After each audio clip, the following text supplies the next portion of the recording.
Now, where was that during the meat of the round? That's the fight he has to fight.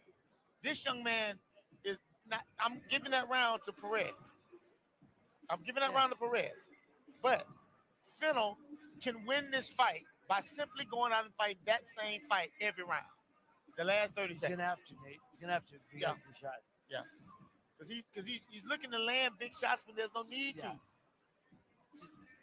Tap, boom, and then open up with them with a big one. Perez is with them singles, then go with a double, triple, or a home run. Perez is what you call a flashy puncher. Yeah, yes, that's right.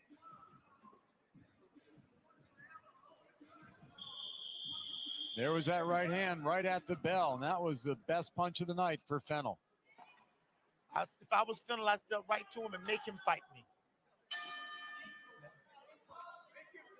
We wouldn't be boxing. I'll make this ugly all night. Make it a fight in the phone booth. Yeah.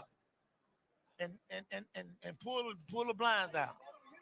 See, Fennel hesitates, man. Just keep walking him right down, double jab every time. You catch him and then throw that right into the body. He'd be right there every time. Now you see Perez trying to go to the head, but those punches they're just not effective. I don't think. Fennel when they're in that close and Fennel throws, he lands the better shots. Correct. But they aren't as flashy. If he bends his knees, he can make it happen. Because he's picking all these inside shots off. Perez's corner has a feeling they think that Fennel's hurt at this point. I don't see that. The guy don't punch like that. But what I do like about Perez is he's fighting free. Letting his hands go, free and easy, man. Yeah. And, I like that about the kid. That makes him dangerous. Yes. There's blood from somewhere. See that jab? But it's one shot. One shot at a time. That's it. Good uppercut from Fennel. Nice counter shot. Another hook from Fennel. And here goes Perez trying to force the action. Two punches over the hands to the right. Two overhand rights to the head. Perez, again, undefeated, 7-0 with 5 knockouts. Fennel, 13-2 with 8 knockouts. Fennel's problem is as soon as he touches me, I'll be touching him right back. You got to go punch for punch with him. No, he is putting out a little bit more. There was a nice attempted 1-2. He is letting his hands go a little bit more as we move to the later part of the 5th round. Every time Perez throws a shot, I catch and fire right back off of it. And he has to bend his knees. Fennel's not bending. There you go. Fennel's not bending his knees. When he bends his knees, I'm happy. Because he catches all these shots, but his defense is so good. But he's not firing off of it. And he has to fire back, though. Yes. Good counter right hand. 2 counter right hands by Perez. Oh, there it is. Keep it up now. Good punch. He goes one punch at a time. Good uppercut. And Fennel starting to fight with his mouth open here.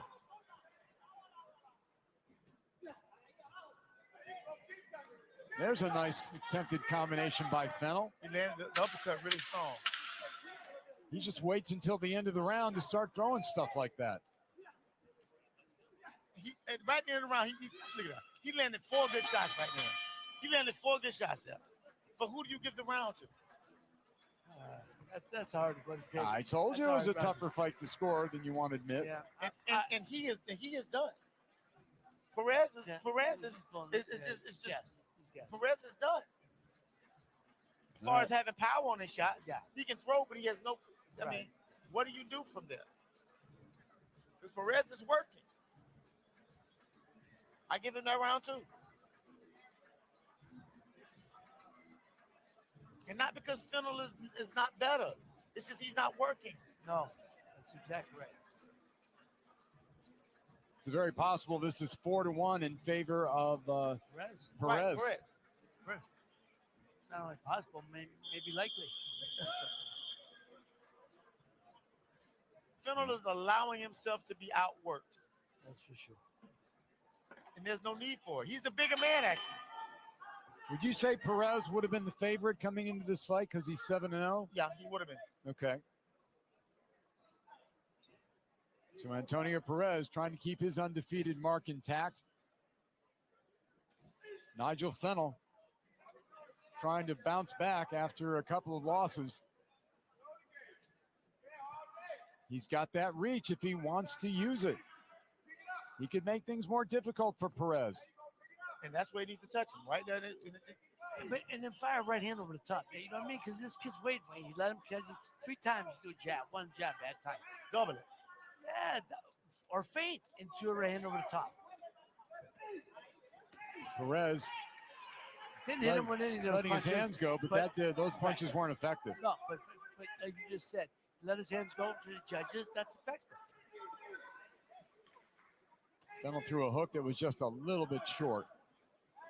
But he's not stepping in. Nice combination. Perez answers right back to the body. Perez got hit with a nice hook just then. But Perez is working.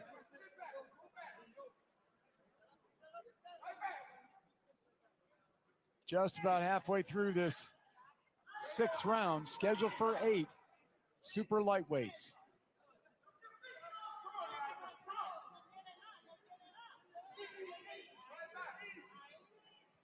Both men choosing to work on the inside now.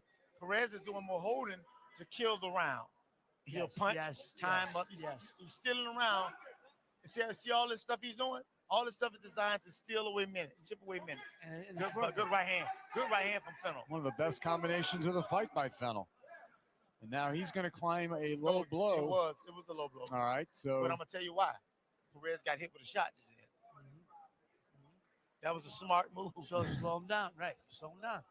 Well, he broke the momentum, that's for sure. If Fennell's smart, he gets up and goes back to work right now. Right at him. He hit him low because he was tired and he's hurt.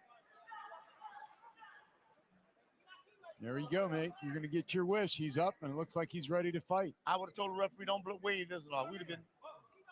I wouldn't let him get a break.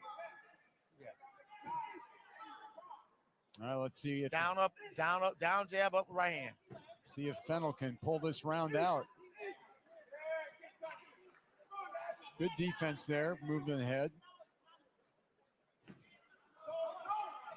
Tries the jab, but it's just one punch at a time. Perez is really not doing anything now, but he's trying to steal around.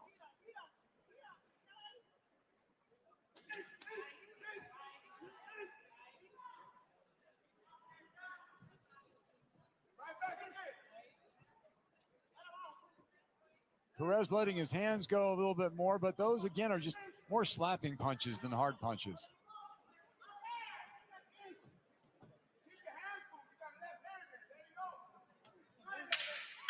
Ten seconds to go in this 6th round. Now Perez trying to work at the final 10-second mark. I don't know who to get that round to again. Yeah, I think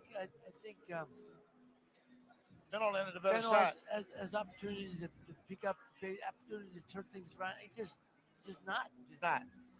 In order to be great, you got to step up in these moments. He's just not. There's a low blow.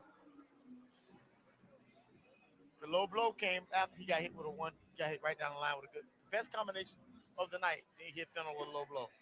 But Fennell's problem is he allowed him to rest. Here it is, I think. You can see it again, I think.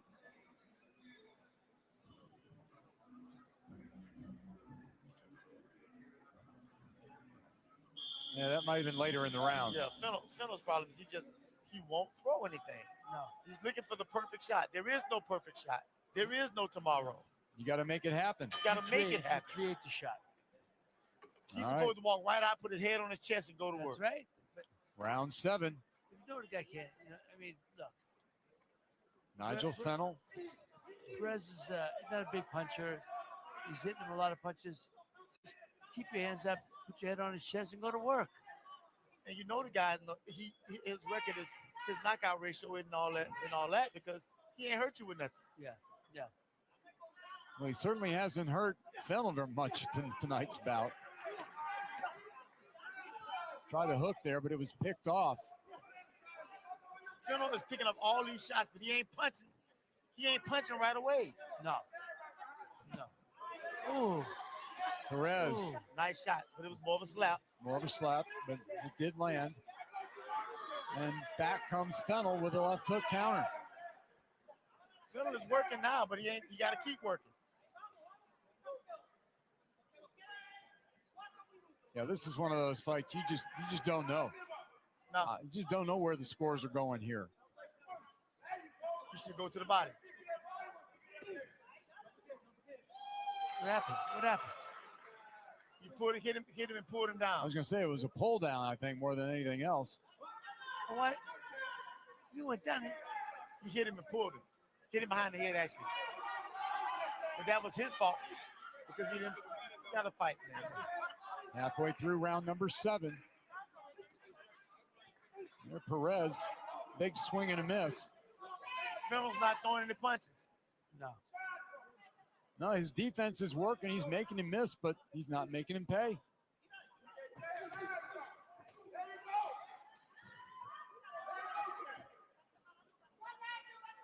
He's got to work in him. And Perez defense isn't all that good. I don't know, guys. I think Fennel's tired. He's got Tired of what?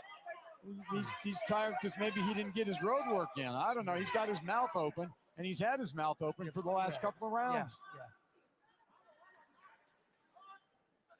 That ain't our business. That's really not our business. And the judges don't care. We are down to 30 seconds here in round number 7. Is it another Perez round? It is, thus far.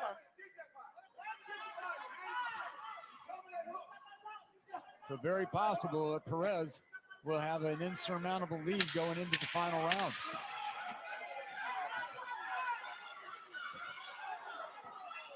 It's like Fennel waits to hear that 10-second rap, and then he lets his hands go. I don't know. I think it's a mental thing with this young man. No, he You're looks right, very Nate. disinterested to me. Yeah. He looks very disinterested in this fight, so I don't know. I like the kid. I think he's got the good. He's very disinterested. But it was the same thing when he fought Trayshawn Yeah. Wiggins. Yep. He seemed uninterested in that fight as well. Yeah. I almost want to ask him, do you want to do this? Yeah. Is this your choice? Yeah. Who you owe money to? You know, Well, he's getting opportunities to be seen on big stages, and so far he just hasn't been up to it. and he has a great cornerman. It's not his corner. We know it's not his strength. And he's got skills. He's got skills. How does he? 8th and final round. What I wouldn't give to be his age. All right, final round. Round number 8. Here live from Miami on DonKing.com. Antonio Perez trying to keep his unblemished mark 7-0. Fennel landed overhand right, but nothing on it. And Fennel, he's got to go for broke if he wants to have a shot at a decision or just to win. He's got to let his hands go this round. See, now he's getting sloppy. And Perez is getting sloppy, and he's not, and he doesn't have to get paid. Fennel don't make him pay for it. Yeah. Now he's asking the ref. You can't. Come on, man. Yeah, see, he's asking for time to get his win back. Yeah, you know the ref ain't got. Stop asking for help. Go help yourself. The referee got to know better. Come on. Huh? The referee got to know better. Well, he did get hit behind the head twice. He hit him twice behind the head. Yeah. But even then, this tonight, all he did was show the kid that he's fighting, that he's tired. He's got a lot more to worry about than getting hit behind the head at this point. Like he gonna be complaining to hit him in the face in a minute.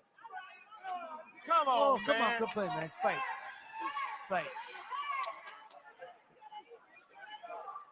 He just refuses to let his hands go. in any meaningful form. Now, Perez gets a little sloppy, jumping in the air. You get caught with something, you get knocked on your ass. Yeah, but you gotta get some guy. Gotta be throwing something. He's feeling the confidence, isn't he, Nate? Yeah, he ain't worried about getting knocked behind. No, That's right. The other man ain't punching. He done that. That's right. And you see Perez trying to close the show here. Barn a knockdown. He won this fight. Rather easily.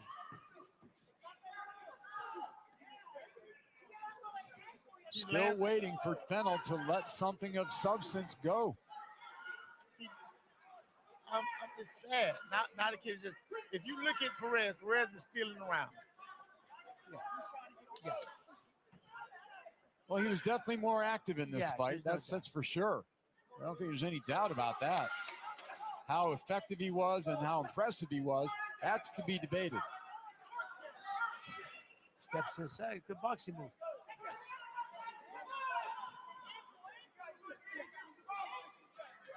Showing some good boxing moves in there is Perez. Goes to the body, goes back up to the head. Perez is really not a puncher.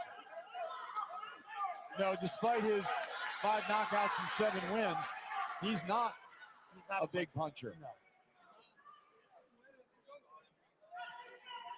I mean, you got to believe it was a step up in class for Perez to face a guy who's got 15 fights. Under 10 seconds to go on the fight. Did Perez get caught?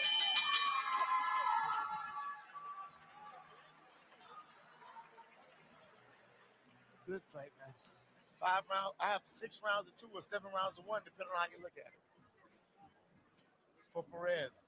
The 3 judges who will score this fight are Vicente Rodriguez, John Rupert, who is going to be entered into the Florida Boxing Hall of Fame in just about 3 weeks, and Michael Tate is your 3rd judge. We got a great team of judges. I mean, Florida Commission is my favorite commission in the world. They do it the right way, Nate. Yeah. They really do. Yeah, they do. This was fight. It was a letdown. Well, it was a great opportunity for Fennell to make a statement, after those 2 losses, especially the one to Trayshawn Wiggins. He had an undefeated fighter in front of him. He steps in and pulls this fight out. He's right back in the hunt. Yeah. And instead, he's going to be taking a step backwards if we think the decision goes as it should. I just don't know. I look at a young man like him with so much potential, and I think there's nothing you can do to make him fight. No.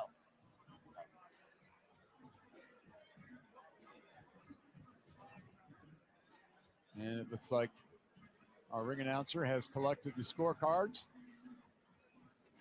There you see Antonio Perez playing to his fans that are here in the crowd tonight. Looks like we're set for the decision. Let's go up to referee J.D. ring announcer J.D. Lyons. It's okay. Ladies and gentlemen, after 8 rounds of boxing, we go to the scorecards. All 3 judges, Vincent Rodriguez, John Rupert, and Michael Tate, all 3 seemed about exactly the same at 80-72. All 3 for your winner by unanimous decision, Antonio Perez. Well, a shutout win for Antonio Perez. All 3 judges had the very same score, 80-72. No argument with that. And Perez moves his record to 8-0. He stays undefeated, 8-0 with 5 knockouts. Nigel Fennell now falls to 13-3 with 8 knockouts. In the mortal words of one of my trainers many years ago, what can I tell you? What can I tell you? Frankie Minutes. What can I tell you? So we think the right guy got the decision, and the officials got it right at 80-72. And what does this do? What does this do for the career of Angel I'm sorry, of Antonio Perez, who is undefeated still. I don't know. I mean, depends on where he goes from here. I mean, if he keeps fighting better guys with better records, he gets that. But the next guy he fights, it's gonna be maybe they gotta let his hands go. Yeah, I mean, it takes the next step, Bob. Next step. Because Perez is showing that he has some skills, and he even though he's wide, he can be taught But short you know, enough. the only problem, I was just asked by his promoter, Ernie Bizarro, what do you think? I said, good looking fighter, but he fights too amateurish right now. Right. He's got to learn the pro game. He ain't learned the pro game yet. And he said, well, he's only had some fights. So I said, yeah, okay. So look, he better learn the pro game. He's not the amateur, he's still fighting amateurish. He fought 8 rounds. But he fought 8 rounds, good shape. I like what I see. The potential's all there. He just needs to be learning the pro game. You know what I'm talking about? Polished. All right, we send it up to ring announcer J.D. Lyons. Ladies and gentlemen, it is time for the third bout of the evening, and making his way to the ring, Braulio Rodriguez.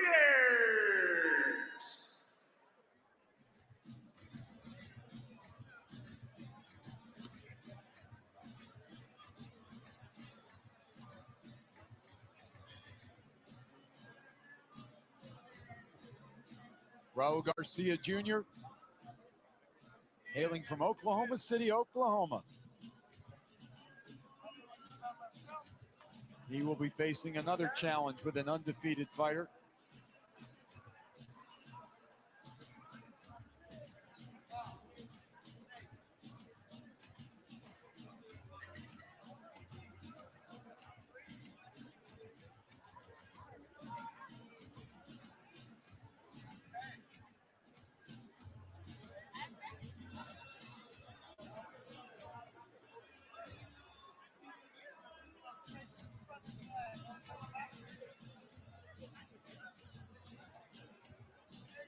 Now, ladies and gentlemen, making his way to the ring, Antonio Williams.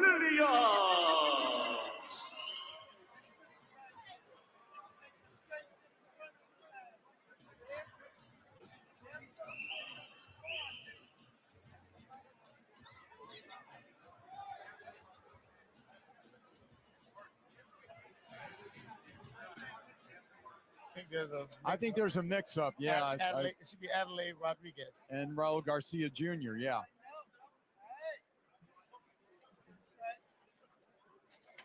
You can put that in inside pocket.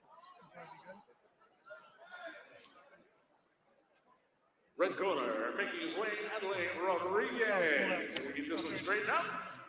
There we go. Adelaide Rodriguez, 4-0.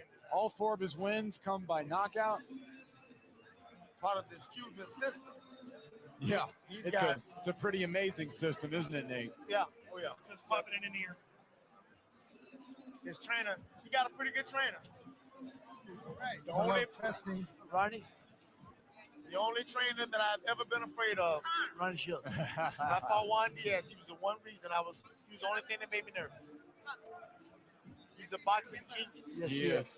He was a hell of a fighter himself. Oh yeah, best. Very good They say fighter. the best amateur that ever come out of Texas. Texas. He's a bad man. All right, looks like we are set for our official announcement. Here is J.D. Lyons. Ladies and gentlemen, this bout is scheduled for 4 rounds. Welterweight attraction. Introducing first, fighting out the blue corner, wearing the black and gray.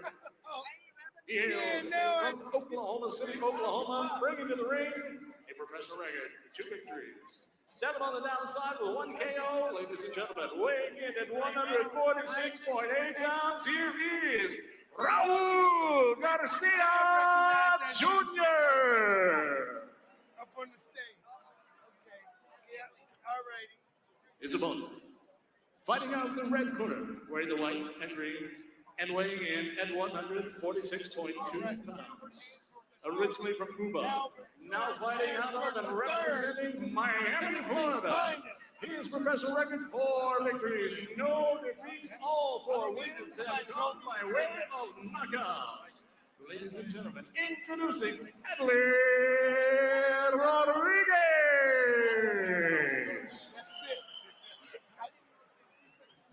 Now, ladies and gentlemen, your referee, 35.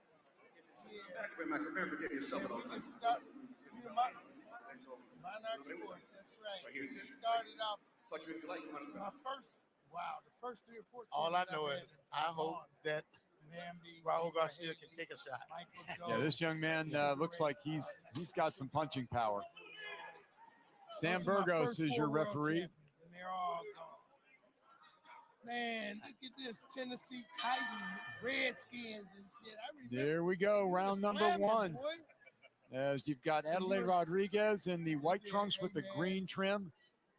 Raul Garcia Jr., black trunks with white trim. Already stalking. I'm going to go on out on a limb saying this fight don't go too far. Look at No. this, That's I'm not too far. off of that. Oh, Garcia is the first fighter we've seen tonight with an upside down record. 2-7 with 1 knockout. He's going to need everything he has to pull an upset against Rodriguez. Rodriguez is cracking already. These shots, even his jab sounds like he has weight on it. Fighting out of the southpaw stance. Ooh, Nice hook to the body there by Rodriguez. he's gonna hit him that left hook, Yeah. that hooking left hand to the body Garcia's already tasted the power to the body. and switch southpaw. Oh, he's hurt. He goes against the ropes. Sam Burgos is going to say the glove touched the ground. Therefore, that is a knockdown. It did. Anything that touches except the soles of your feet. Well, that's gonna happen in a quick second to get hit another of those. Yeah, I think you're right, Nate. Oh, counter right hand. There it is. Nate, Down you're a goes soothsayer. Garcia. Nate, I doubt he's going to get up Nate. from this one. No, he He does. Give got him up. credit. atta boy. But the 3 knockdown rule is in effect here. 1 more knockdown, this fight's over. And there we go. Rodriguez throwing the combinations. No, give Garcia credit. He's trying Atta to fight boy. back. There's the left hand, and that is it. Adelaide Rodriguez is 5-0 with 5 knockouts. He commits to letting his hands go. Everything he do had mischief on it. Yes. It was Ronnie- mischievous, Ronnie Shields looks pretty happy in there, Nate. and he should be. That was an impressive performance by Rodriguez. He wasted no time, went right to work. Power shots to the body, then to the head. Straight shots showing lots of hand speed. That was impressive. Very impressive. Nice. And it wasn't his power so much as his shot selection and the speed of him. Yes. I agree. Yes. All right, so again, Rodriguez moves his record to 5-0 with 5 knockouts. He's a young man I think you're going to want to keep an eye on. He's got all the skills, all the talent, and he's got a great trainer. He could certainly be a big name in the sport Oh yeah. in just a year or so. I put Ronnie Shields up there as one of the top 1 or 2 trainers in the world. I agree. To me, nobody's greater than John Dick Jackson. I'm just gonna let y'all know that that's my guy. But I put Ronnie. but Ronnie Shields is probably one of my favorite people. Also, Yes. Good man. good guy. Good for boxing, that's for sure. He is. And just in case his wife is watching, Miss Mona said nothing bad about him. Smart man. All right, we're going to get the fighters to the center of the ring. JD Lyons has got the time of the knockout. Let's head up to him right now. Ladies and gentlemen, we have the official time, 1 minute, 48 seconds of round number 1. Your referee calls a halt to the action after the 3 knockdown rule. Your winner by TKO, Adrien Rodriguez. Adelaide Rodriguez hearing the cheers of the crowd here in Miami as he gets that win at 1 minute, 48 seconds of the first round. Garcia was game. I mean, he tried to answer back, but there was no stopping Rodriguez. Too much firepower. Yeah. Too much firepower. All right, so we've been through 3 bouts. We still have a lot more great action to come. But right now, we are going to head up to our panel. We've got Mark Abrams and Albert Hainsworth. Guys, take it away. Thanks, Bob. Adelaide Rodriguez back with Albert Hainsworth. And joining us for this panel I call him a manager of champions. And when you think Don King and Don King fights, a man synonymous, managed so many world champions. You told me 35, Mr. Carl King. Carl. Thank you, Mark. Thank you, guys. It's a pleasure to be here with this all-pro NFL guy. How could it be any better than this? He was more, Carl, they were talking football the whole time we were up here. Carl, we just saw a kid, Adley Rodriguez, 18 years old. The first thing you said was Ronnie Shields. When you see Ronnie Shields in the corner, you go back a lot of years. Yeah, I do. I go back when Ronnie Shields was actually fighting. He's fought a couple of my guys. Saul Manby was one. We did that fight in Cleveland, I think, around 1981. It's been a long, long time ago. But he was quite a fighter himself, and he's turned into a really great trainer. So when I seen him in the ring with Adley, I'm like, okay, well, I know Ronnie wouldn't mess with a guy that can't fight. I know that. He's a great teacher. I'm going to steal a term from Albert's world. Adley Rodriguez looked like a first-round draft pick in that fight. Oh, yes. He's a lottery pick for sure. Maybe top 5 the way he looked. Only 18? 18, 5-0 with 5 knockouts and a world-class trainer. Yes, he's going to go far. I can't wait to watch him. Real quickly, Carl, we're here to see Adrien Broner sign with Don King. Tell us your thoughts. Obviously, you probably knew what was going on before it was announced. The boxing world was shocked on March 16th. Tell us what you think Adrien Broner and what Don King can do for him. Listen, I think Adrien Broner is a very highly skilled fighter. He was highly touted coming out of the amateurs. He was actually, they had him built up to be the next Floyd Mayweather Jr. And he is, this guy is, all he needed was someone to get behind him. And I think to push him and with Kevin Cunningham as trainer, I think his future's bright, and he's with the right promoter now at the right time. So look out, boxing world. Here he comes. He's going to be a problem for the rest of that division coming forward. Real quickly, what do you expect tonight? What are you expecting to see from him? Well, I'd like to see him get a little workout in. I would hope that it wouldn't be an early knockout just because he's been a little out of the ring for a number of months. But I expect him to go in and work and do what he has to do and make short work out of this Hutchinson guy so he can go on and probably fight for a world's title. Well, we are almost ready for our next bout. Let's throw it back to our ringside commentators. That would be Bob Alexander, Ray Mancini, and Nate Campbell. All right, thank you, guys. We appreciate it, and we are ready for our next bout of the evening. Let's send it up to ring announcer J.D. Lyons.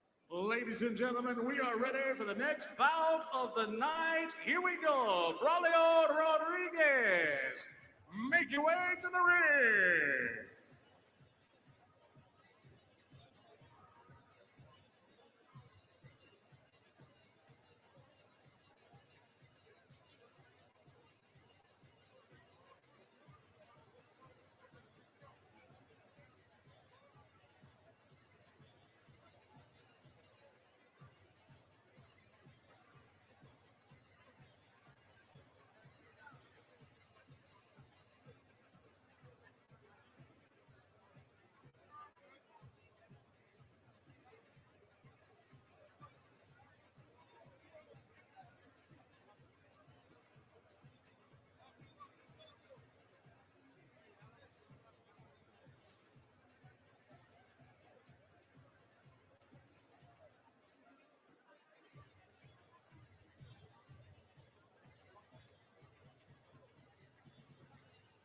And now, ladies and gentlemen, his opponent, Antonio Williams, making his way to the ring. I'm familiar with both guys. And bang, this young man, Braulio, looked me in the face yesterday and said, "Would you fight the Cayo?" I was there, baby. And I tell you, I want to be like you. You're going to get a chance tonight. You're going to come in as underdog. Well, Antonio Williams, another undefeated fighter, 15-0-1 with 6 knockouts. Yeah, Bang has been doing it for a minute. Good. I've been following since the amateur. He has another good trainer, another young fighter with a good trainer, Kevin. He has Kevin Cunningham is his trainer. A lot of folk don't know this. The very first time I fought a national tournament, the very first national tournament I fought a Kevin Cunningham fighter who was like 6-7 time JO champion. He told Wow. he told his fighter, oh, he's from Jacksonville. Don't worry about He's nothing. Don't worry about him. He said after the first round, he said, I thought you were just strong. But Kevin is an exquisite trainer, man. Very good trainer. Yeah, he had some of my favorite fighters. I'm gonna tell you right now. All right. Let's find out the particulars of this next bout. Let's send it up to JD Lyons. Ladies and gentlemen, here we go. This bout is a scheduled 10-round attraction. This for the WBC Feckerbox lightweight title. Your three judges at ringside for this contest will be John Rupert, Kevin Scott, and Daniel Fitzgerald. And at the sound of the bell, your referee in charge of the action, Louis Rivas. And now, ladies and gentlemen, introducing first, fighting out of the blue corner, wearing the black with silver trim, and weighing in at a ready 134.8 pounds. He hails from Santo Domingo, Dominican Republic. He brings to the ring a professional record 20 victories, including 17 big knockouts, only 6 defeats. Ladies and gentlemen, here is Rolio Rodriguez.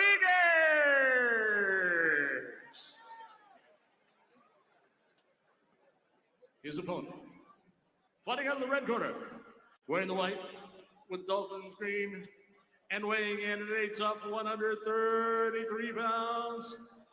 He hails from Fort Lauderdale, Florida. This young fighter is undefeated in his professional career, 15 victories, no defeats. He has 1 draw. Ladies and gentlemen, he has 6 big wins coming by way of knockout. Here is Antonio Williams.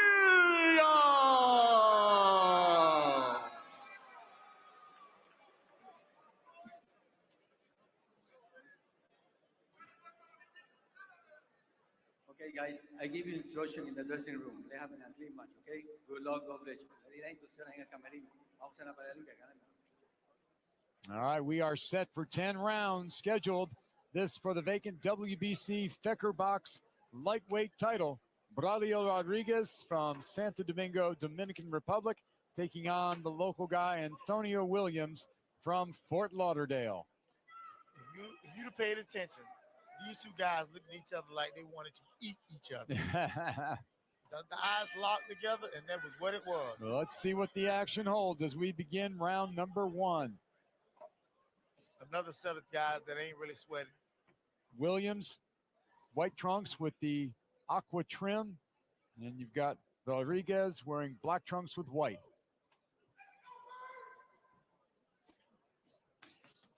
Ooh, nice little combination of the body to start, but right back comes Rodriguez. Yeah, Bang went right to work. That whatever movie did, that little watch, crouch down, little shimmy. Yeah. It's interesting. Look, you can see he's unorthodox right from jump. Oh yeah. So. Ooh. He meant that. Yeah. If he'd have landed it, he then waved on Kevin Cunningham after missing the shot. But see, I like Kevin Antonio Williams keeps his composure, keeps his hands up tight. This kid is trying to knock Bang's head off. Yeah. And Bang said he wanted to knock his head off. Halfway through this first round, see Rodriguez looping his right hand and then trying to showboat a little bit. I don't think Bang's going to go for any of that. Down goes Rodriguez. Did I miss something? He hit him with a body shot. Wow. Out of nowhere. His legs went out like a giraffe. He hit him right. His legs went out like a giraffe. Minute 18 to go in this first round. Let's see if Bang can finish him off. He goes down.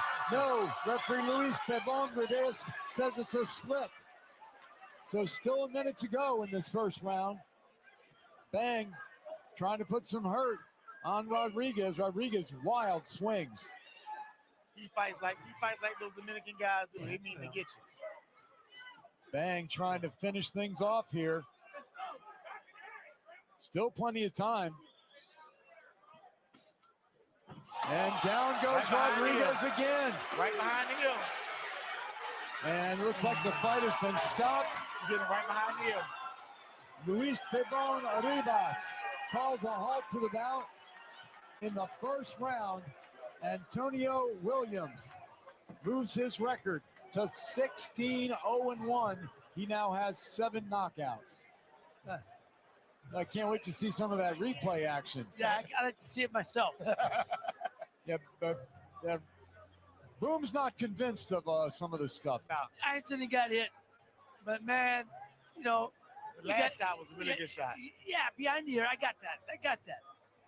But even look, now he's complaining. The guy hit him in the back of the head. No, he hit him in the back of the ear. But come on, man, come on.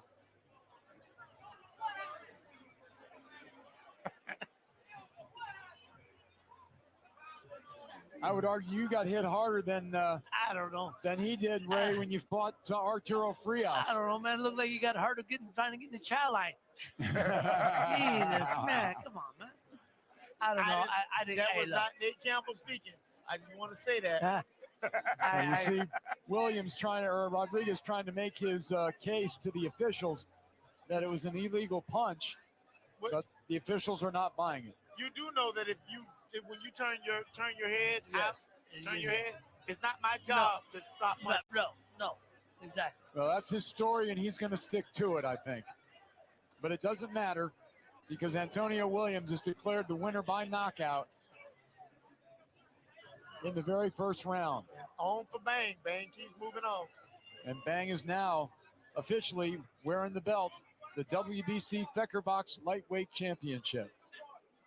I've been watching this kid for a long time. No, you can fight. There's no doubt. He can fight. Tony Williams can fight. I'm not saying he wouldn't want to fight or anything like that. I'm just saying, you know, I expected. I'm waiting for the replay. Yes. And he got hit. Don't get me wrong. This Rodriguez got hit. Yeah, Rodriguez is still complaining. He's still complaining, but it's not going to do him any good. No.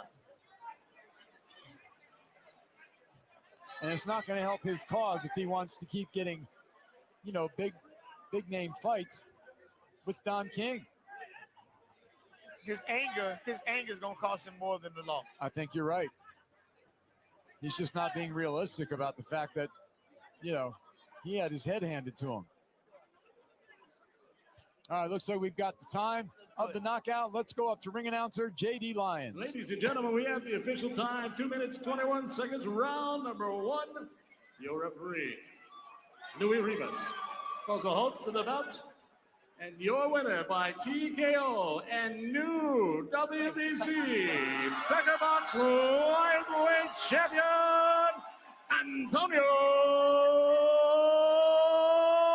Williams. I am ecstatic about this. And I have one question though. What's a Fecker box?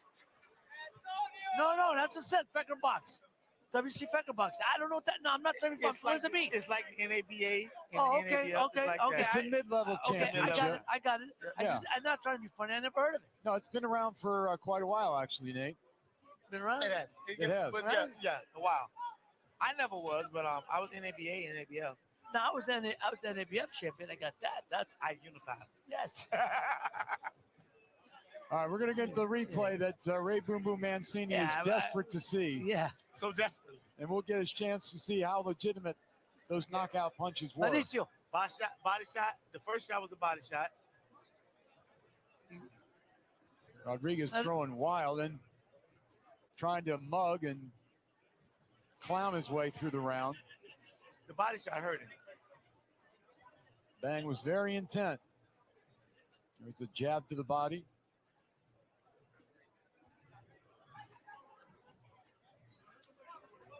This better be good because it's a big build up here.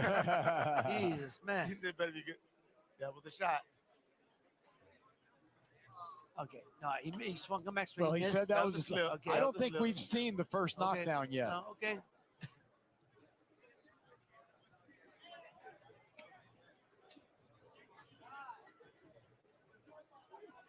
If backed him up there. Oh, come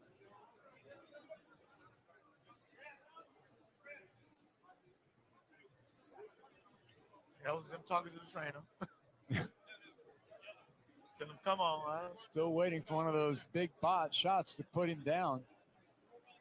This, We're getting replay after replay. We're just Okay. all right. There No, was he hit him something. back, but the kid had to hit blocked half mid. It was a half slap. I don't know. That was the final knockdown. You know what? Who am I to say? He hit him. He did hit him. I just wish we would have seen the first knockdown. And I'm not taking away from Antonio Williams. This kid can fight. the man can fight. I just like to see a little more of him. I'm not blaming. No, he did it what he was supposed to Good do. body shot. Exactly what he was supposed to do. Get him behind the head again. Get him right on the back of the head. But it's not his fault. No, it's not. Antonio Williams did exactly what he was supposed to do. I guess. All right, so Bang did his job. He got the win. He got the knockout. He moves his record to 16-0-1 with 7 knockouts. Where does he go from here, guys? Wherever he wants to. Yeah, I think look, this kid's potential is that his potential is unlimited, Yes. and he climb. This kid's gonna be a real headache for a lot of people in this division very soon. Yeah, and with, like I say, when you got a young man like that wants to be champion, he's in the gym with some really good guys. Okay. So what else could he do? Just keep building on what he has done.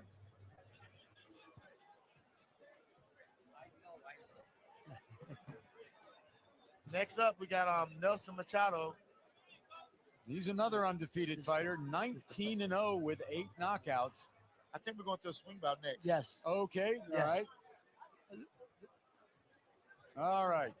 So it's going to be, I believe, Leon and Kennedy. Yes. Okay, so we got a little room for a little bit more boxing, so we will get ready for that swing bout.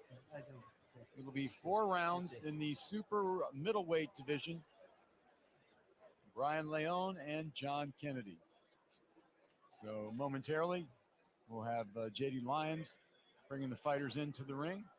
We were just greeted at the table by one of the greatest welterweights in the history of boxing, in my opinion, and a member of the greatest boxing family, undisputed champion himself, Mr. Corey Spinks.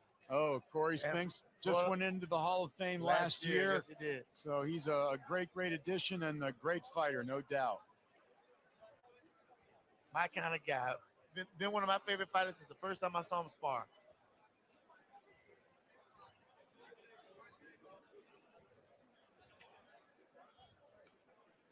So, guys, riddle me this. What would you have liked to have seen, sir? Yeah. In that fight. No, I like look Antonio Williams. By talking to you, by talking to everybody, highly touted amateurs come in. Boom. Right now he's climbing the ladder, doing well as a pro. He just won his first title. Even though it was a minor title, it was a title. 15-0. I love that about him. I wanted to just see more of him. Right. Because I never saw him before. Right, but you can't get mad with him. No, not at all. Not at all. Not at all. He did his job. He did his job, exactly. Hey, everybody talk about how hard I am on guys. This guy right here. Oh, he's tough Hey, tonight. man, He wants everything done the good way. He didn't shoot him. I'm just saying. I heard the bang, but I didn't see the pow. Well, we know he can bang. We know he's got a lot of talent, and we're going to get to see, I think, a lot more of this young man. And he's got everything. He's got the style. He's got power. He's got great training. Oh yeah, he has everything that you would possibly want in a fighter. He has the tenacity. He has the skill set. Everything. All right, let's send it up to ring announcer JD Lyons. Ladies and gentlemen, it is time for our next feature attraction right here, super middleweights.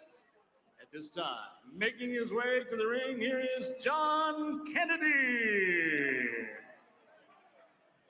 Our first swing out of the night.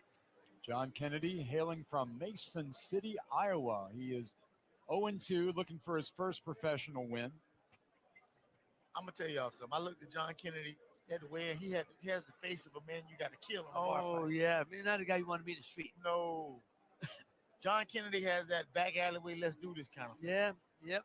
Well, let's see what Brian Leon has to say about that. He comes from the tough streets of Cuba, now hailing from Las Vegas, Nevada. Which only means he can fight. Exactly. And now, ladies and gentlemen, his opponent, Brian Leon. Make your way to the ring. Cuban system has turned out some great champions. Oh, there's no doubt about it. I often tell guys I fought the greatest amateur Cuban to go pro in recent history. Mayor? That's Mayor? And Can't argue that. I learned on the Mayor. job that night. I I thought I won. Still didn't think it was. He was just that guy. I actually been to Cuba twice, and then I went and visited their program, saw the fight first. It's a machine. These guys, like we have the basketball academy. It's an academy, and these guys, it's like a machine. There's no dispute. They're the best amateur program in the world. And they build their fighters with a hammer. That's Yes. for sure. All right, looks like we are set for the official announcement. Here is J.D. Lyons. Once again, White fans, here we go. This one is scheduled for 4 rounds of action. This in the super middleweight division. At the sound of the bell, your referee in charge of the action, the third man in the ring, Christopher Young. And now, ladies and gentlemen, introducing first, fighting out the blue corner. He's wearing black. He hails from Mason City, Iowa, weighing in at 178 pounds, looking for his first victory tonight against 2 defeats. Here is John Kennedy.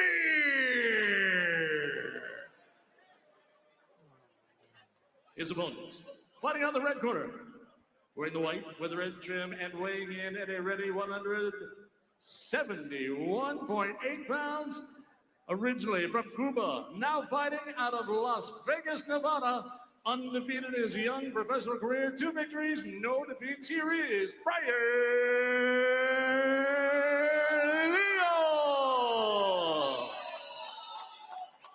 Once again, your referee, Chris Young, give the fighters their final instructions.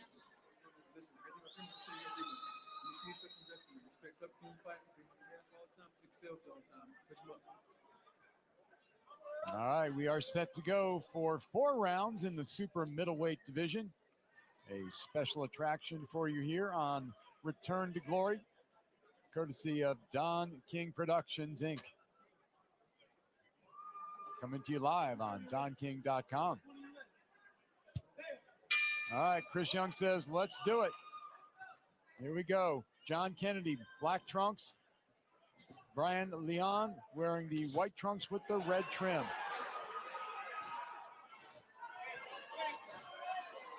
I don't think he has been missed with one shot. Oh, down goes Kennedy. He didn't miss him with one punch.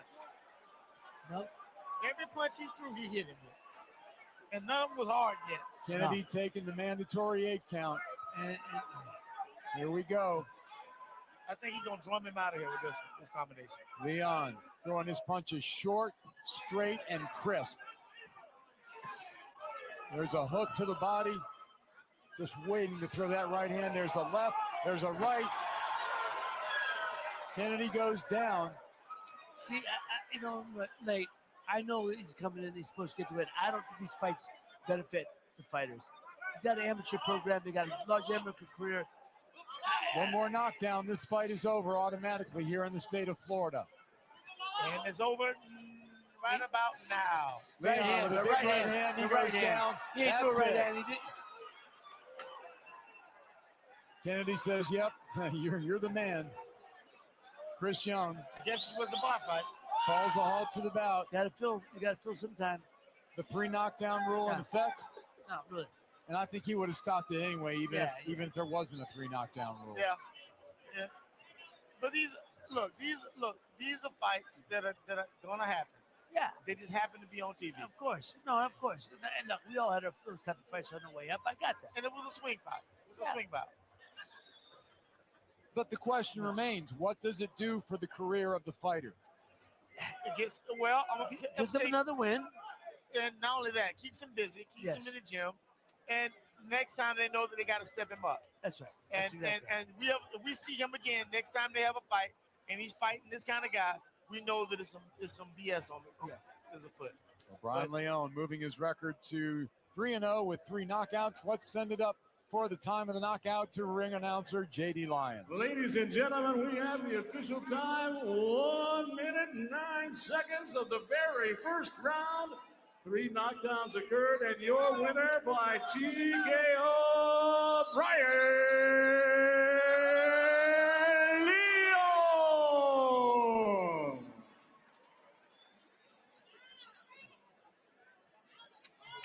All right, so again, there you see Brian Leon with trainer Stacy McKinley as he remains undefeated, 3-0.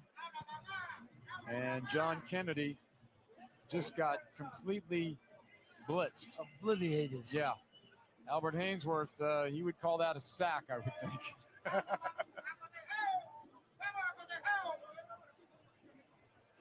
All right, so we're going to take a look at some of the replay action from that fight. It was short, and it was sweet. If you're a fan of Brian Leon and the Cuban program, it put on an impressive show. Let's take a look at the action here.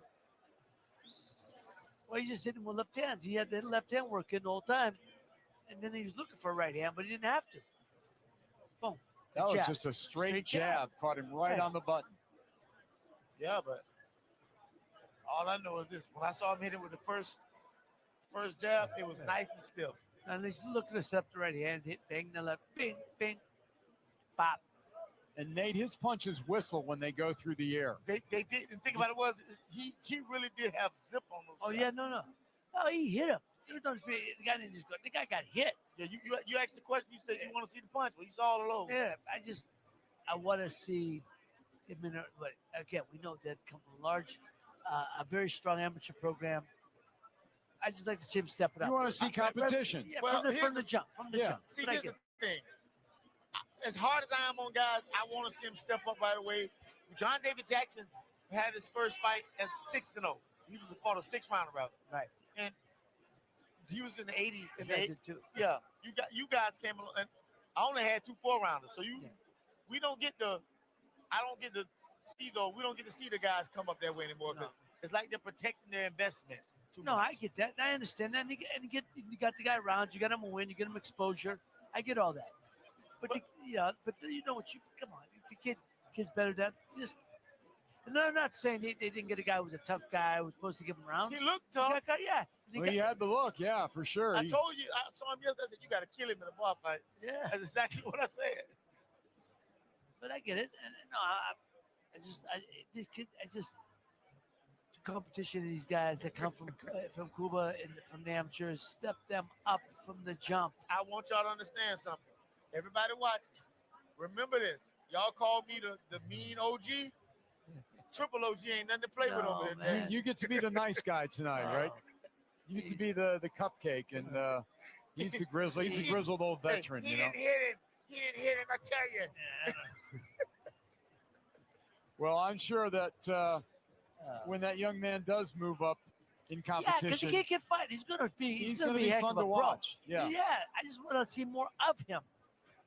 Well, you saw as much as you go see tonight. I don't need to see. Ray wants a And war here every it goes. fight. Boom. Here's how bad it was. I was waiting to say, and now. You were off by 1 beat. But you were close. That was it. It was a temple shot high on the head, and that finished off the challenge of Joe Kennedy. He hit Joe Kennedy with a Cuban bread truck with no brakes on it. Now Nate's Cuban trying bread to is good. Nate's trying to step his game up here with this. The Cuban bread truck. Hey, dude, All right. I'm telling you, if you ever had Cuban bread, Yeah, absolutely. Oh, I love Cuban I bread. know Tampa is like the home of Cuban Oh bread. yeah. Cuban everything. And Cuban sandwiches. That's where I had my first Cuban sandwich in Tampa. Well, it was $1.37. it was a quick bite to eat for Brian Leon. Yes. As he moves up his record to 3-0, all 3 wins by knockout, and we look forward to seeing his advancement in his career, taking on some guys that are a little bit better skilled than Kennedy was tonight. I don't think that Cuban fighters should ever be allowed to fight those kind of guys. I know what you're because saying. they're so far ahead of that. Right. Yeah, but then But then, Well, look, you know, that's right. You know, a lot of guys come from the amateur program, whether it was Rigondeaux when he first came out, or even look, Lomachenko fought for a world title in the second fight.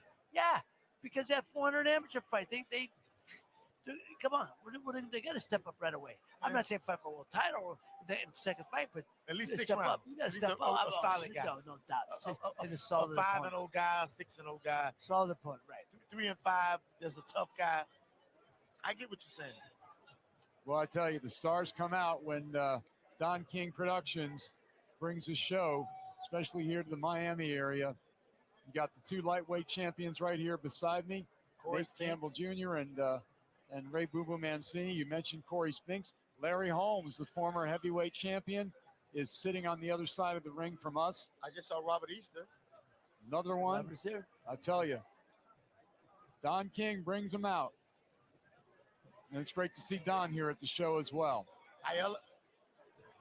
All right, looks like we are just about set for our next bout. It is going to be a 10-round featherweight bout. Neslan Machado, undefeated, taking on Jonathan Smith, who is 8-1. Not bad. So we are ready for the fighters to walk to the ring. Let's send it up to ring announcer J.D. Lyons. Ladies and gentlemen, here we go. Time for yet another action-packed bout here on the Don King Productions. At this time, making his way to the ring, here he is, Jonathan Smith.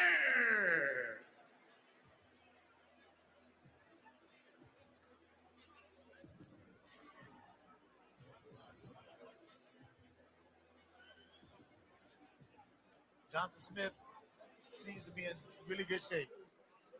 And he carries a pretty good record, 8-1, 6 wins by knockout.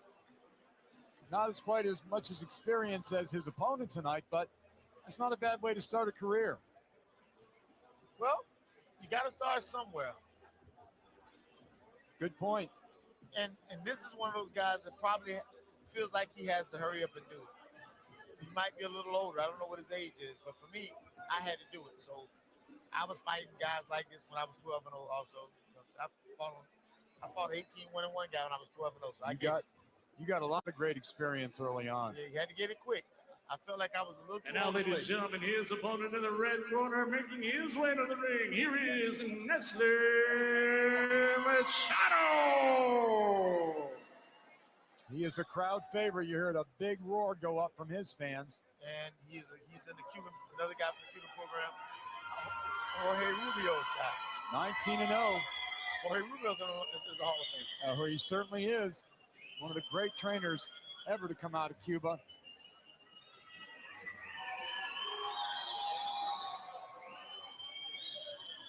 We got a lot of Hall of Famers here tonight. John Mosiunas is going in the Hall of Fame this year. Vonda Carson. Vonda Carson, a longtime assistant to Don King. He's going in the Hall this year. I mentioned Judge John Rupert, who scored tonight. He's going in this year. Final weekend of June in St. Pete. Looking forward to that. All right, let's get this bout underway. Let's get the announcement from J.D. Lyons. Ladies and gentlemen, here we go. The next bout of the evening. This is a 10-round scheduled featherweight attraction. At the sound of the bell, your referee, your third man in the ring will be Christopher Young. And now, ladies and gentlemen, introducing first, fighting out of the blue corner. He's wearing the Spider-Man trunks. He hails from South Bend, Indiana, weighing in at 127 pounds. He brings to the ring a professional record, 8 victories, including 6 big wins by knockouts, only 1 defeat. Here is Jonathan Smith.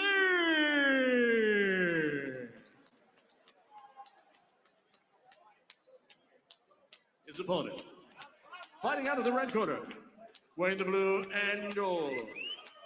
Originally from Cuba, now fighting out of and representing Miami, Florida, weighing in at 127.8 pounds. He enters the ring with a professional record, 19 victories, no defeats. He has 8 big wins coming by way of knockouts. Ladies and gentlemen, here is the undefeated Nestle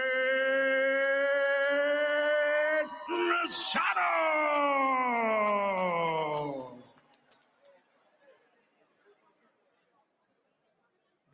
Machado is built very sturdy. He looks nice and tight, that's for sure. Yes. So does his opponent. Both guys look in good shape. Yeah, they do. Great opportunity for Jonathan Smith to make a name for himself here. I think that's why it's like he took the fight with that in mind. Yes. Even the way he carries himself. Yep. We'll see. Nestlin trying to keep his undefeated mark. 19-0 with 8 knockouts. But Jonathan Smith, 8-1 with 6 knockouts. Referee Chris Young brings the fighters together, and here we go. Round 1, scheduled for 10 in the featherweight division. Southpaw versus right-hander. Kind of funny. Yeah.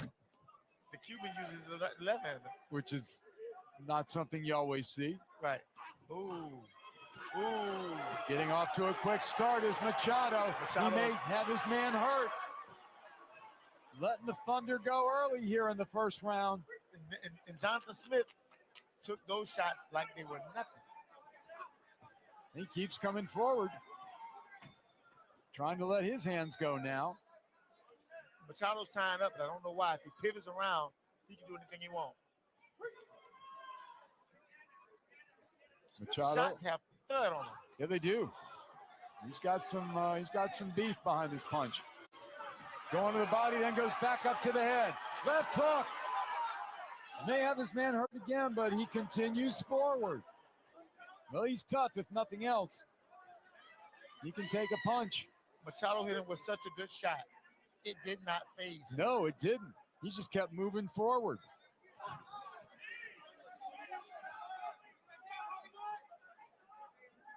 But the Pitbull dominating this first round so far. He pushed him into the corner that time. Yeah, Smith did, yeah. Trying to be aggressive, but was not effective. Smith is just, I don't know what to call it. A tweener? Or is that something you can? I'm asking. I'm just asking. He ain't a tweener. He ain't one thing. He's stiff. He's a brawler. He's a banger. He is. Well, he's keeping his hands really high. He's leaving his body wide open. It seems like he's slowing down, but we'll see. Machado has been on the attack. Got under a minute to go in this first round. Smith doesn't seem to have anything on these shots, but every time he lands a shot, Machado gets out of there. Machado trying to put some hurt on Smith with under 40 seconds to go. Smith is breathing really heavy. Well, those body shots have been pretty tough in this first round. Machado goes to the body very well. Look at Machado. Machado's got a cut to the outside of the eye. Oh, body shot. There goes the left hook. I think Smith is hurt now. He's on the ropes. He's taking shots. That right end of the body hurt him. Backed him up. He's going to try and get through this first round. Under 10 to go. That's low shot.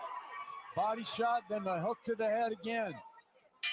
And he's going to make it out of the first round, but just barely. He hit Machado, nesting with Machado with a shot, and it busted him wide open. He has a nice little nick on the side of his eye. All right, we'll see if we can get a look at that in the corner. He already greased it. There you see Jorge Rubio going to work on that, on the spot where Nate thinks he got cut. Hit. Boom. Body shot, then the shot to the head. And the legs went wobbly. Machado putting some nice shots together. He did. This guy's taking these shots. The first few times he took them, there was not even a flinch in his face. He did him with a low blow there, but his shorts are over his navel, so he can't hit him there. That's legal. Well, he didn't complain. Yes. It's legal. Yes. All right, let's see what Machado brings here in round number 2. More body work, I'm sure. Scheduled for 10. It's Return to Glory at Casino Miami Highline in beautiful Miami, Florida. Machado looking very calm, very relaxed.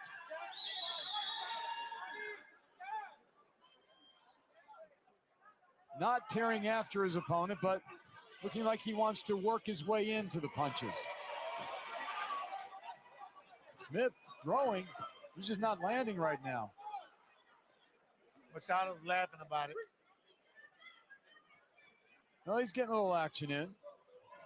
Oh, good body shot. Good body shot indeed. You could hear that one just thud all the way across the arena. Another one. That hurt. They backed him up. Oh, Third body shot. Then the hook to the He's head. ready to go. He's ready to fold. Yeah, Smith's legs are really ready to rubbery. fold like an accordion. 2 2 minutes to go. Plenty of time for Machado to finish this off. he's gonna sound like a bad note on a pipe organ. I guarantee you. And everything that Smith tries to throw, strictly arm punches. Machado tried the combination but missed. Smith is just tough. He is tough. Yep, yes. You got it, Nate. Now you can hear the crowd, local crowd chanting for Machado. The Cuban community here in South Florida will blow your mind. There's probably more Cubans here than Cubans. They love their fighters here, that's for sure. That's for sure. Little Havana stays packed. Yes. We've seen fighter after fighter make their way over here and just impress the heck. One of those fighters, Guillermo Rigondeaux, we'll see him in the next. Machado continues to work on the inside with under a minute to go in round number 2. Machado is doing an excellent job of working the body. Well, he's setting everything up, that's for sure, Nate. I think he's getting in a little bit too close. I think he needs to give himself a little more space. There he is, right there. Right there, yep. You made a good point. Why do they got a guy like Smith? Beautiful hook. But he's double tough. The Smith's double tough. He is tough. 3 straight hooks. Smith is in trouble, and Chris Young says that is enough. Chris Young halts the bout in round number 2, and Neslan Machado moves his record to 20-0 with 9 knockouts. Guys, it was inevitable. It was. Yeah. It was just a matter of time. And Smith came out firing Scud missiles. I'm just gonna tell you, he was throwing Scud missiles at him, and they looked like they was hurting him. There you see Machado accepting the congratulations from the crowd and his corner. Nestor Machado has enough heart to go around for everybody. Well, I tell you, he's very talented, no doubt about it. Yeah. Because he got hit with some good shots to the body. Well, and we don't know who Jonathan Smith has fought before this night. He came into the night 8-1 with 6 knockouts, but obviously he stepped up in okay, class. now you go. Now He you're got asking me. double tough. You got a guy. You can double tough, but you got a guy 19-0 fighting a guy 8-1. Now I'm not a little bit disparity there. I did it. What? Yeah, you were the what? But you were the 8-1. You might have been the 8-1 guy. Point is, you can fight them guys. We I'm have, not saying no. This kid's double tough. He's double tough, sure, but come on. we I have was 12-0. The guy was 18-1-1. we have the battling Bickersons here at ringside, ladies and gentlemen. All right, let's get the time of the knockout and let's send it up to ring announcer J.D. Lyons. Ladies and gentlemen, we have the time, 2 minutes, 34 seconds of round number 2. Your referee calls a halt to the bout, and your winner by TKO, Nestor Machado.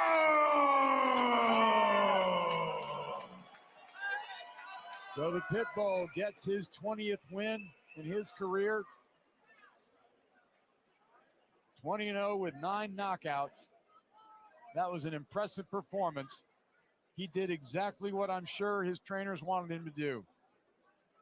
Went right to work on the body, threw crisp punches, wore his men out quick. You got to give credit to Smith. He tried to hang in there, but his firepower had nothing near what Machado offers. All I know is Triple OG is not having it. He's giving the matchmaker the business. And Ernie did a good job with these fights. He did. He really did. And you're not going to get Hall of Fame worthy fights every single fight. It just doesn't happen in boxing. And an 8-1 guy against a 19-year-old guy does seem like it's bad considering it, but if the 8-0 guy is one of those guys that feels like he's in a hurry. Well, and you think you're going to get more out of him than an 0-2 guy, or because I'll be honest with you, the Brian Leon fight, I was more like I knew that was going to be a blowout. But Nate, look, I'm a bike guy. A lot of times you say things. There's guys that come in. The record doesn't indicate how good they can fight. Right. I understand that. A lot of guys are, there's a lot of guys and I know. Here's the only thing I'm saying though. You got a kid who's a highly regarded amateur from Cuba, man. The kid can fight. We know that. You got to have some step up. I get it. I'm not disagreeing. No, I know, but All right, we have got our very own Mark Abrams. He's going to talk to the man of the hour, the one and only Hall of Fame promoter, Don King. We're here with the legendary, the greatest to ever do it, the promoter, Don King. Don, we're only about halfway through this card, and it's already been dynamite. We haven't even reached any of our feature bouts, and this has been unbelievable. It is unbelievable. It's incredible because they're all co-features. And what these guys are doing is demonstrating to Brendan Ford alike that they can fight. They didn't come here to play. They came here to fight. And so I'm very excited about it. You just had one of your young fighters, Neslin Machado. Great turnout for him. And he looks like he could be one of the next big stars in the Don King stable. Well, you know what? He's a star within himself because he's methodic. He's calculated. He knows exactly how he wants to go about and what he has to do. And he goes out there and do it. And so I'm very happy and very appreciative to see young people that want to stand up for manhood. At the same time, they're out there fighting to get physical prowess, to get their dexterity, to get a championship belt, but don't forget where they come from. And really want to go back and help those who need the help, that are downtrodden, underprivileged, and denied. And Machado is one of those type of guys, and he's a really, really calculated fighter by design. You don't go by emotion and strategy. He go by calculation and design. And it's a really a beautiful thing to see him fight. Coming up in a couple fights, another one of your guys who could be fighting for a world title sooner or later, the American Pharaoh, Ahmed Albiali. You've promoted fighters from all over the place. Now you have a great fight from Egypt. Tell the fans out there about Albiali. Albiali is a great fighter. You're going to get a chance to see him in the fan of Egypt here. He's back. He's bringing the Pharaohs back into the game. And the Pharaohs is there sending the message from Egypt. Yes, we are back too. So it's a return to glory all the way around. But the most important thing to me is the fans. And the people are my biggest assets. So what we're doing here is we're fighting for freedom and peace before the Ukraine. And the Ukraine is gets been, unprovoked invaded. And so not only with this fight for freedom and peace, we got to fight and help them to get whatever they need to win this war, to prevent from having a nuclear third war, a world war, which will decimate the whole planet Earth. And so I'm very happy about that. And so with Ukraine, we are with Zelensky and all the great Ukrainian people. And so now we got a fight that is still, you ain't got to the real supposed to make the event, which is Adrien Broner, the problem child. It's Mr. Problem. So I'm the problem promoter. He's the problem fighter. So the problems is together that we're going to explode right for you, right here in a few moments, you know what I mean? And it's going to be something SKD, as we say in the vernacular of the ghetto, something kind of different. And so it's going to be a super sensational fight. And I'm very proud to be associated with my team because there ain't no I in team. It's T-E-A-M, and when you're good, it's a B-E-A-M, you're on the B. And so we work together. Working together works. I'm excited about it. I'm excited about the fans, the turnout, and the fights that have been collectively beautiful. Knockout, knockout, knockout, knockout. Oh, man, you can't beat that with an egg beater. Decade after decade, year after year, you seem to do something huge. And on March the 16th, a photo came out of you and Adrien Broner in your office. It shook the internet up. It shook the boxing world up.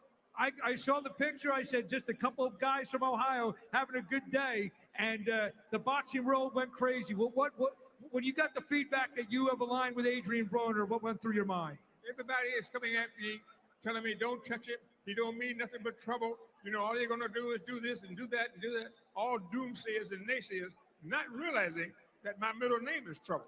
Everything that I've ever touched is trouble because I stand up for the people, for their rights. I don't get deluded and get, pushed away from the focus of freedom, justice, equality, independence, working for the betterment of the people. I don't lose sight of that. And the system pits one against the other. You got a corrupt system. You got a corrupt, hypocrisy, rigged, sexist, racist system. So you don't give into it. If you know it, everybody agree with it, but what are they going to do about it? You got to do something about it. And when you get great fighters like Machado that's coming up, and you get fighters like Adrien Broner, he may be naughty outside the ring, but he is so fast, he's so dexterous, he has great boxing agility and ability. And so what it is, he's a problem for his opponents because the hands can't, what the eyes can't see, the hands can't hit. You know what I mean? And so this is what it is. And so we got a show that's in store, and you got, like I say, Abi Ali coming in from Egypt. You know what I mean? Light heavyweight champion of the NABA, how you do it? NABA. Now he's fighting for the both of them, for the WBC and the NBA. So he's gonna have a unified title if he, when he gets through with this fight. So it's a super attraction here at the Miami Arena, and we are very happy to have it right here in Florida, the great state of Florida. And we're looking forward to excitement. And we're looking forward to fighting and making things happen and to make everybody understand when you see them in shifting gears to our lives, our jobs, our history, our wives, our children, and you see a president of the United States, a former president, to be indicted. It's really a tragedy. You know what I mean? It's something that is unreal for them to indict Donald Trump, you know what I mean, and show that this system is rigged and it's so corruption it is. So we got to keep fighting to change that. You know what I mean? But we're in doing fights and exposing it to the world, not giving away, running and hiding in the corner under the table, dealing with it head on. Manhood, understand, and Americanhood, a new nation under God, conceived in liberty, and dedicated to the proposition that all men are created equal, endowed by their Creator with certain inalienable rights, among these which are life, liberty, and the pursuit of happiness. And so we want to make that happen. And when you say give the people what they want, I look at the OJs. The OJs say money, money, money, money, and they tell you about the story of what money will do. All right. Then they got one, give the people what they want. That's the one I adopt, to try to give the people co-features, not undercards. Let them all get together. And then they say, smile in your face. And then when they want to take your place, there's the backstabber. So the backstabbers is always there. So you got to be able to beware of the backstabber. And so we don't want the Judas Iscariot that's running around. And trust in God. Trust in God, lean on him, and our Savior, Jesus Christ, who died on the cross for us, to forgive us for our sins. So I'm excited, boy. This is going to be a hot evening. And we ain't even got to that they've been pumping, the Adrien Broner and Bill Hutchinson. We ain't got to that. We ain't got to Abi Ali yet and Dora, whatever his name is. You figure, now it's demonstrating. This card has been a blast already. It's been exciting, man. It's been a super card, and we haven't even got to what the super fights that we're supposed to be promoting, you know what I mean? So everybody will go home happy no matter what happens, but I'm looking for it like you are, an exciting fan wanting to see what's going to be revealed to me as I sit here tonight and gaze upon this great fight that's taking place here at the Miami Casino. One of the phrases, one of the great Don King phrases you left out, yesterday's nobody's, tomorrow's somebody. That could be Bill Hutchinson tonight. Yes, you can. That is so true. And that's what makes boxing so great, because yesterday's nobody becomes tomorrow's somebody. And what you deal with that is dealing with manhood, not just the physical access and ability to knock out somebody in the ring, but there's a sport here that's indicative to what love and understanding and loyalty means, rather than hatred and divisiveness and corruption and deception. All right, so what it would say is when he wins for become a people's champion. And a people's champion is a champion without or with a belt. It's a compliment to have the belt, you know what I mean? But without the belt, the people know this is my champion. He's fighting for my cause. You know what I mean? And so I'm going to be him. I'm going to do this when you go in the mirror. And, it's going to be wonderful to understand what it is. And so I'm just happy to see these young men that find ways and means to find love and understanding and togetherness rather than hatred, separation, and segregation, all of the different things that they try to do to pit one against the other. And then they say the women is inferior. Well, that's the white woman that is, because the whole entire race of non-white is inferior. We accept that what the way the ideology says. You know what I mean? But how can the white woman be inferior? But from their low in spring nation time. So they're undermining themselves. If they say she's inferior, they got to be inferior.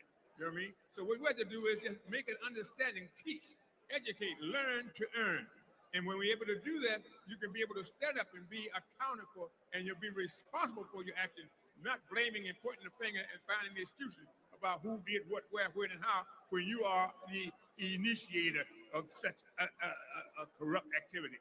Don't be a part of that. Don't fall for that prey of listening to the schemes that are made in hell. You know what I mean? Work with what is good. You know what I mean? What you seeking, you should find. Knocking, the door shall be open. Asking, you should be given. Let's work with that. Earlier this week, I know you're big on social media. On Twitter, your good buddy Oscar De La Hoya asked you to give him a call after Adrien wins tonight to maybe make a big fight with Ryan Garcia. Is that something that you will explore with a big win from the as you call him, the problem child tonight? Yes, I'm very interested in what Oscar's saying, and I think that he's reaching out, trying to do something for his fight. Even though his fighter lost to Tank, he still is a wonderful fighter. Got a great following. It would be a tremendous match. You know what I mean? So I'm going to talk to Oscar if we can work things out. Most certainly working together works. I'm not the one that'll push anybody off and then say, you coulda, woulda, shoulda, but I didn't give you the opportunity. We'll give Oscar the opportunity. We'll give his fighter Garcia the opportunity. Yes, I'm open for anybody and everybody. And if AB does his job like he said he's going to do, that he's already demonstrated that he could do by winning 4 separate, distinct titles simultaneously in all the different categories of weight, world titles. Now, he said he's going to come back and he's going to win a title under my auspices. And if he does that, he said, then he's going to defend the title. Then he's going to unify the titles and everything. So this man already set the table and already put the tone what it is. And so Oscar is smart because he's the first one to knock on the door for opportunity. And so opportunity, Oscar, you're going to get it. You say, call you. I ain't put to sleep on it. And this brilliant man is sitting next to me, interviewing me. He's bringing it 2 to 4. So you're going to understand that we are looking for anybody and everybody that wants to be able to be great fighters, but be a people's champion and to be able to not forget from where they come from. Fight, work hard, dedicate yourself, commit yourself to excellence, but do it for the people. Be humble. That means humble, being patient, being put the other person in front of yourself. Don't be I, me. If it don't go my way, it ain't no way. No, that ain't the way to go. Let's go for what's best for the people. Upward mobility, elevation, and working together with love and understanding and togetherness. Do it, man. Tomorrow night, just to go for more of the option, bro, there's a big fight match at Square Garden between Lopez and Taylor. I think the world would love to see one more or another promotion between Bob Arum and Don King. Those are the greatest fights that have ever been made. So would that be an interest for you to fight the winner of that fight? Well, I love Lonesome Bob. Lonesome Bob is a prosecutor. He likes to put people in jail. He was excellent at doing that. But he's also a mastermind at throw a rock and hide your hand. He created one of the most abominable situations that exists. But nobody know nothing about it. Then he would go out and do what they're doing now, leak. He'd leak it out. And when he comes back around the circle, then fight. I would never touch nothing like this. This is a dastardly thing to do. But that's how he made me as good as I am. If you took a chart and you went from a 1 to 100 to a 0 or 1 to 10, whatever it would be, who would be the most likely to succeed? You know what I mean? It would be Bob Arum, Harvard graduate, Kennedy Raider. You understand what it is? But what happened is I beat him on everything he tries to do. But it has to make me sharp. I have to work double time, overtime, reading, studying, and learning human behavior. And so that I can deal with Lonesome Bob. Because he don't look at the aggregation of bringing all the people around to be him. He's Lonesome Bob. He sits there by himself, you know what I mean, finding out how he can put you in jail. You know what I mean? How he can take away your money. How he can take away your reputation. How he can do something that's detrimental to humankind, not elevating to humankind. So I have to thank Bob Arum because he was an instrument of me working harder than ever to be the promoter that I have become by being the people promoter, a promoter of the people, by the people, and for the people, and my magic lies in my people ties. What can we expect? I know you're getting the reports from training camp from Coach Kevin. What can we expect from Adrien Broner tonight? You and I both will be fans. You and I both will be expecting, and all we can do is expect, because nobody knows. You know what I mean? It's like a mystery man. Now you see it, and now you don't. So you got to understand something. I ain't nobody that brilliant to know what Adrien Broner is going to do. But Adrien Broner knows what he's going to do. If he can do what he proposes and prognosticates to do, and what he predicts to do, it's going to be super sensational, second to none. You know what I mean? So I'm looking forward to it. I'm a fan just like everybody else in with the Adrien Broner, because the guy he's fighting is a guy he ain't lost a fight in 7 years. And now he's become a lawyer. He wants to be a Clarence-Darrow. He wants to be able to fight for the rights, you know what I mean? And so this is what he got to do. So Adrien told him, he said, well, when I knock you out, he said, then you can be my lawyer. You know what I mean? He said, well, they got to get to that knockout first, but I may be your lawyer because you're going to need one when I get through with you. Boy, these guys are really, they talking their talk, and so far tonight, they have walked the walk. So there's not about saying one thing and doing another, you know, speaking out with a forked tongue, you know what I mean, and saying and doing absolutely opposite of what you are preaching and advancing. So no. So we're going to find out what Adrien Broner is going to do, but we're all going to be surprised together simultaneously. One of your great fighters who's not on the card tonight, he's here. I got a chance to meet him. The #1 ranked cruiserweight in the world, Noel McHalen. He's the mandatory for Badu Jack, and we expect a fight between those two coming in the coming months. Yes, Bojack, whatever it is, he has a mandatory obligation to the man that was sitting beside me, Mauricio Suleiman, who his father was one of my dear friends, and we worked together collectively to make the betterment of boxing. He's got to fight Noel. And when he fights Noel, then that will demonstrate what it is, because he upset Macaboo. Macaboo was the champion. And Macaboo went out there and fought 17 different opponents instead of focusing on Bojack. And what happened, Bojack goes out there and he sits on the fight, and he wins the cruiserweight champion by a major upset. Now he got to give this young man an opportunity to give his chance. I've already been offered money to let him step aside. He didn't get in the business to step aside. He got in the business because he wants to win a title. And that's what I'm going to stand by, you know what I mean? Because money comes and goes. Your word follows you forever. Loyalty and loyalty in your word is what we got to be able to deal with. We got to stand for what we live for. If you don't stand for nothing, you don't exist. Well, some major things happening with Don King Productions in the coming months. Don, thank you for a very great card, and enjoy the rest of the show. I want to say thank you to all the women of the world, because we need them. Otherwise, we wouldn't be here. And so therefore, I want to be able to say, let us all work and pray for freedom and peace for the Ukraine, because the Ukraine is fighting for freedom and peace, but it ain't just for the Ukraine. That's an investment. It is fighting for all of us who believe in freedom, independence, liberty. You know, what they say, a new nation conceived in liberty. And it all boils down to one land, indivisible, with liberty and justice for all. And so with the women and with the liberty and the freedom and the peace, that's what we all got to work to do collectively together, not separately, undermining one, stabbing another one in the back, doing all the different deceptive and evil things, where, instead of using love in place of hatred, you know what I mean, and being togetherness and working hard to change this corrupt, rigged system that we're existing under right now. Well, thank you very much, Don King. Let's throw it back to Bob Alexander ringside. Well, I tell you what, Nate, if I make it anywhere close to being 90 years old, and Don King is in his 90s, if I make it anywhere close to my 90s, I hope that I'll still be able to speak the way he's able to speak. He is amazing. Sharp as a razor. I'm telling you, when you sit down and talk to him, he can still educate you. The wisdom he has is second to none. But even when I was fighting for him, I just realized how much knowledge he had about life. And I'm thankful that I was able to be a Don King fighter.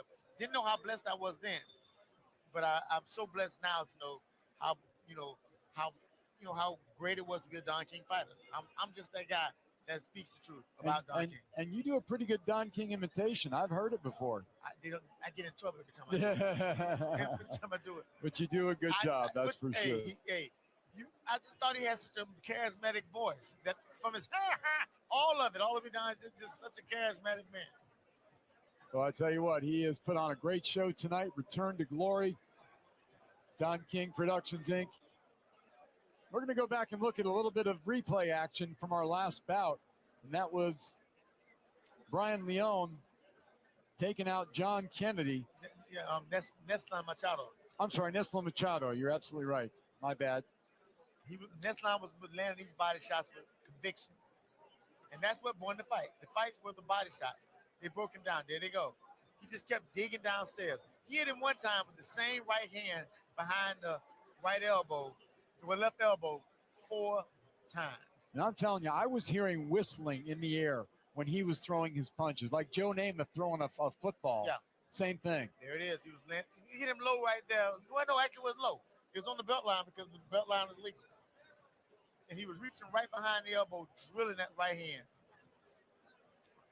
And you can see how much power Smith lost. Yeah. Smith started off with a lot of sting on his shots. Yeah, Machado really went to work, did his job, showed why he's 19-0. He is a true professional. Yeah, he is. Cuban system. Cuban system and some great training as well. Yes. So there you see Machado going to work, putting the hurt on Jonathan Smith.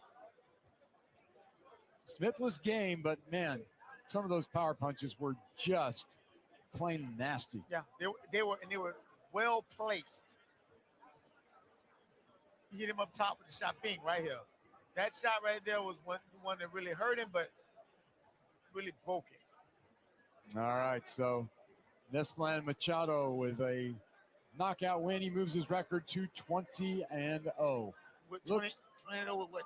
Nine knockouts now. So almost half his fights are knockouts. So he's going to be a lot of fun to continue to watch as he moves on through the ranks. All right, right now we are going to send it up to our amazing ring announcer, the one and only J.D. Lyons. All right, Black fans, on with the show we go. And right now, making his way to the blue corner, here comes Charlie Clemente. Charlie Clemente is in a fight tonight.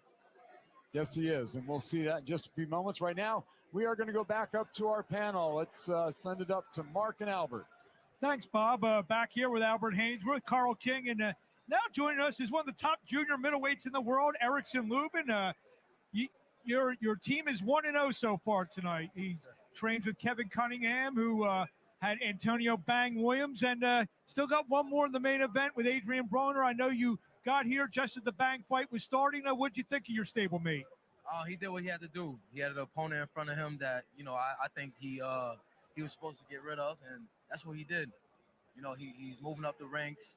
He's now 16-0, and I think he has a bright future ahead of him. I remember when you first started, you were the youngin in the gym. Now he's the youngin in the gym. Yeah, it is.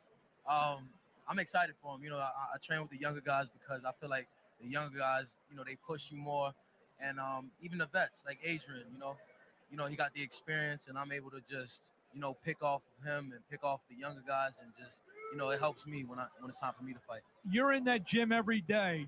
What can we expect? Can you give us a little secret what we might see out of Adrien Broner tonight? I'm expecting a knockout, to be honest. I'm expecting him to go in there and make easy work out of Bill Hutchinson. He has bigger fish to fry, and I think, he's motivated. Way back in the day, there was a young manager by the name of Carl King. He used to have young, hard-punching southpaws like yourself. Carl, Adrien Lubin told us tonight, expect a knockout from Adrien Broner. Well, I kind of, have a tendency to agree with that.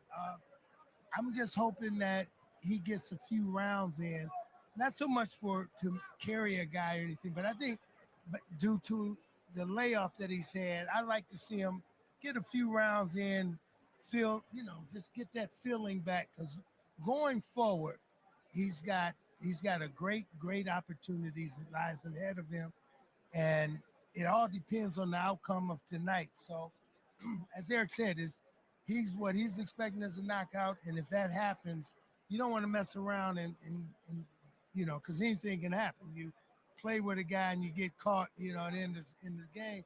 But Adrien has some bigger fish to fry. Got some great things happening in the future. So tonight, I'm just hoping for a few rounds to kind of fend off the rust a little bit. Albert, as you know, when you were in the practice, I mean, you would know how you would play on Sunday based on practice. Erickson was in the gym with him pretty much every day for the past 2-3 months. Based on what Erickson's saying, and your professional eye in the sense of, you know, the quote, practice makes perfect. What do you think of what Erickson said? Well, you know what Erickson said is right. But you know what, coming back from a 28-month layoff, you know, that's going to be different. So that's just like if I sat out an entire season or 2 seasons and try to come out and be myself. Well, you're going to have a lot of rust because you're going to have a guy coming after you. It's going to be a lot faster than sparring. So like, you know, like Carl said, that he needs to go some rounds to really knock off that rust because, you know, Bill Hutchinson is built for him. Let's see. And Bill's going to make it a dirty, ugly fight. And he's going to need that because the guys he's going to fight, you know, in the future, it's going to be, they're going to play it just that way. Real quickly, our next bout, we got Guillermo Rigondeaux, who just a short couple years ago was lauded as one of the top fighters in the world, runs into Lomachenko, who may have been too big for him. He had the accident where the pressure cooker blew up in his face, came back with a first-round knockout, still 42. I mean, still, it's 42 years old. Can we expect the same Rigondeaux that maybe he could turn back the clock a little bit? You know, he might have that little Brad Hopkins or B-Hop like blood to him. You know, he doesn't look that way. He can still go out there and show some, but he needs to show, like, be more exciting. Like we were talking about earlier, he needs to definitely be more exciting so he can get some bigger fights. Carl, talk older fighters. Well, you know what? The way Rigondeaux, his style, he has never been a really like an aggressive type guy. So I don't think he's gonna have a problem with his laid back style. It's just a matter of his timing and kind of condition he's in.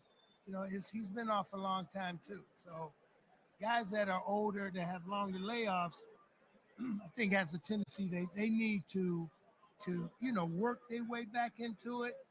And he needs to just be cautious, careful, and don't get over anxious and run into something. But he should be fine. Well, I'm going to ask here, since Rigondeaux is a southpaw, I want to talk to the expert southpaw here in Erickson Lubin. What have you seen out of Rigondeaux? He came back in February with the first round stoppage. He's keeping active, coming right back here beginning of June. What do you expect to see out of the great Cuban Olympic gold medal winner? I agree with Carl. You know, he has a laid-back style, and I think he does the game of boxing real well, and to hit and not get hit. So that's what I'm expecting from him tonight. You know, you could expect a knockout from him as well because he can be aggressive. So I'm looking forward to it. Well, when you were a young fighter, you turned pro at age 17. Him being a southpaw, did you kind of look at him and maybe try to take a thing or two from his game? I did. I used to look at him a lot. I used to look at Pernell Whitaker a lot. There's a lot of southpaws I used to look at. Winky Wright. There's some good ones, though. Some good ones. You're naming some great ones now. Yeah, absolutely. Just emulate them. You're going to be just fine. I understand 2 weeks from tomorrow night, you might be a little bit busy. You have a big fight on Showtime. Tell the fans out there taking on Luis Cuba Arias. Yep, June 24th. I'm back in action. Hammer Time on Showtime versus Luis Arias. I'm looking forward to it. We had some back and forth words, and I'm ready to back mine up. There you go. That's what I'm talking about. I like that trash talk. So talk about everyone you were in. For my money, it was the fight of the year last year. You and Fundora. It didn't go your way in the end, but it was an amazing fight. Getting back on the horse against Arias. Talk about, you know, coming off the loss and, you know, what you had to go through the last couple months. You know, just coming back from a loss is always hard for a fighter to, you know, just lose. But, you know, I came back. I came back before. I'll come back again. You know, I'm strong. I got wiser. You know what?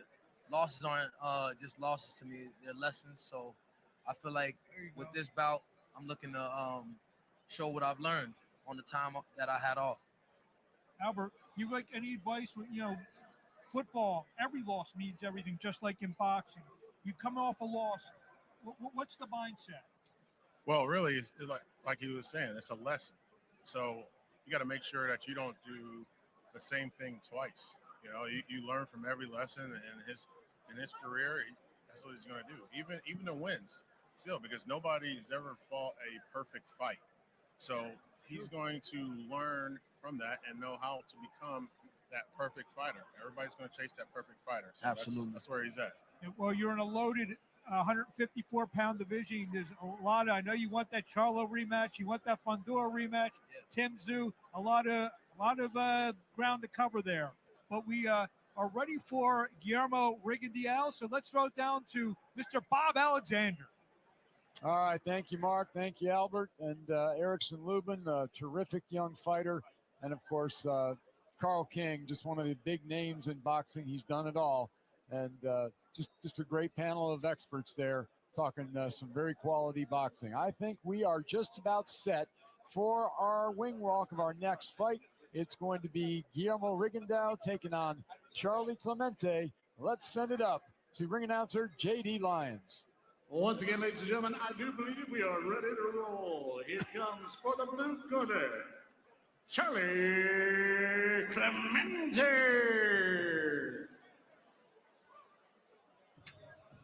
Charlie Clemente is in a tough fight tonight. Well, he's fighting a living legend. I mean, you're talking about a multi-world champion. He's undefeated. Charlie Clemente is 12-0 with 5 knockouts. But boy, what a big step in class to take. He's stepping out of the wave pool into the ocean. That's a great analogy. But the sad part for him is, the good and bad part for him rather, is he has to do it, and Rigondeaux needs this kind of guy to bring it back. So this fight could be bad or good either way. All right, former world champion makes his entrance next.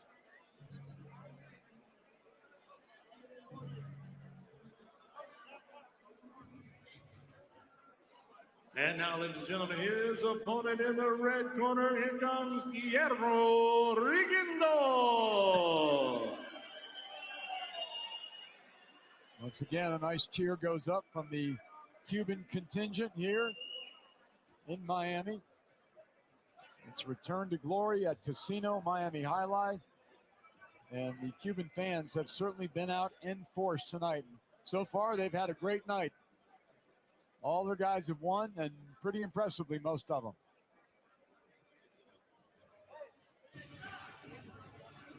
Guillermo Rigondeaux waiting for his particular brand of walkout music, and here he comes. Double gold medal winner in the Olympics.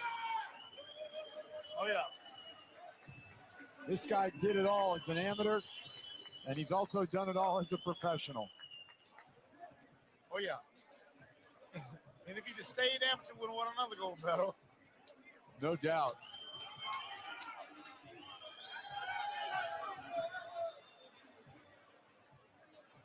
Rigo, the coolest thing about Rigo is he's so respectful. He walks over and daps up his opponent. Well, Lex Aguirre used to do that. Oh, yeah. Walked across, and he was one of the guys, look, he would take away your steam right from the jump, man. All right, we are set for the official introductions of this bout.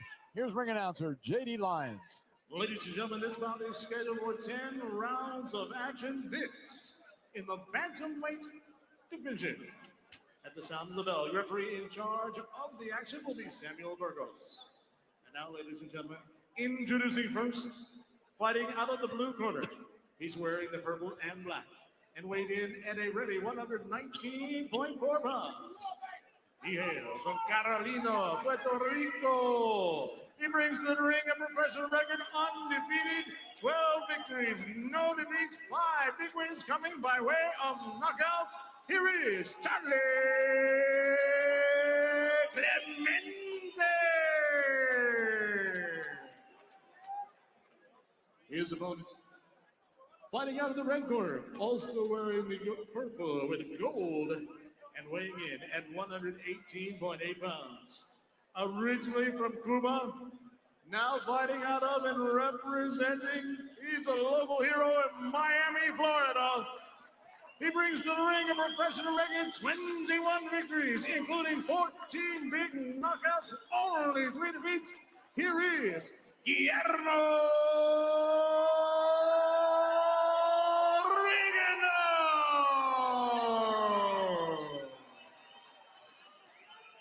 Once again, your referee, Samuel Burgess, give the fighters their final instructions.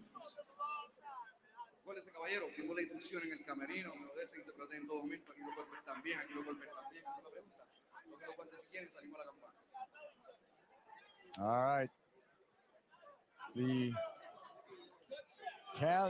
cavalcade of Hall of Famers continues. Louis de Cubas is a Florida Boxing Hall of Famer. He was in the ring just a few moments ago. Saw Leon Margulies, the longtime promoter at Warriors Boxing. He is a Hall of Famer as well. So I tell you, we got him out in force tonight. And they all come out for a Don King show. Here we go, round 1, scheduled for 10 in the bantamweight division. Guillermo Rigondeaux wearing the purple trunks with the gold trim. Charlie Clemente from Puerto Rico, he is wearing purple trunks with black trim. Well, first thing, you know, Nate, you can't back up against the southpaw. And you got to keep moving to your left. Not move to true. your left. No, you back up, it's going to be an all night. It's going to be a problem all night. You're coming forward. You're setting you up. You got to press the attack. Not true. Back him up. I fought Matt Zegan, and I backed up. And I out-jabbed it. I fought my share of southpaws. Well, okay, maybe it's the style, I guess, because I know you got to jump on the southpaw and back him up. But I was a southpaw for 19 years. I'm a southpaw for my first 6 amateur fights before they converted me. I'm a southpaw all the way until they converted me, you know. I'm a natural right-hander, though. And I'm a natural lefty. There you go. Guys, we got a fight going on here. But I'm just saying, in case you're interested. Hey, we're debating this. I know. I'm just teasing. Bob, you can't let a southpaw move forward on you. Because it's hard to back up. Now, if you got an eye boxing IQ like Nate, now let me clarify. The Nate's going to let this guy. He's going to try to set traps for him and let the guy fall into traps. But you can't let a guy come forward as a southpaw, man. It's gonna be it's gonna make a headache for you all night. You can't let this guy. That's what you need to say. This guy. Just for the record, I'm a southpaw too. Yeah. Well, for little it matters, which is basically nothing. I never got in there and threw a punch in anger, and like all you guys, I just called it from the outside. That's all. But I'm enjoying this, and I know you guys are too. Guillermo Rigondeaux trying to make a comeback at the age of, I think he's 42, I believe. He's looking pretty good so far, keeping a nice tight defense, relaxed, forcing the action. Yeah, you know, Rigo needs to force the action. He needs some excitement to happen. And this might be the right guy for it to happen with. Yeah. Look, I've said, we know his boxing IQ is off the charts, one of the most revered amateurs to come out. But his style early in his career was like watching paint dry. And that's why nobody wanted to see him. Though his skill set was was very high, nobody wanted to watch him because it wasn't interesting, it wasn't exciting. He has to change his style. Yeah, well, and at this point, can he? Well, we all been asking this question, can he change his style? Because what he's doing, he's constantly following this guy and letting him off the hook. And he needs these rounds because he's been out for so long. We are under 10 seconds to go in this very first round. He looked a little bit stale there. Yeah, kind of off balance and unlike the Guillermo Rigondeaux we've seen so often. All right, the end of the first round. Very probing round.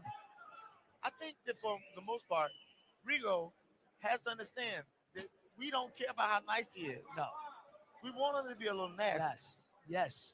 You know, we need him to be a little testy. And his people need him to be no nasty. Yeah. You know, come on, man. All this probing and plotting. He wasn't around. I mean. Yeah, no doubt. I mean, he won the round. I mean, but here's the question. In winning the round, did you win the round? Were you excited? Yeah. And that's the fear that we have, so many people are having with him.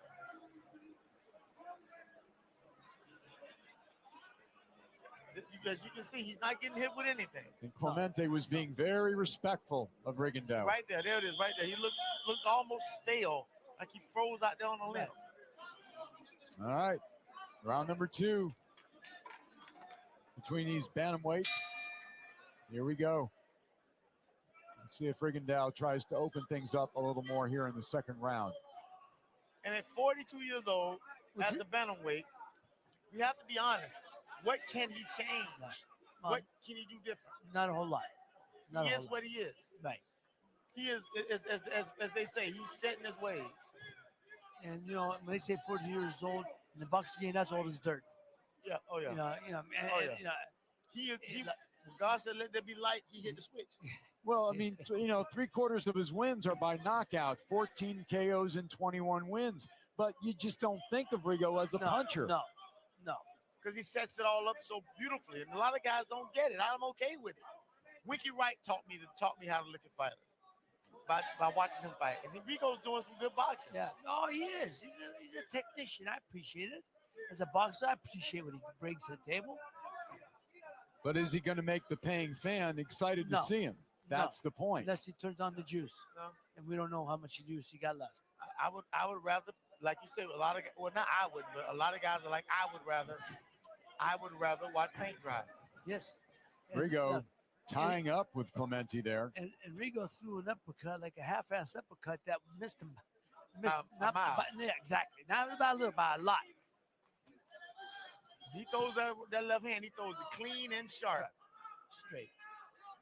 He just threw it just then and it looked like he was stamping a letter. Right.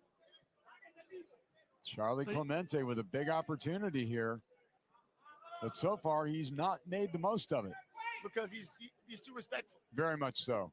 Very much so. If I was Clemente, I'd come out, man, I'd be shooting out of both hip pockets. That's right. I'd be loading, I'd be right. hitting Rigo everywhere but under his feet. That's exactly right. I'd be hitting him in every hip.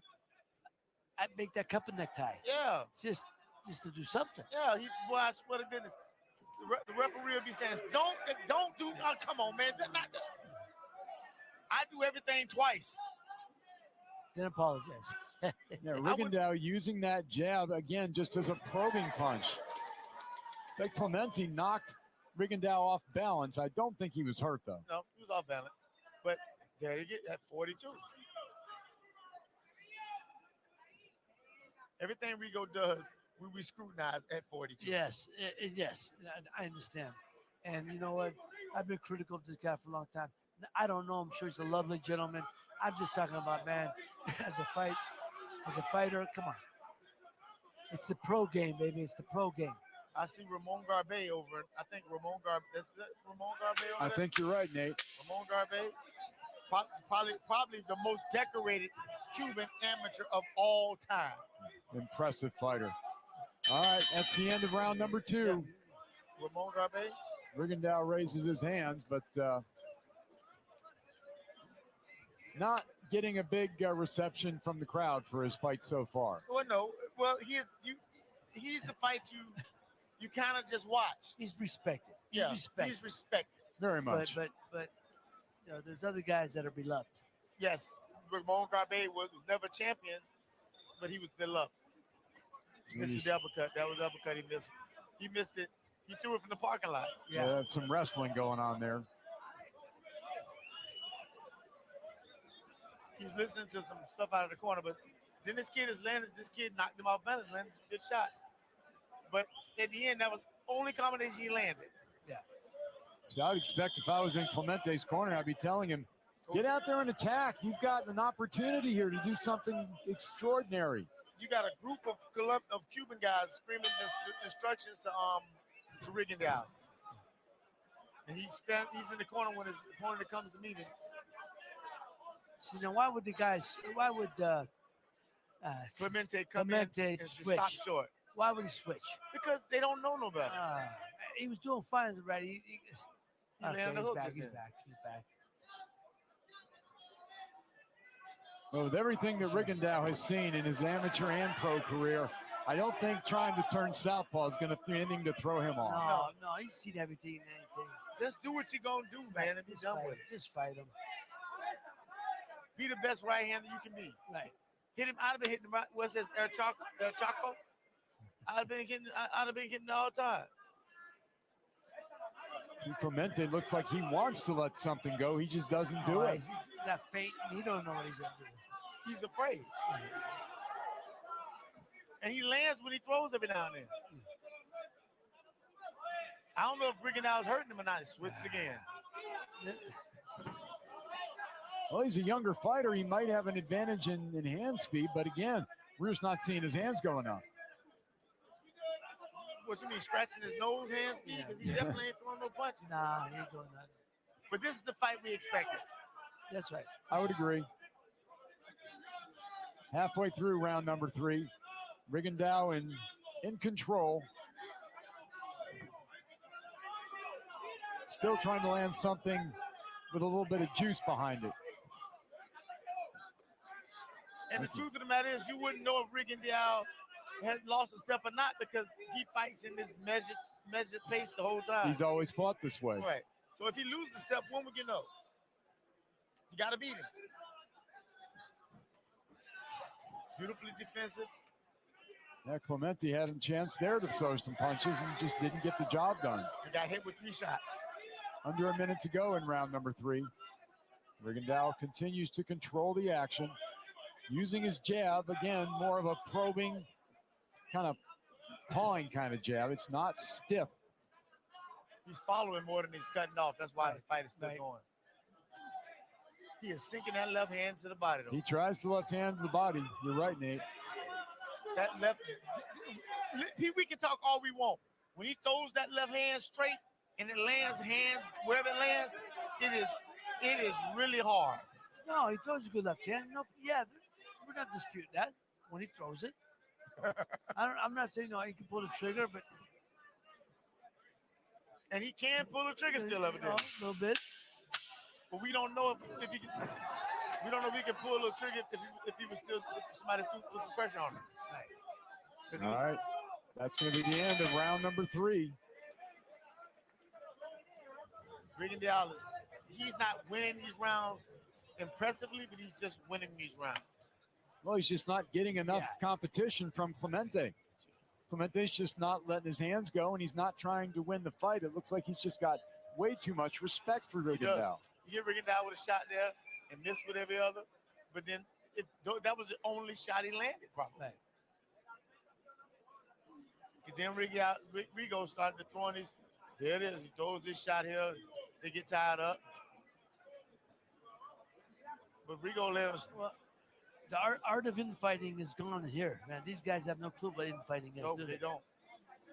I don't care what they say. I was the last one to do it right. Why not? Because I had OGs like yourself to watch. Mike McCallum. Yeah, the body statue. Yeah. You don't. Mike, great one. Great fighter. Great fighter. I believe that the body was the most important thing. Of course.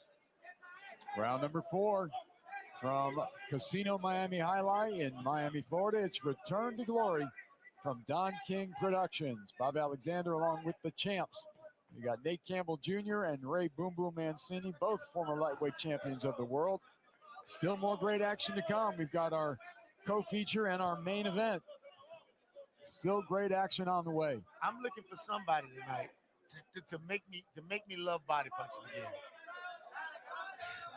Yeah, it's a lost art. It's a lost art, man. Infighting, not just body shot. It's a lost art. Yeah, just getting inside and doing it all. Like right there, I want to see somebody get in there and do Look, Nate, as soon as they touch, pull your hands in, keep that on chest and go to work. Yeah. Yeah. Reach around the elbow, then go to the middle, then come back out. Pull your hands in. Now they're content just sitting there waiting for the referee to break them up. That's so immature-ish. That's what I'm talking about. They don't know the pro game yet, man. They both landing good shots here. Under 2 minutes to go in round number 4. This one's scheduled for 10. Rigo landed a very good body shot, but he got hit with a sweeping hook in place of it. So Charlie Clemente can respond, and he's not getting hurt to where he can't punch, but he's not punching. No. And why would you give up your O for this? He's trying to counter and. Well, it's pretty clear that he has way too much respect for Rigondeaux. Asking the reps to help him, he ain't ready for this, man. Charlie Clemente, 12-0 with 5 knockouts. But very doubtful that he's met anyone with the experience or the skill set of Guillermo Rigondeaux. Rigo's gonna hit him with a left hand right about now. Told you. Clemente tried to answer back, but fell way short.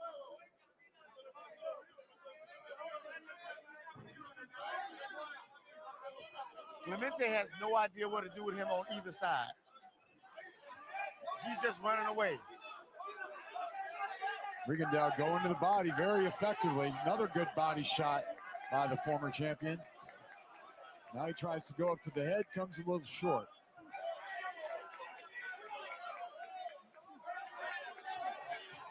Goes to the body, goes to the head, tries to put a little bit of hurt on Clemente. But he does not cut the ring off. When I tell you I watch these guys with all this experience, can't cut the ring off, that aggravates me to no end. No. Like they said, walk them down, walk them down. Yeah, that's something you should learn way early in your career, to be able to walk somebody down like that. Yeah. It's a lost art. The problem is you can't teach a guy to do something you don't know how to do. Right, exactly. And these guys don't know how to do it, so they can't teach it. No. Good point.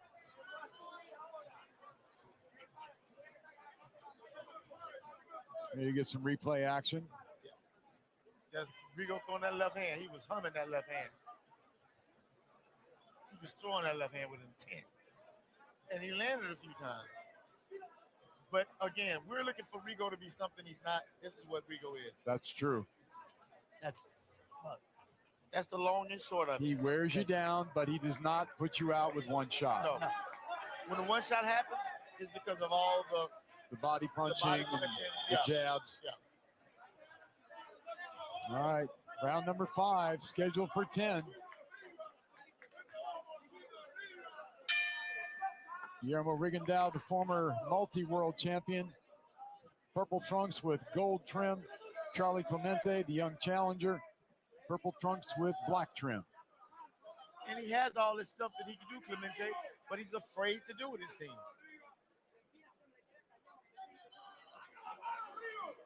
He's concerned with what he's going to do in return.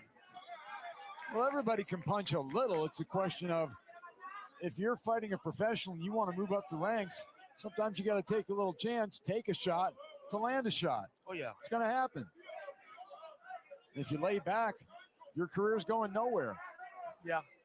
As I'm watching the fight and I'm listening to the Cuban guys scream out Lagancho and, Medio, and tell them what punch to throw, all the Cubans are screaming it from the corner. I realized that Ramon Garbe fought in every weight class there is. He fought from the lowest weight class to heavyweight. Wow. I didn't know that one. Yeah, he was that good. He was a winner at every weight class. Under 2 minutes to go in round number 5. And the fight just continues its pace. Rigondeaux chasing down Clemente. Clemente offering very little in return. He was amateur for so long. He was so good at it. You can't change it. Nah, and he cares about points more than stoppages. Well, and a lot of folks thought the same thing about a guy like Mark Breland. He was an amazing amateur champion for a lot of years, and then he went to the pros, and it didn't translate as nearly as well. Why? He was champion in 2 divisions. But he did win the title. True, he did win a world title. No, he won that. He won 50, was it champion at 47, 47. But people were thinking more along the lines. People were thinking more along the lines of Sugar Ray Robinson, Well, for Lee Breland. was a highly regarded American amateur, and Mark not only a hell of a fighter, real good guy, of course. But I think you only have so many fights in you, whether amateur or pro. Right. And I think he has so many amateur fights with him that his pro career was short. Well, 210 and 1. 210, undefeated in international competition. That's right. So I mean, and he was champion in an era when there was a great champions there. Yes. Oh yeah. There's a good left hand by Rigondeaux. Charlie Clemente is content to hold and not throw any punches. But the thing about it is, Clemente's not landing anything, but and Rigondeaux's only landing every now and then. And We got 5 more rounds of this. Yeah. I don't see anything changing. I mean, No. Well, we knew what this was going to be. yeah, it's pretty much the fight that we thought. And but the sad part about it, if Rigo wants to make any money, make any noise, he gonna have to do something a little different. Well, and You know, I don't know if he knows how. well, and Charlie Clemente, I've been saying it all night. He's got a golden opportunity in front of him, but he's not taking advantage of it. I would rather go out on my shield than to go out like this. I agree. Get out there and try something. Just take a chance. In the mortal words of Bill Gonzalez, not the corner's begging. Now your corner's begging. Please, Right. baby, come on. Come on, Charlie, baby. Come on. And he's doing it with a Spanish accent. Come on, man.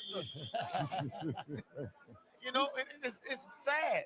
You can't, when your corner's guy having to beg you to work, this ain't the job for you, baby. No. All right, we move into the second half of the scheduled 10-round bout. Round number 6. Charlie Clemente taking on the multi-world champion, Guillermo Rigondeaux. If you look at Guillermo and look at Charlie Clemente seems to be the bigger man. Why not use that in your favor? Well, who knows what kind of legs that Rigo has left at his age. I mean, we don't know because he hasn't been tested. We would dang sure find out. And we would. He would let some thunder go. I'm talking about Clemente. We'd find out what Guillermo has left. But he's just not doing it. It's almost like one guy scared, the other guy glad about it. Exactly. You paint a perfect picture, Nate. Why ain't he been fighting this way? One punch at a time, but one punch at a time. And not much on it. Well, it was everything he bought. That's what he had on it, everything he bought. Both of them flat-footed, feet pointed, improper direction. Nobody punching nobody. Yeah, unfortunately, it's just not a real interesting fight so far. We're just keeping it honest.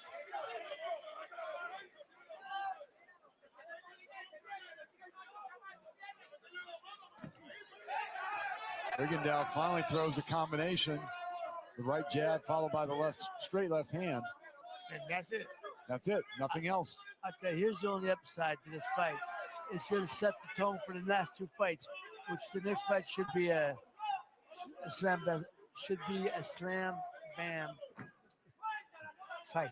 Yeah, if it heads the way it's going, boom, it's going to be probably a shutout on the scorecards. Right, but it sets it that the last 2 fights sets it up for the last 2 fights. Because after this, man, well, you're going to see. Got to be, next fight's got to be great. Ahmed El Bialy is a fighter that we're going to, I think, enjoy watching. Yes. Yeah. He's very exciting, and he comes to fight.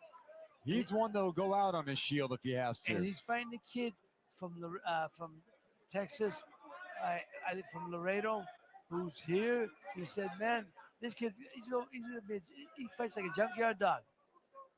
He's going to be fighting toe to toe. It's going to be a tough challenge, no doubt about it. We look forward to that. Winding down to the end of round number 6. The pattern continues. Rigo doing the chasing, a little bit of punching. Clemente doing the running, and virtually no punching. 6 rounds to 0, Rigo. Yeah, absolutely. And that's why people have a hard time with Rigo. Because he wins every round, but Jesus Christ, he wins them this way. Not in exciting fashion. You got people getting up, buying. You got people getting. We get 2 drinks over here, please. I know, man.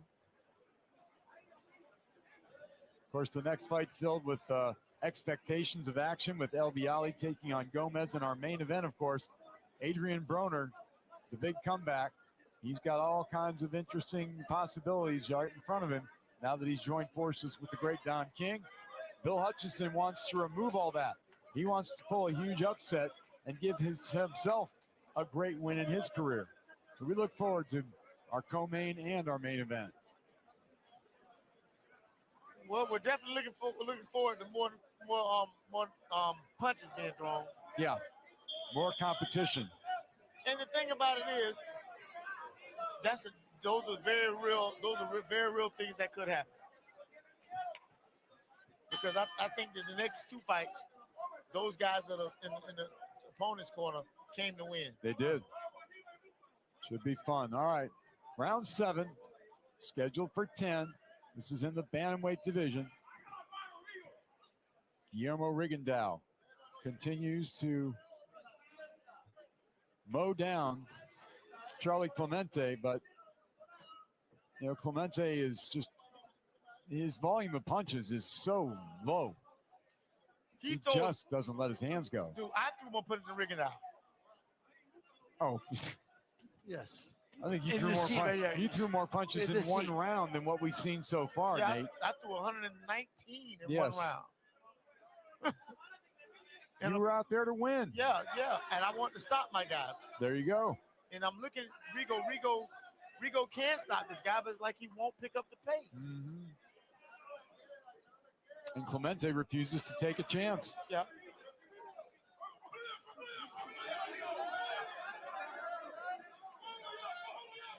I'd rather run out of gas punching. Well, and as Ray said, be carried out on your shield. You're going to get more respect than going through something like this. Yeah. It's the cure for insomnia, man. Good body shot. Rigo tries the big left hand. Clemente gets out of the way. And it's back to the same pattern. Jab, jab, once in a while a left hand. And nothing from Clemente. Clemente just trying to survive now. Yeah, I mean, if I was in his corner, I'd be pulling my hair out right now. Or pulling his out. They're one of the two, yeah. Whichever works. I can't. I was fighting the guy that was 7-0 and he headbutted me. I came back to the corner, my trainer slapped me so hard. Because he said, "Don't let him hit you." I said, "He didn't hit me like I was holding my hands up like this." But these guys genuinely don't want to fight this season. Well, at least one of them don't. And Rigo has all the talent. Come on, Rigo. That's what I want to say sometimes when he comes by.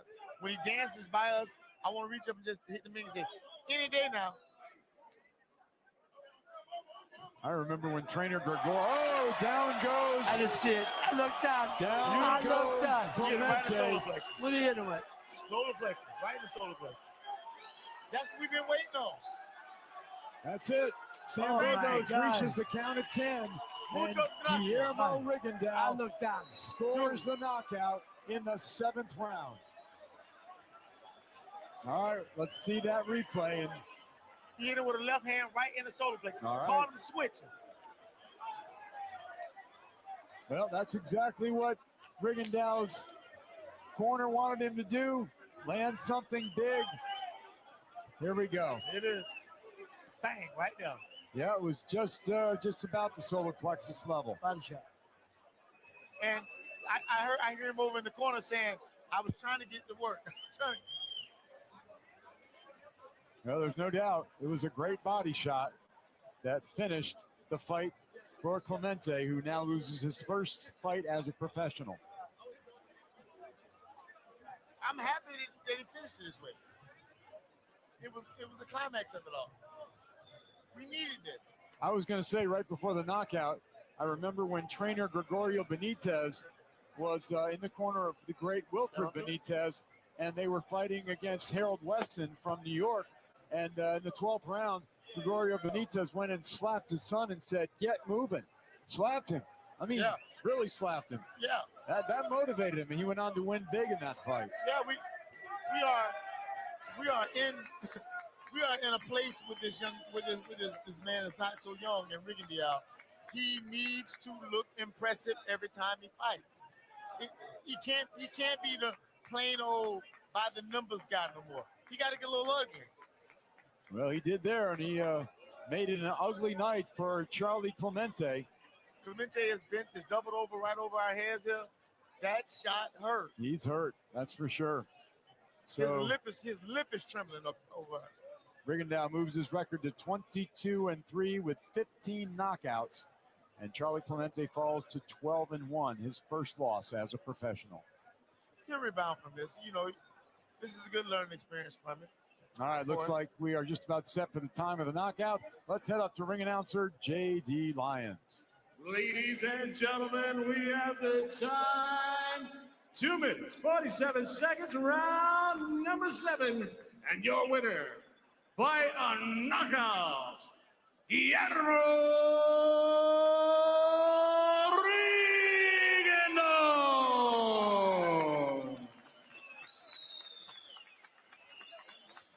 I'm happy for Rigo. Well, it was a good win, and it was the win he needed, like you kept saying, Nate. Yeah, but Rigo has to make some changes because people are consistently in my Facebook, my messenger was going off. People are like, come on, man. And you'd rather watch the paint dry. And I'm like, bro, you gotta come to the realization that you gotta change your game for the money. And it just shows you what great body punching can do. He can do it. Yeah. No doubt. He can do it.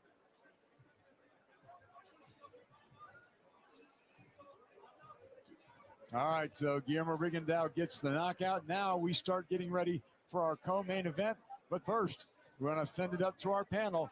Mark Abrams, along with Albert Hainsworth and other guests as well. Guys? Thanks, Bob. We're back here at the panel. That's Albert Hainsworth. Ray Mancini just called the fight. And special guest here, I talked about on my interview with Don King, the #1 ranked cruiserweight in the world, Noel McCallum. Noel, how you doing? I'm great. It's great to attend such a good event here. Don King, legendary promoter. I'm very excited. Great fight card, and looking forward to it. Well, thanks for joining us. Ray, you just called the fight. Real quickly, what did you see out Guillermo Rigondeaux? Well, I tell you, with Rigondeaux, I don't want to get too critical, man. That's a cure for insomnia. I'm going to tell you what, man. The guy's 42 years old. He's this highly skilled, high boxing IQ, but he's terrible to watch. Absolutely terrible to watch. I don't want to watch him. I don't want to see him. And that's it. I can't. Can I put it any other way? Ray, do me a favor. Don't hold back. Jesus, man. I don't know. I'm sure he's a lovely guy, but I don't want to see that type of fight. I don't want to see it. Just he's 42 years old, man. What's he? I don't know what he's still fighting for. But fight because it's not fan friendly. It's not, man. It's Jesus, man. And I guess I got nothing else to say. Albert, you were watching the fight. Can you expound on what Ray said? Well, you can tell Ray is a offensive fighter. Me, I play defense, all pro and all that stuff. So I like the defensive fighter. I like the defense of him, figuring it out, and then boom, that one shot, it puts him down. So I love that. I love the way like Floyd Mayweather fights. Everybody's like he's bored with that, but I love the defense. I get it. And but here's the deal. In this sport, you win by offense. You make the other guy miss, but you win by hitting the other guy more than he hits you. That's offense. I don't get it, man. But look, he hit him a solar plexus shot. It went down. Great. I'm happy for him. I don't know what's next for him, but it's not fan friendly. Look, even these people, the Cuban people, they're like, okay, they're not crazy about it. They're not rabid about it. And the Latinos are the biggest fight fans, and that's a lukewarm response. Noel, you could break the tie here. What did you think of Rigondeaux? I have to disagree. As a boxer,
just don't think he's that beloved because he doesn't have the style they want to see. They want Latinos are excited fans. They want to come out, with fight put on the line. This guy's a technician. He's a great technician. Look at our next bout. We got the American Pharaoh, Ahmed Albiali. He's a puncher. What is better than that? Anything's better than that. Fight's gonna be the greatest fight I've ever seen. To that. I know Noel is, you've been around, you know him a little bit. There's just some rumors that you guys can dance for. Tell us the story. This is a funny story. I met up the first time in Saudi Arabia, and he was walking up the sound of the story between us. I was like, I don't know. We're supposed to fight each other. I was like, really? I never heard about that story. And he's like, yeah, we're different divisions. So that didn't happen. But I didn't know. These are two guys who live in Miami. The first time they meet each other and talk about fighting each other is in Saudi Arabia. But look, that's only in boxing can that happen. You know what I mean? But that's the great thing about it. You run into each other. It's not the personal. It's a business. You're gentlemen. I'm assuming you're friendly still. Yeah. Of course, we're of course. And then next thing you may around and go fight for the title. Who knows? I'm really excited for his fight. I mean, he's a top contender in the light heavyweight division and could fight soon for the world title as well. And so I wish him good luck and I'm excited to see his fight. Albert, we got to tell the tape here. 6'3" Rodolfo Gomez, a guy who's a very defensively sound fighter who can punch a little bit. Do you think we should see any problems from Albiali tonight? I don't think we're going to see too many problems. I think it's going to be a battle, but I think Albiali is going to win it in the end. I don't know if it's going to be by knockout or go to distance, but with his power, it should be by knockout, probably in the 7th, 8th round, I would think. But we'll see. Like Gomez is a super, skill fighter. He's hard-nosed. He has a chin. So we'll see. It could be a surprise. And he's got 8 wins in his 14 knockouts. Ray, he's a guy. I mean, he's a little bit behind where Noel is. He's ranked number 14. He's a guy who maybe he's 1 or 2 fights away. Does he need to look impressive and score a big knockout tonight to call the champions out? I don't think he needs a big. He has to win. First of all, as we were saying earlier, he has to win. If he wins impressively and like he has the last couple fights, then yeah, those guys are gonna have to give him a shot. There's no dispute. But let me tell you something. This kid, I'm telling you, he's gonna bring it, and he's gonna make Albiali fight. He's gonna make it. So if he wins, he's gonna have to earn it. Noel, what are you expecting now of the American Pharaoh tonight? I see he has to win convincingly. Title shot but for the division and coming to fight, and he will probably not give up. I think Albiali will win this fight. He has to win convincingly, but I don't know if it will be on points or knockout, but he has to convince. Talk real quickly, Noel, about fighting a guy who may be a few inches taller than you are. One time I fought my career a guy who was taller than me because I'm pretty tall for my division myself. And you have to go inside, but you can also control the distance. It depends on your fighting style. You see sometimes smaller guys winning bigger guys like David Hagen, who have from the distance. So it all depends on style. Albert, this week when we had a chance to talk to him and his trainer, Albanani. Albanani was very adamant in thinking that because of, he's a really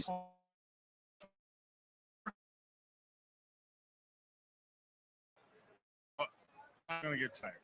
He's going to go in. He's going to throw some super hard shots, But with Gomez being who he is, like Ray said, he's a Mexican. He has a chin. I mean, he can fight. So we're going to see a lot of good, strong hits. I mean, we're going to hear some hits. You're going to hear it over the mic.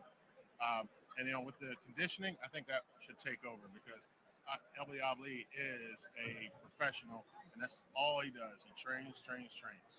Noel, play Gomez for a minute. You're in with a heavy-handed guy, which at cruiserweight, you fight a lot of heavy-handed guys. Yeah. I mean, Guy Breedis is a real heavy-handed guy. How do you fight a guy like that? I mean, in the cruiserweight division, it's power and speed combined. So everybody in the division, a low KO percentage or high KO percentage has power. and every punch hurts. And a puncher, usually if he's aggressively puncher, you outbox him. But he's a puncher with technique, and it's maybe more difficult. So it depends all on the style. Styles makes fight. Right.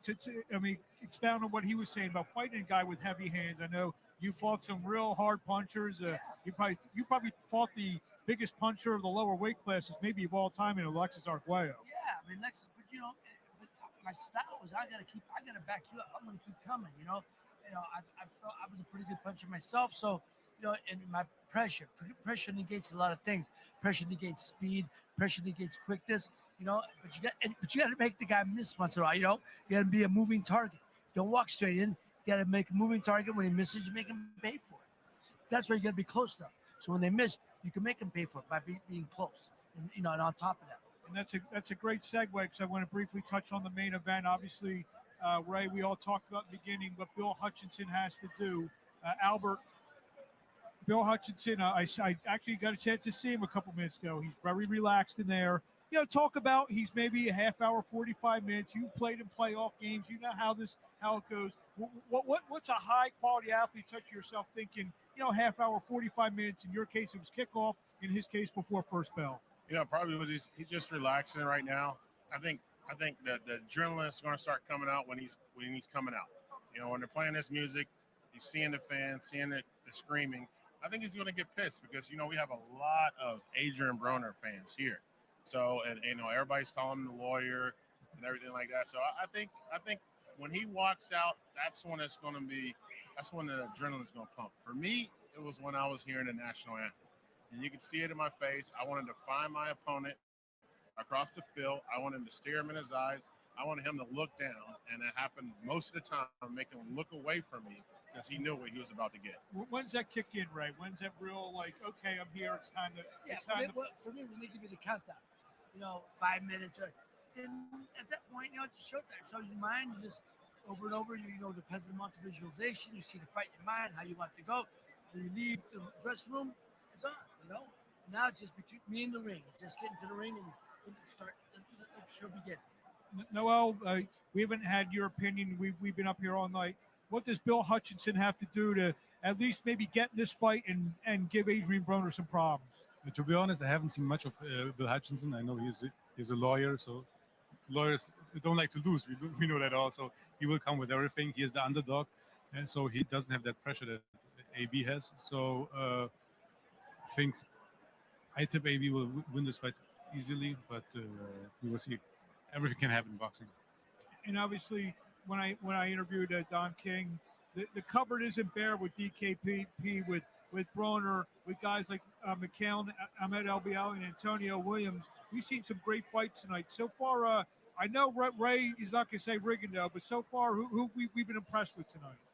I've actually been impressed with Rigondeaux and also Bam Bam. I thought he was really good, and also Pitbull. I thought it was like a great fight. He showed a lot of power. I'm just looking for the fights tonight have been good. I think I'm looking for the next two fights for me to be the fight tonight. Well, we thank you, Noel, for joining us. We can't wait. My pleasure. I can't wait to hear that date when you're going to challenge Badu Jack for the WBC Cruiserweight World Championship. We wish you best of luck, and we'll talk to you along the way. Back to Bob Alexander ringside. All right, guys. Thank you very much. Great job, and we do wish the best for Noel. Hope he gets that title fight before the end of the year. All right, we are now set to send it up for a very special moment. Here's JD Lyons. Ladies and gentlemen, your attention, please. In boxing, we are joined tonight right here by an absolute legend of the sport. This man possessed the greatest jab in the history of the heavyweight division, bar none.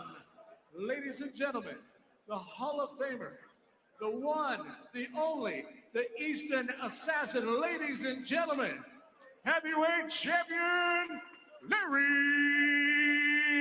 Holmes.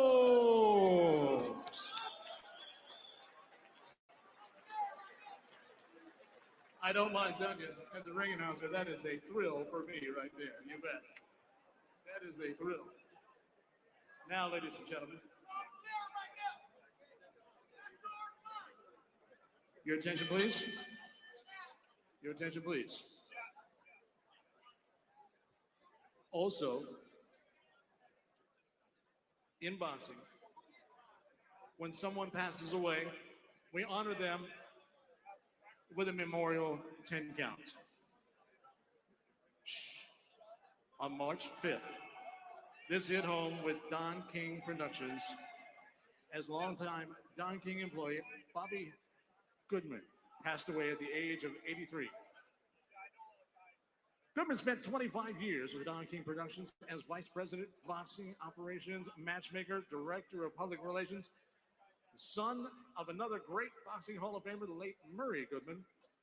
Bobby and his father were both inducted into the International Boxing Hall of Fame and the New Jersey Boxing Hall of Fame, the only father-son duo to ever achieve those honors. During those years with Don King, Goodman helped promote some of the biggest events in boxing history, including the Rumble in the Jungle between Muhammad Ali and George Foreman, the Thriller in Manila with Ali and Joe Frazier, and the Sunshine Showdown with Foreman and Frazier, and two featuring Roberto Duran and Sugar Ray Leonard. He also worked at Madison Square Garden's vice president of boxing there. He leaves behind 4 daughters, Beth Ann, Kristen, Victoria, Randy Victor, and his brother William, along with his sister Joyce Macedo. Ladies and gentlemen, at this time, we will ask you to please rise and remain silent as we have the timekeeper toll the bell 10 times in the honor, the memory of Robert Bobby Goodman.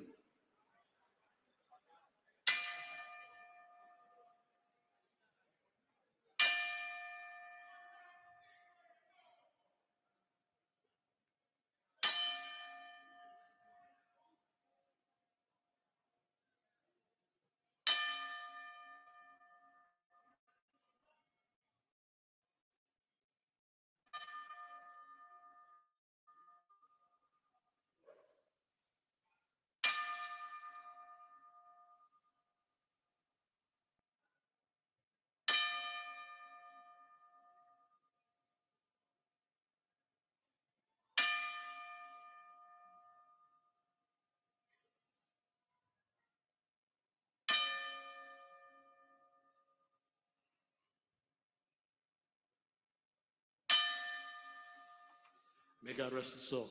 Thank you very much.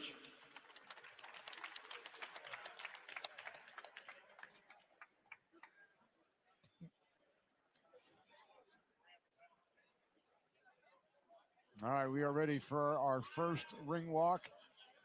JD Lyons has the information, and let's send it back up to him. And now, ladies and gentlemen, on with the action we go. At this time, making his way to the ring, Rodolfo Gomez.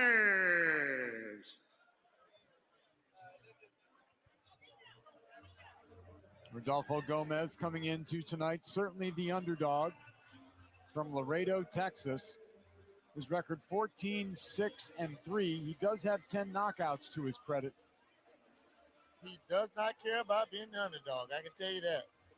And he's fighting a guy in El Bialy who doesn't care about defense either.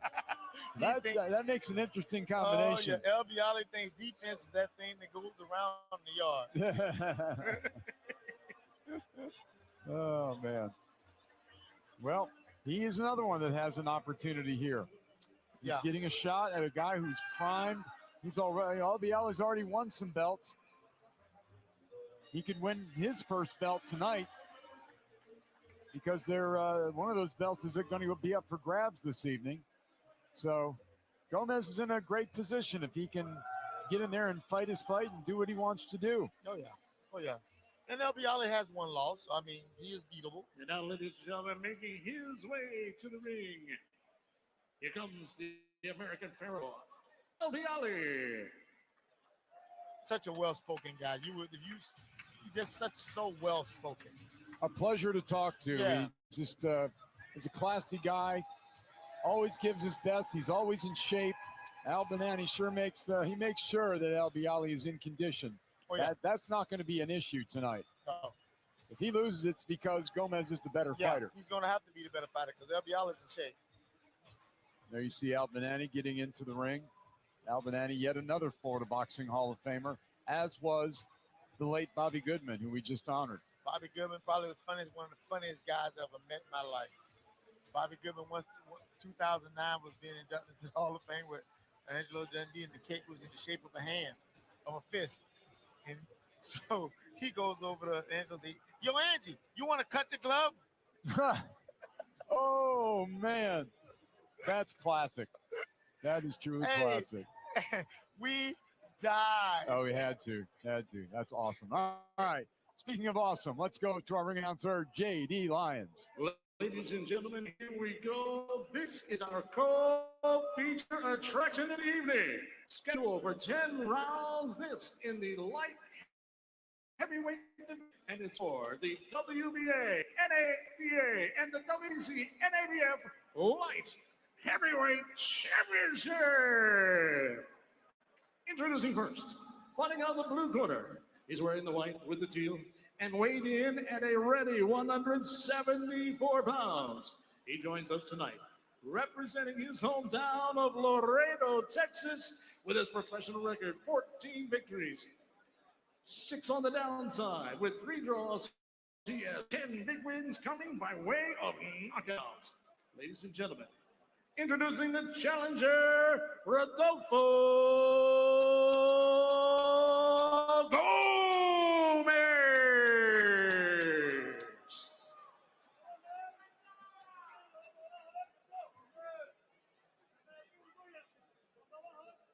His opponent tonight, fighting out of the red corner, wearing the black. Official weight 173.8 pounds. He enters the ring with a professional record standing at 22 victories, including 18 big wins coming by way of knockouts. Only 1 defeat. Fight fans, introducing the reigning and defending NABA light heavyweight champion, hailing originally from Egypt and now living and fighting out of Miami, Florida. Ladies and gentlemen, and here is your American Pharaoh, Albiola's.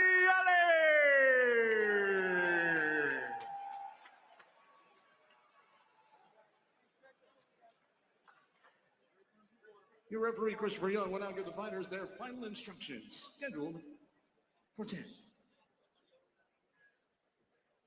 Okay, Jimmy, you know what time it is. For the NABA, NABF light heavyweight title. Fight hard, fight clean, touch him up. All right. Ahmed Albioli taking on Rodolfo Gomez. This one is scheduled for 10. Albioli defending his NABA light heavyweight championship. Always great to get a strap, Nate, but I got to tell you, it's the win that's going to be what propels either one of these guys. Yep, Albioli looks in great shape. All right, Ooh. round number 1. Rodolfo Gomez. Came right out of here on the right hand. Wearing the white trunks with the light blue trim. Albioli black with gold. Rodolfo's landing some good shots out of the gate. Yep. He said he's going to fight him all night. Well, he's not timid, that's for certain. No. And he's using that reach. Albioli's getting hit with a lot of unnecessary shots. That's the way he fights, Nate. I know. Defense is just not his game. I told you, defense, he thinks is that thing that goes around the yard. Defense. Oh, Nate, but I'm pumped. He does. He does. I think you're right. Both fighters tying up here momentarily. Chris Young breaks them. But the thing about it is, he's going to have to do something with that head today because this guy going to hit him in it. And this guy hitting with jabs, uppercuts, hooks, everything. And he's winning the round. Albioli finally opens up, but takes a couple more shots. Good body shot. Good hook to the body. Long. Gomez long, and he's using his height. Yes, he He's is. using his length. And that's, look, do I expect Albioli to try to figure him out eventually after a couple rounds? Yes. But right now, it's giving him problems. Oh, yeah. Problem is called jab.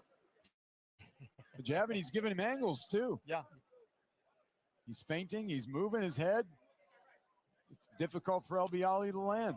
Yeah, Elbiali, don't load up. He's not load up. See, right there, I'd like to see the guy pull his hands in and do some infighting. Nobody That's does not- anymore. Nobody. They- You were the last great one to do it, Nate. no, I don't know if I You were the was. last one. That's just me talking, but the real talk is nobody does it anymore. No, I was joking with that. no. 1 minute to go in this first round. Elbiali really has yet to land anything substantial.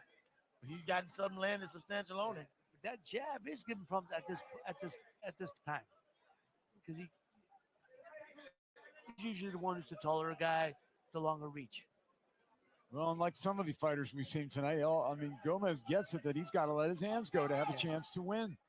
Yeah, but good hook, good hook. Elbiali with a straight right. Elbiali's knock is his defense. Correct. At this level, he's going to have to employ some. Because as he goes to the next level, those guys can crack. Down to 10 seconds to go in this first round. Gomez, I think, probably landed the most effective punches in this fight. He did. Well, Gomez won the first round. In this round, yeah. Thus far. All right, that's the end of one. Can you imagine Berterviev hitting him with these shots? Yeah, that would be pretty ugly. And B2B, pretty Bivol. Bivol was boxing, but Berterviev, you may able to drop this whole lighting truss on top of B2B him. punch a wall. He'll punch Yeah. a hole through a wall. All right, let's see some of the work from Gomez that we think won him that first round. Nice movement, beautiful, nice long jab. He threw a right, 2-3 from outside. He threw a long body shot that I thought was phenomenal. Left hook, yeah. You see Elbiali trying to get on track.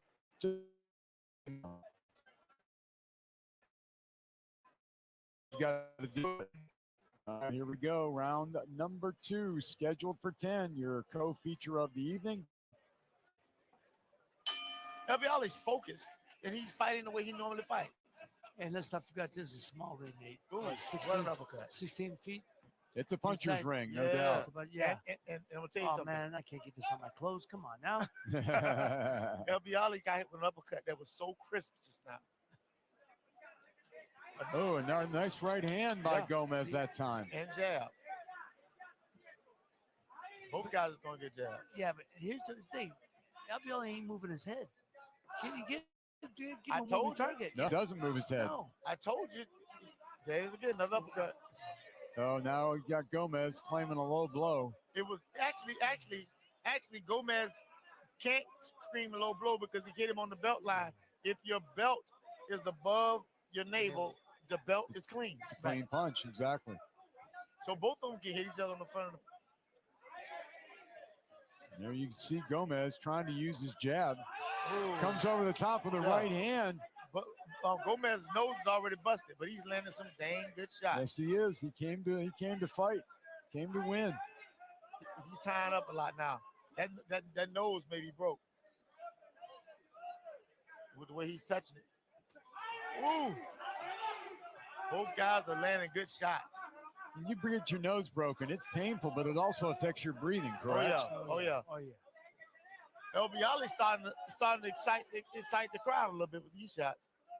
Minute and a half to go in round number 2. Elbiali finally waking up a little bit. Throws a big overhand right. He understands his boy's throwing uppercut, so he's leaning off the side like he should. Pretty soon he's jumping with that left hook. Oh yeah. There's plenty of blood on the floor. Elbiali with a little smile in there. Missed a big right hand. If he just stepped in behind the jab, he'd have landed that shot. Elbiali fighting off the ropes. Gomez continuing to let his hands go. Elbiali caught him. That shot. Yeah, nice inside little hook uppercut. Yeah. Gomez is not backing down. He's still fighting the same smart fight. I think Elbiali is winning this round. And he's starting to hit him with the jab. 30 seconds left in round number 2. Obi Ali comes up just shy on that right hand. Letting his jab go and then finally throws a big shot after the jab. That is going to end round number 2. Obi Ali and Gomez. NABA light heavyweight title at stake.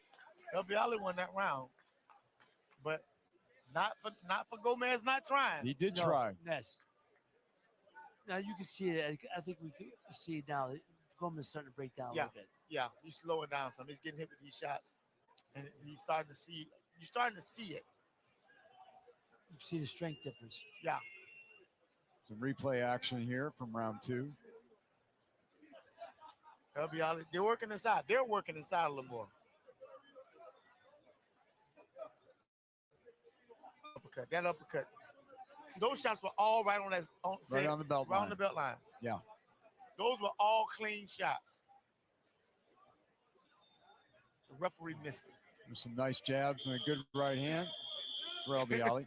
You guys, y'all know that I'm digging at the referee. Oh, of course. Of course. Chris is a great guy. We love Chris. He's a great guy indeed. And Top-notch referee and judge as well. oh, yeah. Obi Ali's landing a stiff jab. Now that jab, good body work. Both guys are landing good shots. Obi Ali lands to the body. Yeah. Just underway here in this 3rd round. Gomez landed to the ooh.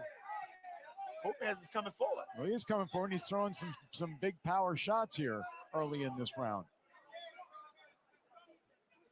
Obi Ali's still looking to pick his shots. He's waiting too long. Yeah, he has to understand something. A tall man can't wait. No. Oh, nice. Nice shots by Gomez. Obi Ali tries to answer, but it's a little bit short. Good body shot from Obi Ali. Obi Ali trying to corner his man, but he's unable to keep him there. Obi Ali's backing off. He has to slip that shot and slide in. Gomez is throwing. Right. Gomez knows how to shorten these shots up at the last second. Oh, yeah. Slip inside, keep their hands tight. You're right. With that long jab, lean inside. Nice jab to the chest from Gomez. Gomez is fainting at him. But see how he got his chin in the air, man. Yeah. You gotta tuck that chin. Both guys are touching each other. Again, it's a lack of ball for Obi Ali. Well, the lack of volume is coming. The lack of volume is coming from the fact he's getting hit.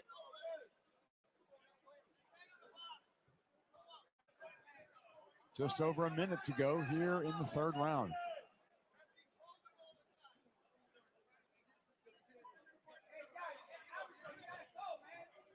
Obi Ali going to the body now.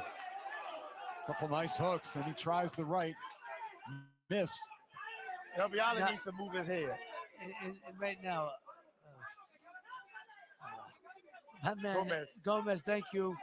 He's slowing down. He's slowing down. His punch is starting to drag now. Punch is starting to drag. Obi Ali's picking it up. Yeah, he is. I think he sees that. He feels that he sees his opponent slowing down. Now he's picking up the pace. Good left to the body that time by Obi Ali. Gomez is tying up because he is getting hit with these body shots. And again, he's probably having problems with his nose, just trying to breathe. You don't get to worry about that at this point. Now his shots don't have the same zip on them anymore either. I agree. Obi Ali's letting him off the hook by not stepping over. Yeah, he's got an opportunity here to really make a statement. Obi Ali is winning this round, but he could have won it bigger. Yeah. Oh, he just got caught straight away. See, at this point, we just don't know if Gomez can hurt Obi Ali with his shots. Did he hit him with that shot at all? It was close. It was close. It was close. Obi Ali, I gave Obi Ali that round because he pushed the action, but it wasn't that he pinged. Both guys were landing shots. It's a tale of two parts of the round. So you'd have a 2-1 in favor of El Bialy. Okay. That's fair. Because it depends on what you're looking for. Sure. It could be 2-1 for Gomez on the judges' cards. Yeah, We just don't know. But both guys are landing good shots. They are. But I may be judging the blood.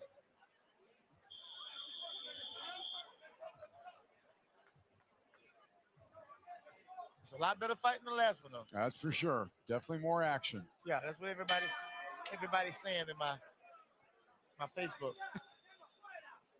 Round 4, scheduled for 10. Good body shot by both guys. El Bialy caught one and gave it back. Light heavyweight championship for the WBA, NABA up for grabs. Ahmed El Bialy holds that WBA title. El Bialy has not ducked but 2 shots this whole fight. It's just not in his nature. No. He wants to stand and fight. If he gets hit, oh well, he's willing to do that in order to hit his opponent.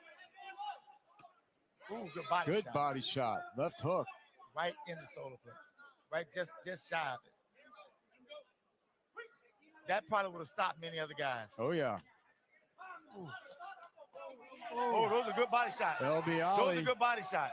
He goes to the body, but Those were good body shots. now you've got Gomez claiming it was a low blow. Because he's starting to get hurt to the body. Those were good body shots. See, what happens is if you pull a man down, you can't determine where the body shot goes. Right. If you pull him down, That's right. wherever you get hit is where you get hit. That's exactly right. You can't pull him down. Well, they are going to give him some time. He has up to 5 minutes It was a to. good non-call by the ref because you can't pull him down and then complain he hitting you low. I'm a body punch. I know how they do that. Yeah. I would aim higher, so I would get. Yeah. All right, back to action we go. Nice jab that time by Gomez.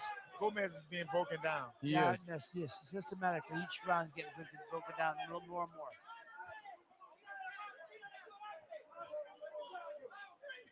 Ooh, good body shot. Fighting with a lot of courage, we'll say that. He's a Mexican fighter. He's willing to take chances.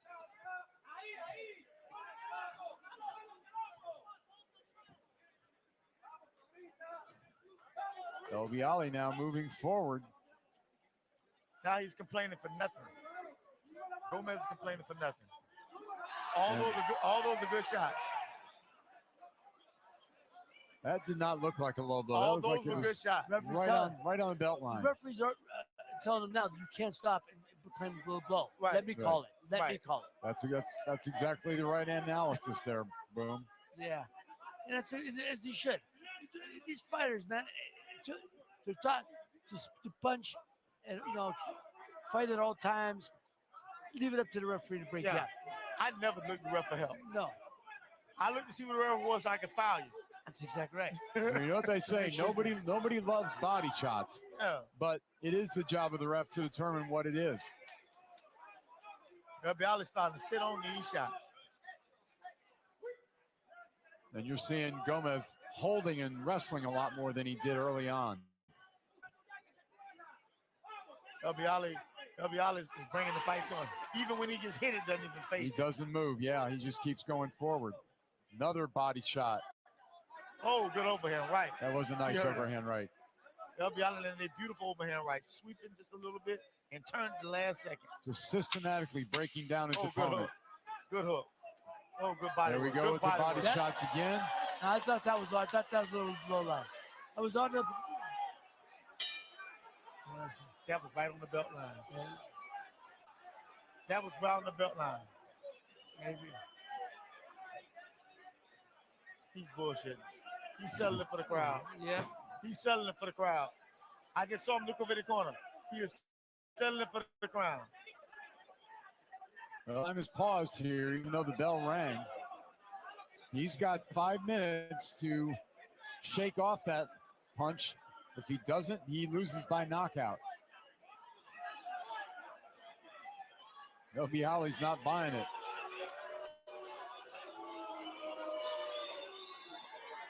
And neither are the fans, it looks like, right, Nate? Now you got Now they're chirping at each other. One's on Yeah. You got enough argument. You got enough room to argue with the guy. Albiali's telling him to get up, and he's telling him. I want to see the replay of that one. Yeah, for sure. It was on the belt line, right on right. Your belt line is over your navel. Is clean. I agree with that. But every time you get it's clean, right on the belt line. Look, man. Let's check out the replay while we have a moment. Let's see what happened.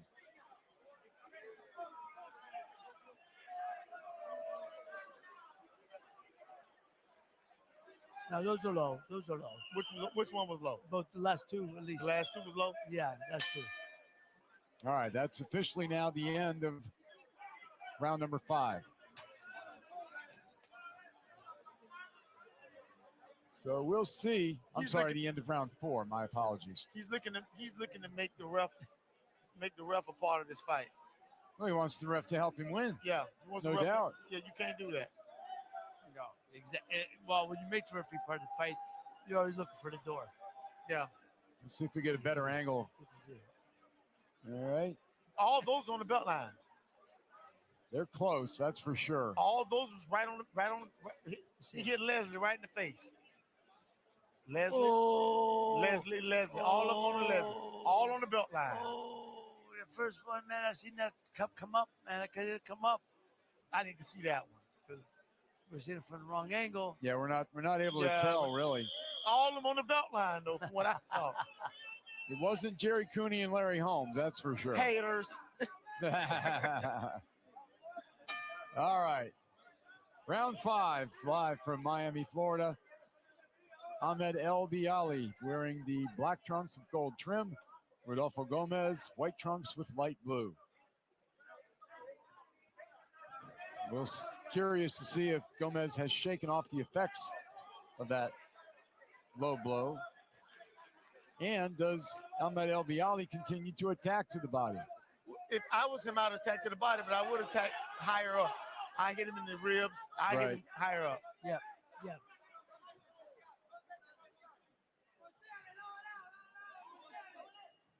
Landing with a little more power is El Bialy than he was early on. Chris finna earn every nickel he's making tonight because D-Joe's going to tie up a lot. That is true. One of the top referees, not only in the state of Florida, but in the country. El Bialy moved a little bit then. A little bit, yeah. Good body work. Good body work. Yeah, that was clean. Work. All good body work. Ooh, nice body shot. Yes. Nice body shot and a short uppercut by Gomez. Got him clean. He might have hurt. Here, oh, just missed him on that one. Yes. That might have been a knockdown if that lands. He tried to cut him in half. Good body work. Ooh. El Bialy more than fighting now. Yeah, it's turning more into a brawl with each passing moment. Oh, good right hand by El Bialy. He shook his head no. And he shakes. Oh, that was low. Oh, no, that come was on. Low. No, that was low. Come on, you going to tell me that's bell line? That was low. Oh, that was like the other ones. That was low. That was low. That was low. I'm surprised that Gomez hasn't thrown a low blow back. I would have.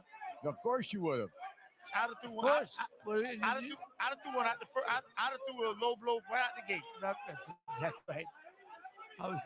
They'd have been warning me about low blows now. Gomez trying to go blow for blow on the inside. Gomez is no slouch inside. No, he's not. We said he's a junkyard dog. Yeah, and he is. He's showing that heart tonight. Giving El Bialy all he can handle. Nice hook on the inside and an uppercut. Oh, good body shot. Right there on the bell line. That was good. It was. I felt that. That was a great shot, right in the pit of the stomach. Oh, yes. Counting down towards the end of round number 5. El Bialy over the top, chasing down Gomez. Now Gomez starting to lift his legs. Yeah. He's anticipating body shots. Each shot, he's raising that knee. All right, that is the end. El Bialy has done nothing but just picked it up every round. Yeah. Yeah, he's gotten more active with every round. There's no doubt. Round number 5 comes to an end, and round number 6, we're at the halfway point of this scheduled 10-rounder. He's getting hit with some brutality. Here we go. That Yeah, was we're below the line. Yeah. I got if they're low, I call them, but those other ones. Good uppercut. was a nice uppercut. LB Ali. Oh, that uppercut just missed, but the damage that would have done Good body work. if he lands. Oh, good stuff. Oh, good body That's shot. a great body shot. Did you see his face when he got hit with Oh, that yeah. shot? His face. Contorted. Yeah. It really hurt. All right, here we go with round number 6, scheduled for 10, live from Miami, Florida. Casino Miami Highlight is the location. Don King Productions, Inc. LB Ali doesn't change height. That's probably more what it is. He's one height the whole time. Yeah. Yeah, he doesn't bend his legs. He doesn't go side to side. He's north and south. He's just north and Yes, south. that's exactly right. Yep.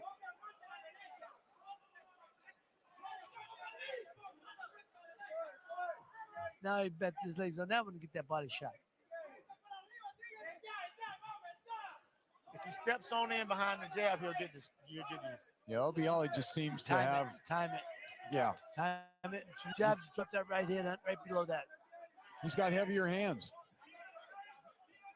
Gomez is still throwing some. Has Yes, some he steam on is. these last few shots. He's not afraid. He is fearless. He is game for sure. Just under 2 minutes to go in round 6. LB Ali's been at the waist. He should bend at the knees and rotate. Oh, good body shot by Gomez.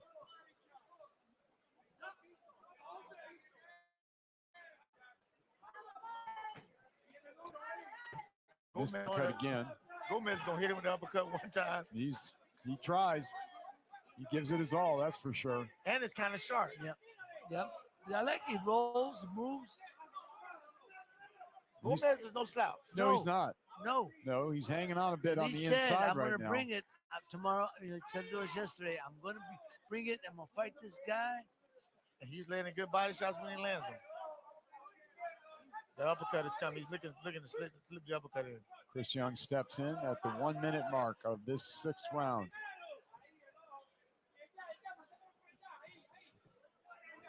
LB Ali now is back to the ropes. LB Ali got hit with a body shot. And Bialy can't give him any false courage to come forward.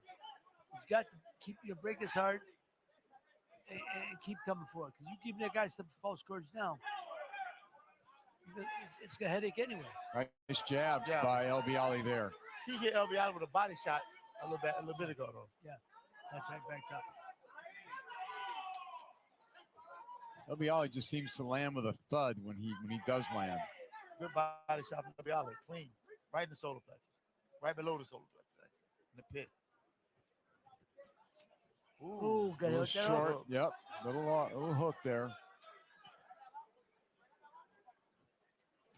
Ooh. These guys going level. Yeah, they are. They're not leaving anything on the table. These Grant gloves are screaming.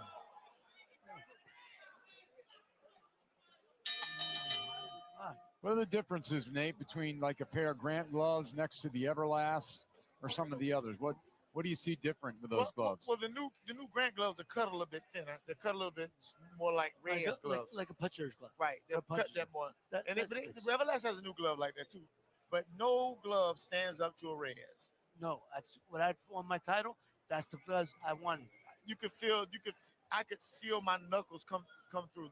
Yeah. These guys are going to get it. Yeah, they are. He's missed with that uppercut just barely. He's close. Yeah, he's missed with it just barely. Hit him with a nice body shot. Good hook. Uppercut hook inside, short hook, left hook side. Gomez is landing some good shots, but he's not doing enough of it. Then he lets LB Ali hit him with 2 and 3 and 4 jabs before hitting him with something else. Then he throws one shot. Yeah. That's a good shot. All right, here we go with round number 7 from Miami, Florida. Oh, back. Got hit with it right in. He came right back with one. And tied him up. Ahmed El Bialy and Rodolfo Gomez going at it for some championship belts. El Bialy needs to not to lean back when he leans in. When Gomez leans in, step over to the left or the right and fire something. Ooh, good body shots. Two well-placed shots. One to the Yeah, I haven't seen El Bialy fight enough rounds, but he's right. You're absolutely right. Now he's got to move his body. He's move his head side to side. He's moving straight up and forward and back.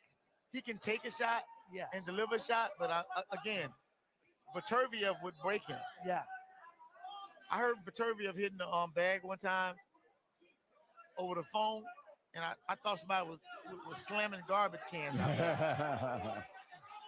El Bialy hitting him with good shots, but Gomez is shaking his head no.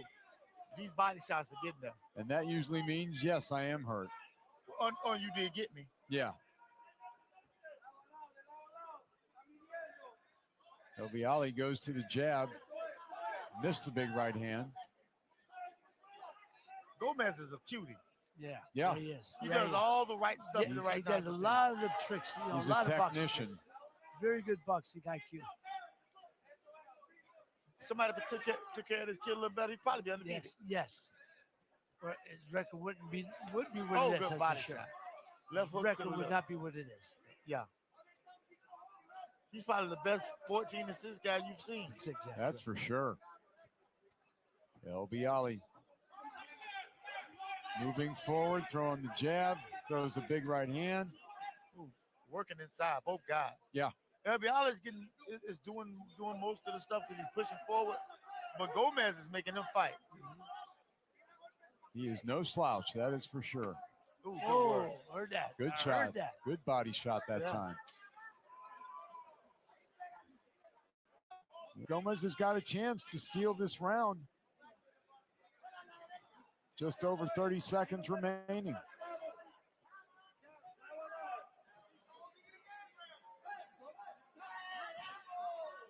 No, El Bialy losing his forearm. yeah, you could do that when the guy's pulling on your arm. You can't, but Yeah. you can't. Come on, you bring it across. You bring it across his neck. We know why you do Yeah. it.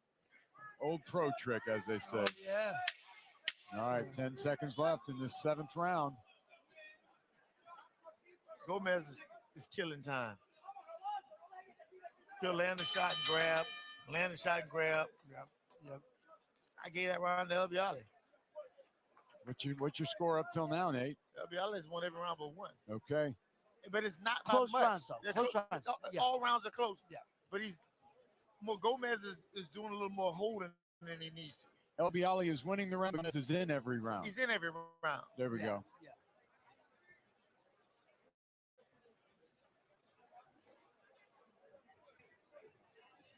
See El Bialy there thinking maybe that the heads came together. Yeah. Unintentional, totally If unintentional. you're going to be a face-first fighter, you're going to be hitting the face It's first. going to happen, that's for sure. El Bialy moved his head just a little bit there. Good body shot.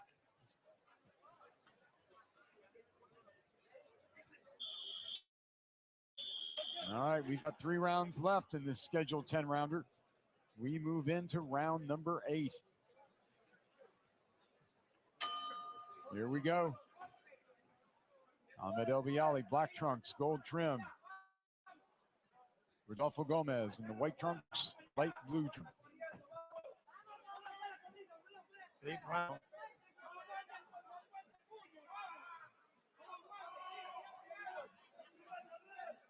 Now, this may still be a close fight in Yeah. one of the judges or two of the judges' eyes. It can, but I don't see it. Well, Gomez has been every round, but he's giving them up. Right. Yeah, but with what you were saying about close rounds, but El Bialy's winning the rounds. Yeah. But like I said, so it makes them look. Oh, good hook. Oh, El Bialy. that's right. Down left hook. He hurt him with that shot. Yep. He hurt him with that shot. Stood him up with that. Stood Yes, him up he with it. did. At this point, Oh. at this point, for him to go for Gomez to go 10 rounds is going to be a victory for him. Yeah. I think that's what he's trying to do. Just go to distance now. Well, he certainly has given El Bialy all he can handle. He's fought a hell of a fight, man. He's in there with a hell of a guy. He's tough. This the kind of guy. This could be the kind of. This could be the kind of guy that can ruin a lot of guys. Yes. That's true. Yes. He punches hard enough to catch you. Yeah. He's the kind of guy that'll kill a guy because he don't hit him hard. Oh, he takes a good shot, but he got hurt on Yeah. that one. Yes, he did. He got He got hurt bad. He got hurt bad with that shot. Halfway through the 8th round, LB Ali starting to land with more bad intentions, especially to the body. Yeah, he's chipping away at his resilience. He's walking to him now. Yeah, yeah. And he's not worrying about the head so No, much. he's not worrying about the power either. They've been telling, I'm sure telling him in this corner to kill that body. You Yep. know, that Kill body. it.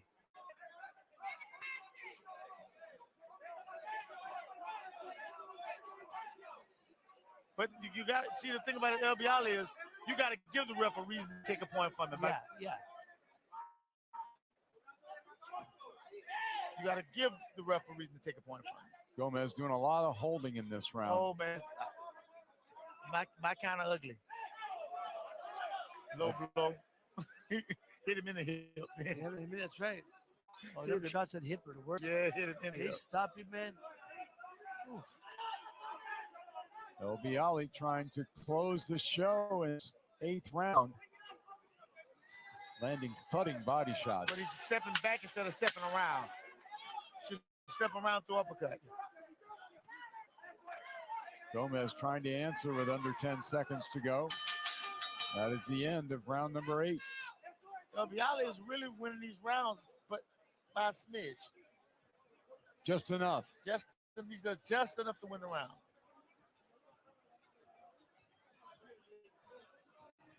All right, 2 rounds to go. You see both men some wear and tear in their corners. Oh yeah, here it is. Bing. Both guys are trying to land big shots, but the defense was good that round. That session. That was better defense, and that's what's really been keeping them honest. The jab from one man, body shot, that was a great body shot. Good body shot. Placed right place. Hit him in the lip. Just missed the left hook. All right. We are set for action in round number 9. LB Ali and Gomez. Now Bill ran out there. He's trying to pick up the pace. Yeah, LB Ali's picking up.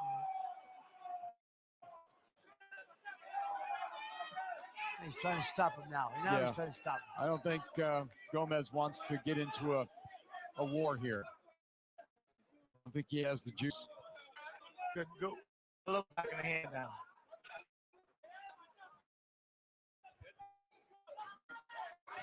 Both men going to the body. LB Ali signed up now. No, he took a few body shots there, Nate. Yeah, but the problem is, if he threw the jab, he wouldn't take him.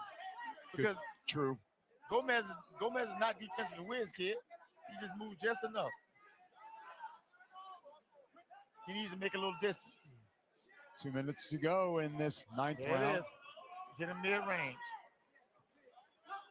Headlock there on Gomez on LB Ali. You should throw the jab 1-2. Ooh, good shot. Well, you got Good Gomez shot, making Gomez. a little bit of a comeback here. Yeah. He hurt LB Ali. Well, he's been looking for the shot to get himself back into this fight. Maybe that was it.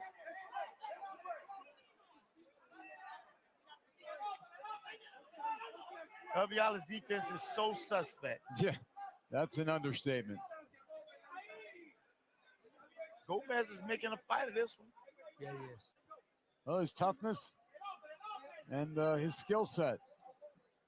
He came to fight. He is beating LB Ali up this round. LB Ali's kind of taking this round off a little bit. It seems that. Gomez isn't. No, he can't afford to. He's behind. He's way behind, I think. And he's going directly to the body. You see El Bialy complaining about the head. Stop rushing in there. Oh, good stuff. Both men landed good shots.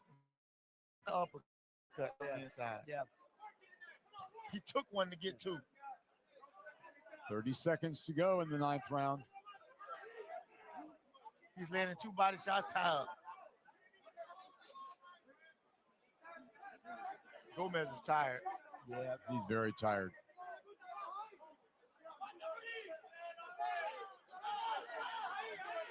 See if either man can land a big punch with 10 seconds to go. Gomez won this round. It's a very good drop.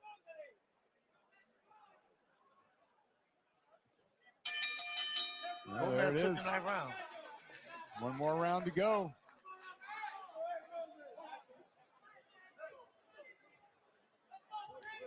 Might be calling on the judges.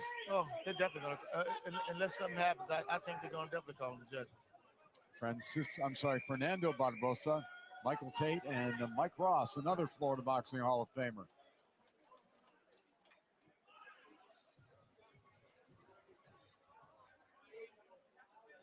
Outstanding body work by Yeah, both guys. very good. Gomez just outworked him that round.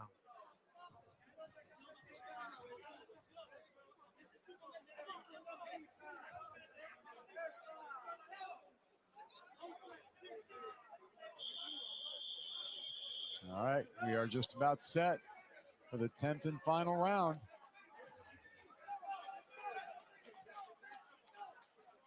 El Bialy may be ahead, but I don't think he's going to fight like he's ahead. He better not. No.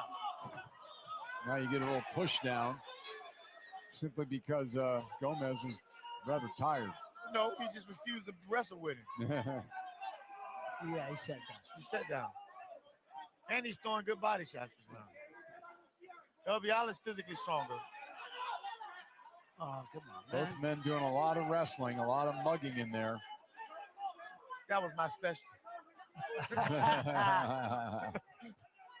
But if girl said you want to see somebody get mugged on the subway, watch Nate.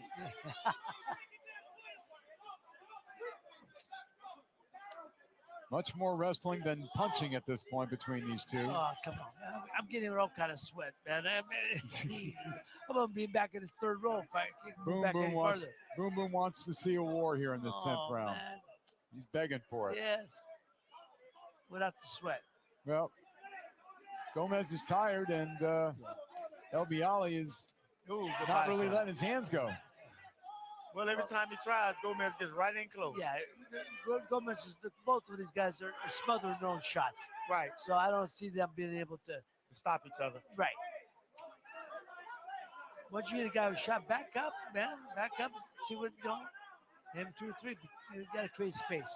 Minute and a half to go in the fight. Chris Young steps in to break them. Oh, good. Straight right hand. Good shot. El Bialy landed a beautiful straight right hand. Just tight, short right hand. Gomez is making him earn every second. Absolutely. Doing a lot of holding. Oh, nice uppercut. Oh. Beautiful right uppercut by El Bialy. Right uppercut, left hook, right uppercut again. He had Gomez shaking, there's no doubt. Oh, yeah, Gomez is hurt. A minute to survive. Can he get a knockdown at least? Ooh, good body shot. Another good body shot by El Bialy. Gomez is like fighting octopus. Yes. There you go. That's another good analogy.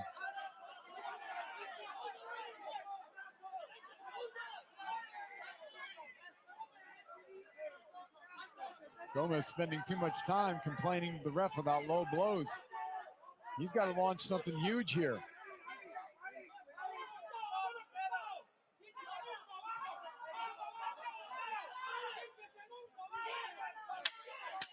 Final 10 seconds in round number 10. I think El Bialy made a statement in this final round.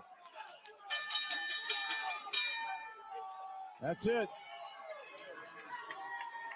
Gomez waving to the fans, and they are not really receptive at all.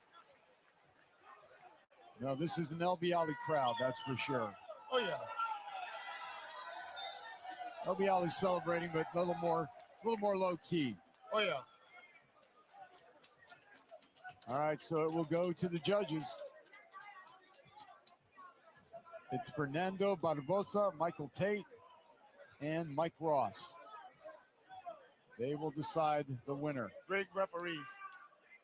Great judges. Great judges, yeah. You're absolutely right. Judges. All of them. Very experienced. I've been knowing Michael Ross my whole career. So have I as a ring announcer. Mike Ross is just one of the best. He's sitting to our direct right here. Calls it like he sees it. He does. I remember when he had hair. When he had what? Hair. Yeah. Don't we all? Yes. What was your final score tally, Nate? I'm curious. 8-2. 8-2? Okay. All right. But they were all close rounds. So yeah. One round, one way or another. But 8-2. Ray Mancini has gone into the ring. He will interview the winner. Gomez taking his bows to the crowd, but it's an LB Ali crowd. See, there you can hear the fans reacting more to LB Ali.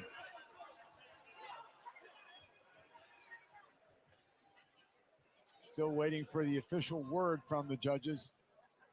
JD Lyons has the scorecard in hand. He is getting in position. All right, let's send it up to JD Lyons. Ladies and gentlemen, before we get the score totals, let's have a nice round of applause. These two young men bombs away the entire fight. After 10 rounds of action, we go to the judges' scorecards. All three judges saw the bout exactly the same. 95-94. All three for your winner by unanimous decision. The American Pharaoh.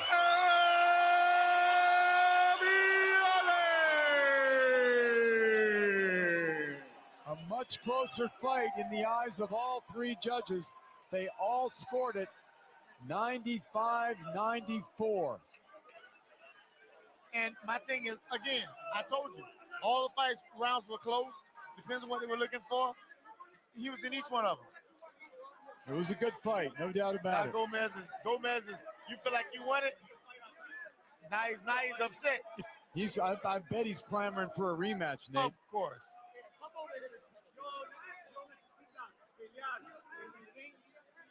Ray Mancini is in position. We'll get It was a good fight. It was a very good fight. Very entertaining. Very hard fought by both men. Yeah. Like I said, I saw LB Ali doing more work. All right. It is what it is. Here's Ray Mancini. Amen. Was that fight everything you wanted and needed before your next title fight? Absolutely not, but we got the job done. We got the win versus a tough, dirty veteran, but we're good. We're on to the next bigger and better things. Who's the next fight you want? Who do you want? We want the title fight. Dimitri Bivol, Artur Beterbiev. Those are only two champions we got.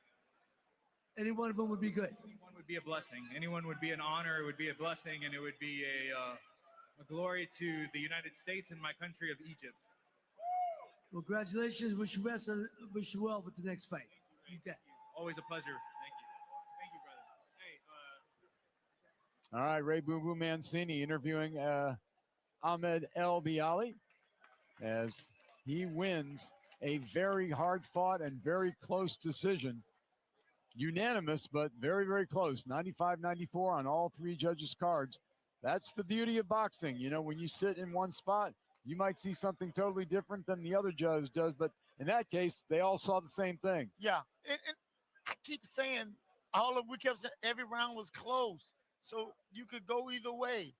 And one judge saw it one way and the other judge saw it another way, but they all saw it the same way when it all tallied up. And it wasn't like Elbiali was winning the fight the rounds easy. I just felt like Gomez would let off of the gas. Well, I'm curious if that fight was a draw going into the 10th and final round because, you know, it was a 1-point fight, so it had to be pretty much. It had to be a draw.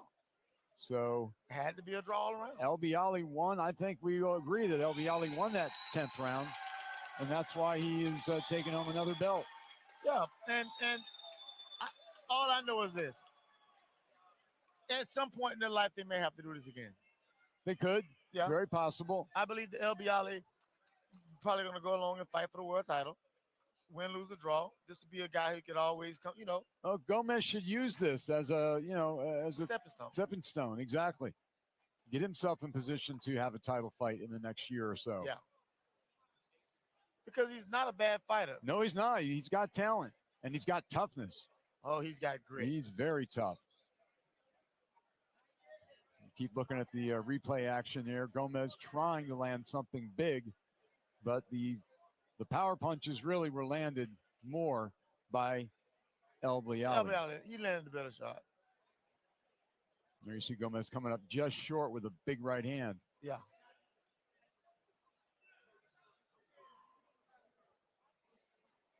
Gomez continuing to make a fight of it. But he did take some punishment right there in the corner. I tell you,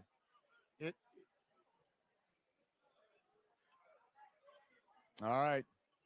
Time now to head to our panel. Let's send it up to Mark Abrams and Albert Hainsworth. We are back here at the panel upstairs. Albert, real quickly, what did you think of Elbiali's performance? I think it was a little rough. It was a nasty fight. I thought he did well, and I thought he handled all the punches that they weren't low because Gomez's belt was way above his belly button. So I think it was some great fights and great hits to the body. Ray, you called it. What'd you see? Yeah, I thought it was a heck of a fight. Everything we said, he fought like a junkyard dog. That's what he did. He said he was going to come and bring it. He did. He did. So it was a good fight. I thought it was a good fight to get Bialy ready for the next step, which is going to be a step up. Now we were expecting a big performance from Elbiali. He got the win, but maybe not the performance we were looking for. Well, it was a rough and tough fight. It was really a dog fight, and it got dirty in some points, but it was very close rounds, and Elbiali landed the cleaner shots at the end. I think he won by a slight difference. Well, that takes us to our main event, the fight we've been waiting for all night for. Adrien Broner steps between the ropes for the first time in 28 months. We see the record, the tail of the tape. Real quickly, final thoughts, Albert. Well, we got to see how Adrien Broner is going to come out. Is it going to be the old Adrien Broner with all the antics, or is it going to be the new and improved Adrien Broner with what you've seen what Kevin Cunningham has done for him? Right? Look, I agree with Albert. Look, if he comes out and if he needs to get acclimated to the ring again. He has been away for a while, so I think a couple rounds to get acclimated, move around, and then go to work. But Hutchinson says he's going to bring it, and that's what he has to do. We said it earlier. He's got to jump on him early and make him fight every minute of every round. Noel, what are you expecting from the problem? I'm expecting him to keep up where he left to the ring. He's a four-division champion, and he just has to shake off a little bit ring dust, get a few rounds in, and if he can finish it, the KO comes. It comes. It not. Well, this all started April 29th with a missed press conference in Las Vegas. Broner did not show up. Hutchinson was there. Hutchinson has been so confident for the last 6-7 weeks. He believes he's going to win this fight. No, he definitely does. He feels all the disrespect that he could feel, and I think he's going to take it out in the ring. Now, how long will that last? I don't know, but I think he's going to definitely make it an ugly fight for Adrien, and we're going to see how he handles that. Right. What's one thing we want to look for early in the fight? Well, exactly. What Hutchinson's going to do? Is he going to jump on him? If he lays back, he's got no shot. If he jumps on him early, makes it a dog fight, make it ugly. He's got to make it an ugly fight, and I think he has a good. It'll be interesting to see how long it goes. It'll be interesting. You'll have a chance if he makes it an ugly fight from early on. After 28 months out of the ring, you expect to see a ring rush from Adrien Broner, Noel. And yes, and with Hutchinson, as I said, he's a lawyer. Lawyer doesn't like to lose. I don't think he will go in the fight like in the dog fight because he knows and has the respect for Broner, so he will be probably slowly. Well, we're here now. It's time for our main event of the evening. So for the final time tonight, let me throw it down to my good friend Bob Alexander and Nate Campbell. Ray, you'll be joining them down ringside. Guys, take it away. All right. Thank you, Mark. We are ready to go to our ring announcer for some pre-main event festivities in the ring. Let's send it up to JD Lyons. Ladies and gentlemen, this is the time we've all been waiting for. We have got some national anthems. First, from the Ukrainian ladies. Please rise. Here we go with the Ukrainian national anthem.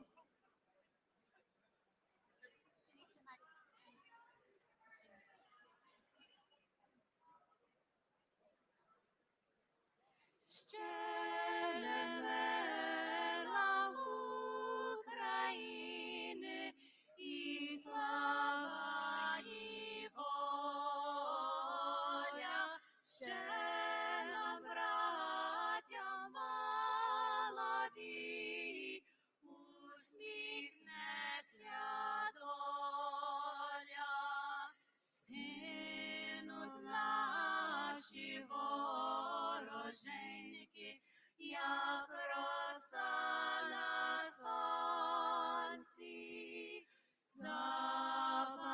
запануєм і ми, браття, у своїй сторонці,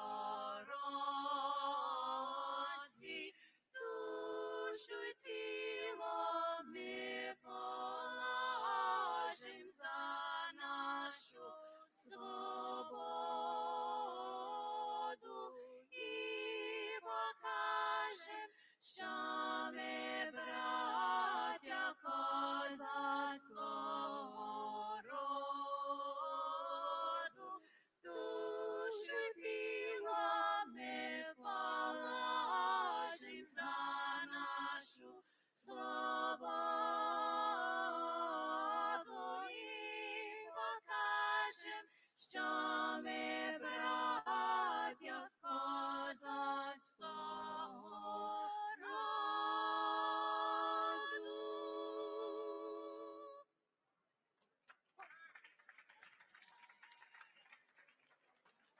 And now, ladies and gentlemen, we welcome into the ring our Civil Air Patrol from the Tamiami Composites with tonight's colors and remain standing as Miss Brick Woods performs our national anthem.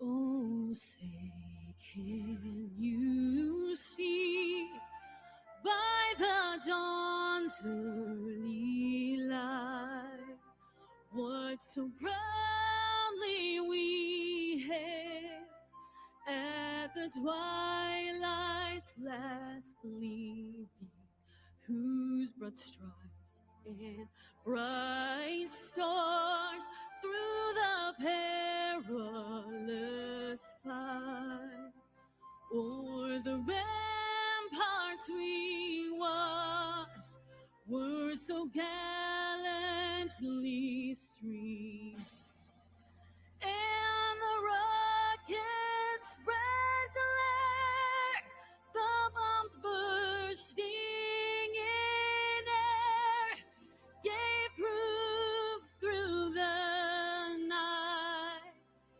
that our flag was still there. Oh, say does that star-spangled banner yet wave o'er the land of the free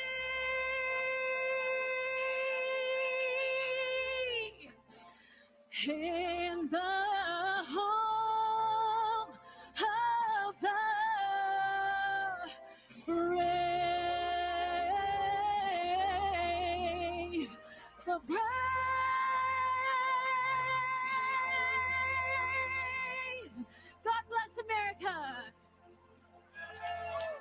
Outstanding. Brooke Woods, ladies and gentlemen.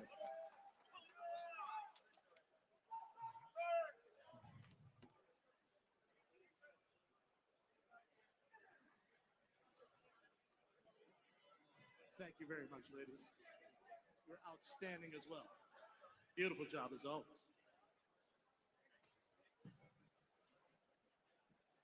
All right, you can see quite a contingent in the ring as they make their way out. You see the one and only man himself, Don King, up in the ring with his cache of flags that he always carries with him, that signature jacket. He's one of the most recognized people in U.S. history, really. Oh, yeah. You go anywhere in the world, the hair, the laughter, everything is just, it's classic. Oh, yeah. I had a one lady, you were world champion. I said, yeah. I said, when? I said, I was world champion, blah, blah, blah, till the win. And then she looked at the picture of me as oh, I remembered you. Don King was your I said, well, thank you. That's outstanding. Ray, any thoughts on Don King that you reminisce about? Well, through the years, Don, we knew each other, early 80s, and he always wanted to promote me, and it never materialized, but I would have loved to fight for Don. He always made an event out of it.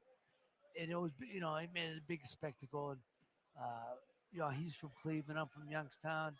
We thought we'd be able to make it work, but it just never materialized. But, hey, boxing, we need Don King. Boxing, much better for having Don King. Well, I can say one of the biggest thrills of my life and an honor to be inducted into the Florida Boxing Hall of Fame in the class of 2010, right alongside Don King and Muhammad Ali. So that's always something it makes me chill every time I think about it. To be mentioned in the same breath with those legends in a Hall of Fame is just amazing. So I'm gonna feel some kind of way because nobody else went in the Hall of Fame with me like that. Just me. Then everybody was mad. It was y'all fault. No, everybody was watching the waterworks with you, buddy. Hey, I get you were crying your eyes out, but we had a good time. All right, let's get ready for our main event. Let's send it up to JD Lyons. Ladies and gentlemen, it is that time. Here we go. Now making his way to the ring from the blue corner, Bill Hutchinson.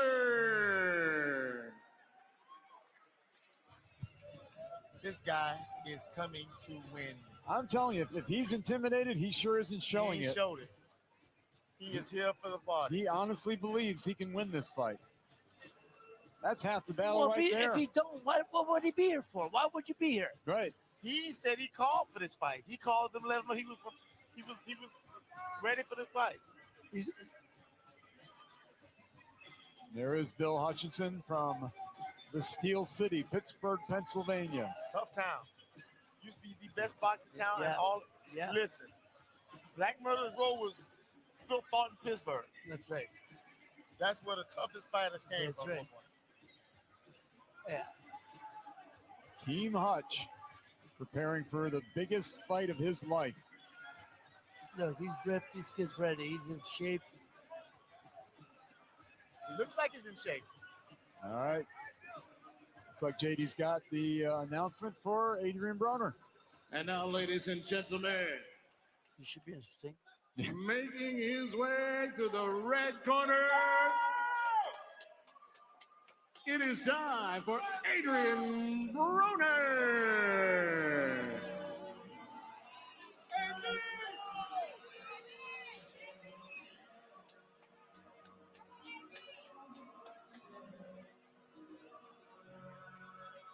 Look at all the media. Look at all the photos that are being taken with the cell phones.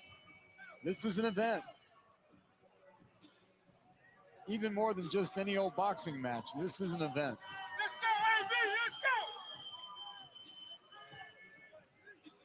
Broner looking very serious, no clowning.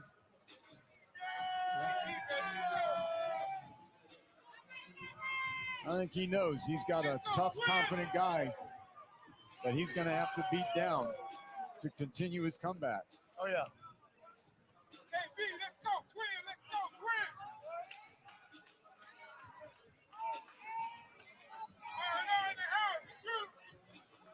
Bill Hutchinson with that stoic look. I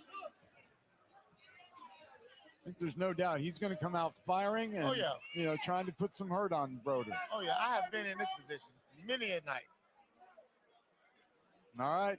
For the particulars of our main event, let's send it up to ring announcer J.D. Lyons. Here we go, fight fans. The moment we have all been waiting for. This one is scheduled for 10 rounds of action in the welterweight division. Introducing your three judges at ringside, Kevin Scott, Vincent Rodriguez, and Michael Tate.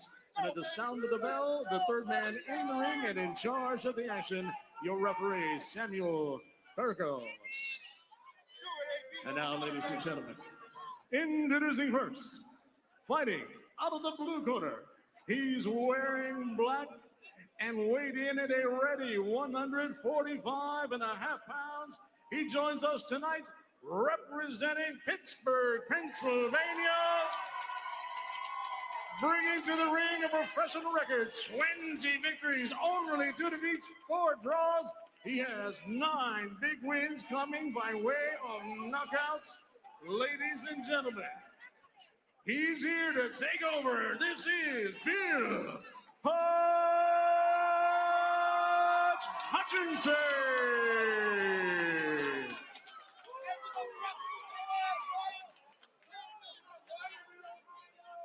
And now, ladies and gentlemen, introducing the fighter in the red corner, wearing the white and red. The official weight, 147 pounds even. He enters the ring with a professional record of 34 wins, including 24 wins coming by way of knockouts. 4 defeats with 1 draw. Ladies and gentlemen, he is a 4-division champion.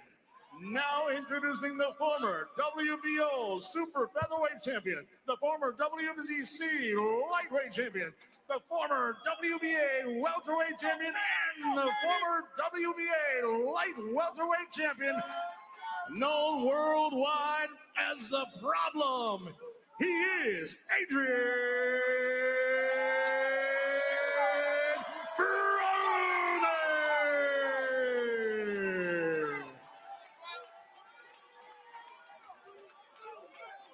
Once again, your referee, Sammy Morgan, give the fighters their final instructions.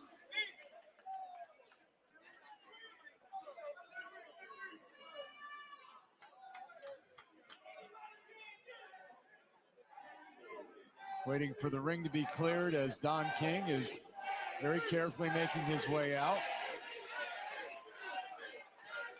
And in just a moment, we'll have Sam Burgos bringing the fighters to the center of the ring for their instructions. It is standing room only around this ring. It's electric. It's electric. You can feel it. Everybody's jacked for this fight. You gotta get them. You get these people back away from the. Yeah, they gotta get them way back. All right, here we go. Gentlemen, we get the instructions in the back. Obey my command and protect yourself at all times. Right here's going to be a good punch. Right here's going to be a good punch. Any questions? Touch him if you like. Come out of the belt. I love Hutchinson, man. He's got that look on his face, and that's part of him. Whatever happens, he came to win. Yeah. He won't leave it in the dressing room. I think that's an even bet. Sam Burgos calls for the bell, and here we go. Round 1, scheduled for 10 welterweights. Adrien Broner in the white trunks with the red trim. Bill Hutchinson, black trunks with gold trim. No, I had said earlier when I was up on the panel with what I thought Hutchinson do. I said he got to come out and make it a dog fight right from the jump. He did, and he did. If he sits back, lets Broner be Broner, pick him apart. Pick apart. That's exactly right. I said if he lets Broner get settled in, after a couple rounds, Broner's going to start going to work. And I said Adrien Broner's got to take a couple rounds to get reacclimated. But he's not doing that. He's just starting off fast. He's coming out with a nice popping jab. No, he ain't gonna outbox Adrien Broner. No. He's got to outfight him. Exactly. Yeah. Hutchinson is definitely going to have to try and put some hurt on the former world champion. Got to come forward, man. He's got to come forward. Yeah. He's supposed to be walking right down his lane, right down AB lane. But he won't.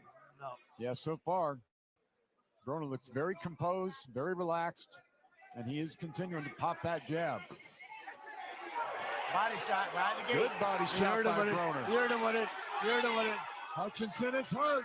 He's on the ropes taking shots. Drop there. Throw punches, man. Throw punches. He's going to Throw have to. punches. Throw punches. He's just laying on the ropes taking a beating.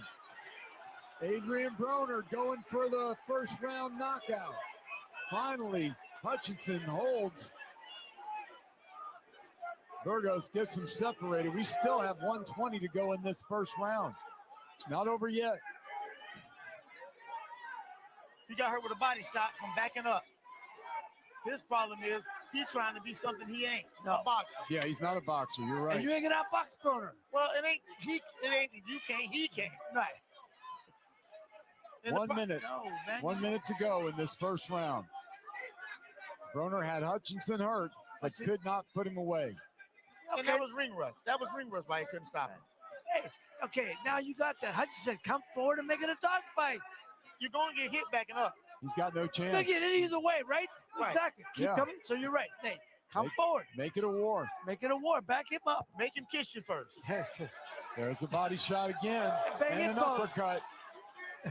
Right hand by Broner. I think he's got Hutchinson shook up again. He's going down before this round is over. 23 seconds to go in round one. Let's hope he makes it. Let's hope he gets to the round.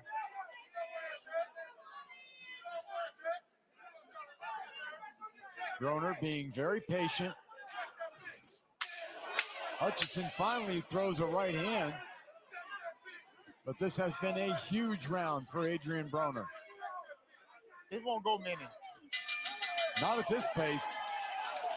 All right. Bill Hutchinson survives the first round, but man, did he take a beating. Oh, yeah. Well, he didn't take a beating.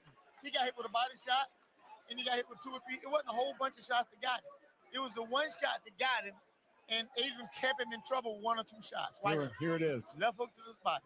He gave him a little hook there. He gave him a left hook in the liver. Right Man, there. there it is, right there.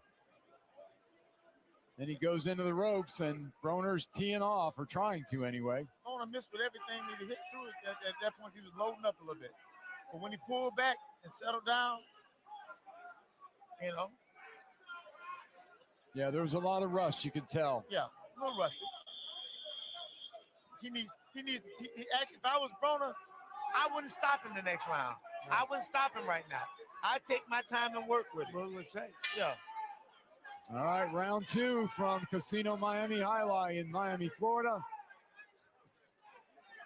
Bob Alexander, Nate Campbell Jr., and Ray Boom Boom Mancini bringing you our main event. Adrien Broner had a big first round. Can Hutchinson bounce back in the second?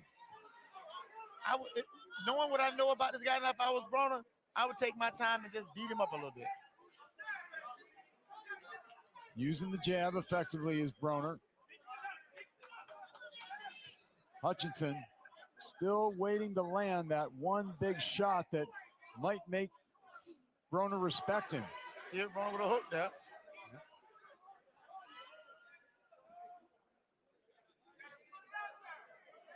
Gotta say, guys, Broner looks laser focused in this fight. Yep, he does. This is what we need.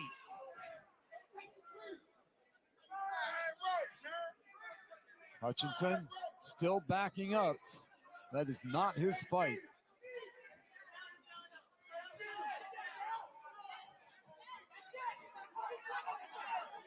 Broner picking off a lot of the punches from Hutchinson. Straight right hand by Broner. Halfway through round number 2. He beating all the legal breaks out of this boy. That's for sure.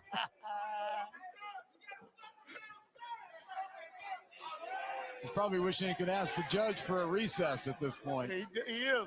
He is treating him like a hostile witness. There you go. Oh, man. Legal one-liners are rolling off tonight. Good body shot. That was a good body shot by Hutchinson. Might be his best punch of the fight. Another pair of body shots, but doesn't seem to slow Broner down. He can't hurt Broner. He ain't no puncher. No, he's not. I asked him, did he think he could punch you? Broner's been in with guys that can really kill you. Yeah. Right. And survive them. No, it's got to be volume of punches. That's the only chance he has. But moving backwards is not going to get it done. No. Yes, he's gonna get it done. He's gonna pin him against the ropes and get him done up. It's bad, man, when you know you can't do something and you trying to do it. You know you can't outbox this guy. No. Yeah. And you cannot punch him.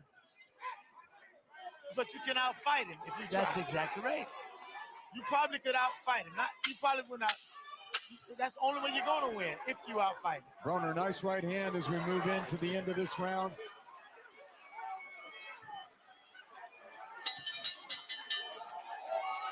Broner, a strong finish to round number 2.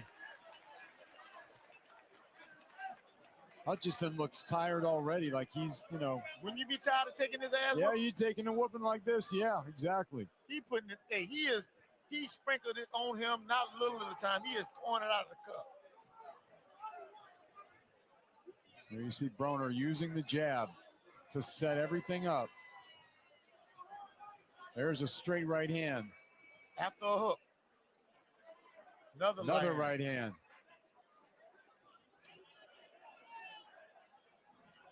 Chopping body shots, hooks. He's a step ahead of this guy everywhere. Well, he's probably landed better punches in that segment than he did in that first round when he had him hurt. Exactly. He's starting to settle down and level off.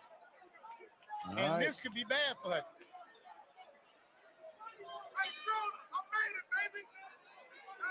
All right, we're going to see if Bill Hutchinson can answer. I think there's a ruckus going on behind us. I have no idea what's going on. I know people are standing, but we're here to watch the action in the ring. Yeah. Maybe it's better outside the ring. You know how. Yeah. I'm joking. Well, the other guy may have a better chance. Now you see Hutchinson trying to mount some kind of Oh, attack. hey, good job. Hutchinson put a nice left hook to the body. Yeah, Hutchinson, he did. He's fighting tough. He's about to pay for it. I can see it coming. Yeah. Broner walked right through it. Yeah. And the hand speed is just such a different class. And he's starting to sit on that jab. Yeah. Well, that's why I'm saying, Bob, he's got to come forward because pressure negates speed. Pressure negates quickness. Right. Pressure negates a lot of things. Yes. You're absolutely right, Boom. 2 minutes to go in round number 3. It seems like an eternity for this young man. He continues to take those sharp jabs. And there's another straight right hand. See.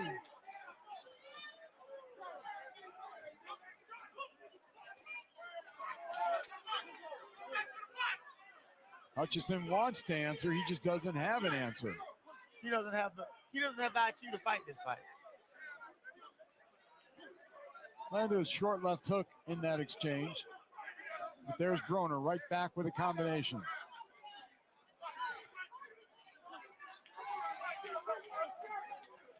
Hutchinson takes a right hand. Now a left hook. Hutchinson is fighting. He is trying. He's trying. Yes. He's Yeah, giving he an is. effort. And he's having to stand and fight now because he can't back away. Right. He's been worn down. He is grinding him down now. Hutchinson taking some vicious punches from Adrien Broner with 1 minute to go in this third round. Straight right hand by Broner. Another straight right hand. Left hook. He's starting to hurt him now. He's got him hurt, I think. Yeah. His face is starting to show the wear and tear. And he's still loading up, trying to do what he can. He is. Left hook by Broner. Heart, you can never take away his heart and desire. Bill Hutchinson's got plenty of that. There's nothing on those shots. Just no firepower. It's all arm punches. Every time he lands a shot, he pays for it. Yes, he does. He's going to get out of this round, it does appear. Oh. But the course being set does not look good for Bill Hutchinson. All right, the end of round number 4. And the sad part about it is a lot of guys, why ain't he knocked him out yet? He needs these rounds. Yes. Adrien needs every one of these rounds. Yes, he does. He really does. He needs every single one of these rounds. It's a 10-round fight? Yes, yes, sir. If I was Kevin, I'd tell Kevin to drag him for 6. Because at this point, he needs these rounds. He needs the fight. Needs every single one. And to knock him out is a waste of a good sparring partner. That's a good analogy there, with Nate. He's doing good work. Yeah, he is. Yeah, Each round he's getting sharper. He's starting you can see him knock off a Leo Russ here, Leo Russ there. He's focused and he's in shape. Yeah. And Bill is doing the best he can. Yes, He is. He's trying so hard. Bill's doing the best he can, as you said. And I think he's put on a hell of a fight. All right, Put up a round hell of number a fight. 4. Action underway in Miami. The return to glory, they're calling it. So far, the glory has been all Adrien Broner's. Oh, yeah. And this is going exactly the way I thought it would go. Young man is game, trying his hardest. Yeah. That's it, exactly.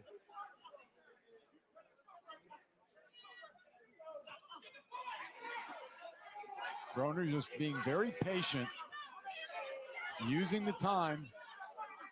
There's that jab again and a big right hand, another right hand.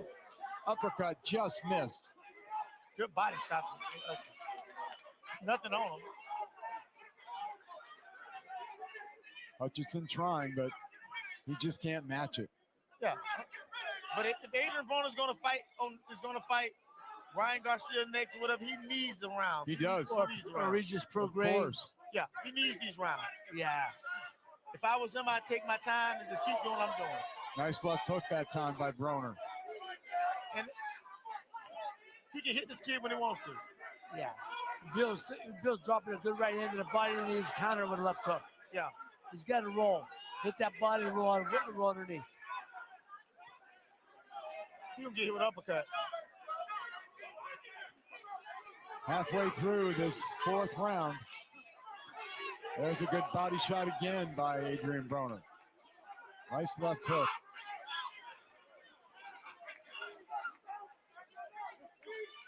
Hutchinson trying to answer, but he cannot move Broner back. Broner needs his work.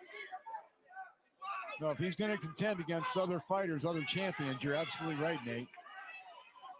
It's been 2 years.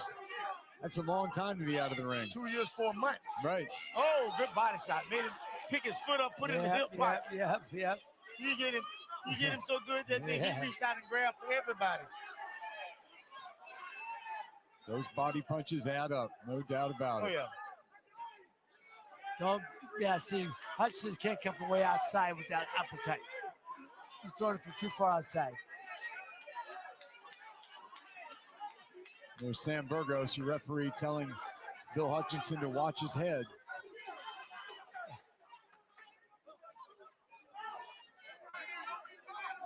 Broner continues to maintain control.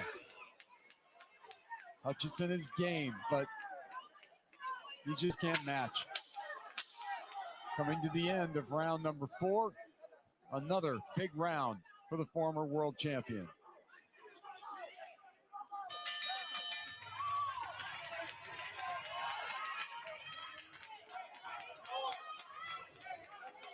This is an exhibition. Well, in a manner of speaking, Nate, you're right. We're seeing the skill of Adrien Broner. It comes back more and more every round.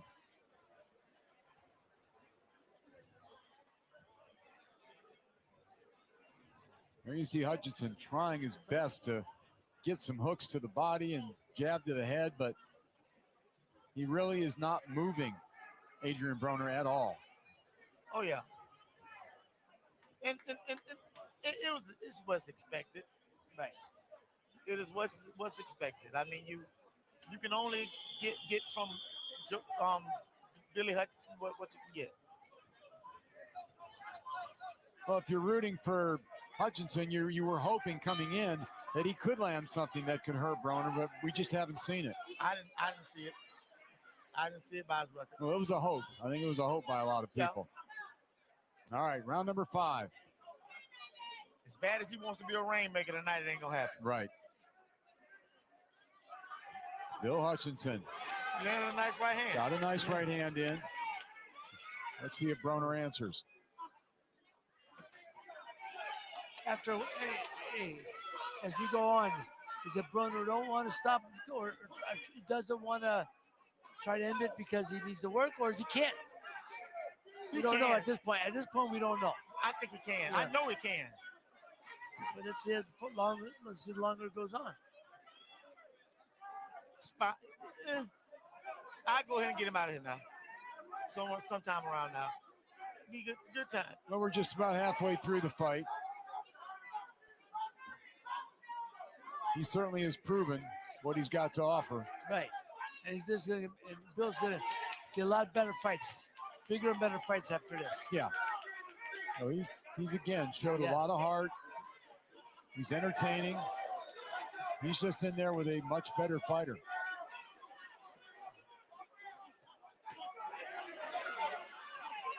Broner to the body. Broner right hand to the head. Halfway through round number 5. See, when you see a guy like I just said, got a lot of heart, but he's got to keep that right hand up around his shin, just like it's glued. It's glued to you because his hands are all over the place. He's gonna get it, but you keep that one hand at least to block the hook. Oh, got his chin up in the air, Bill. Drop the chin, Bill. Look at his chest, Bill. And he's backing up. He's not going to get any leverage on his punches doing that.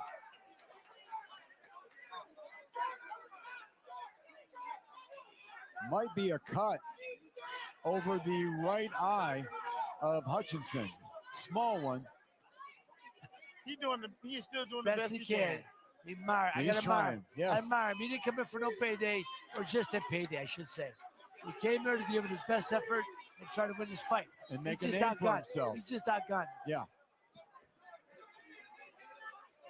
Now he's trying to make it muggy. That's good. Under 30 seconds to go in the 5th round. Broner lands to the body, then he goes up to the head. Broner's literally just picking them apart at will. Yeah, he really is. Sweeping left hook, another left hook. They may stop after this. His corner Hutchinson should. taking a beating in this round. Sam Burgos is thinking about it. You can tell. You can't stop it right now. He just got out of that round. Maybe his corner, maybe. Yeah. About now, he's gonna shut him on out. If he gets in trouble to that extent in the next round, Burgos will stop it. Yeah. He's that kind of referee. He's a safety first referee. Broner needs these rounds.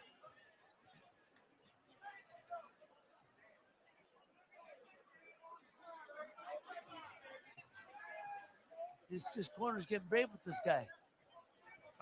His corner starting to get brave with her fighter. That's just his corner. Yeah. I can promise. They don't know about him. Well, I can promise you, if he gets in trouble one more time, they're gonna stop it. They're gonna stop it. They don't have to worry about it. I think Adrian's gonna stop this. Well, he might. And it's not a knock on. It's not a knock on him. He's doing the best he could do. Not at all. He's doing the best he could do, and I admire what he's doing. Here we go, round I number admire 6. what he's doing.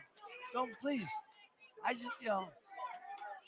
Bill Hutchinson trying to mount any kind of attack on Adrien Broner, but it just hasn't worked tonight. Broner again taking his time, measuring his man, using the jab and the body punches.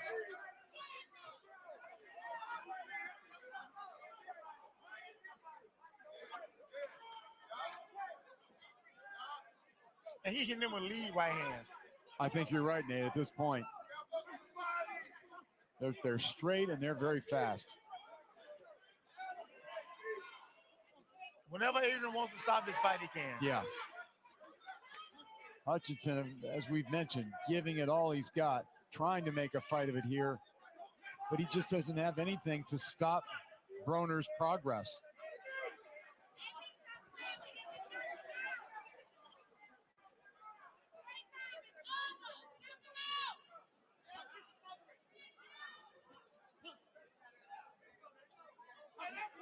Broner using his boxing skills in this round.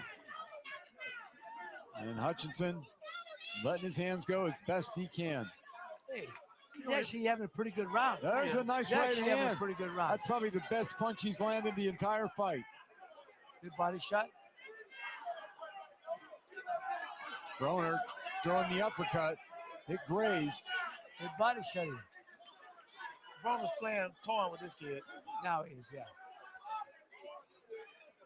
Just over a minute to go in round 6.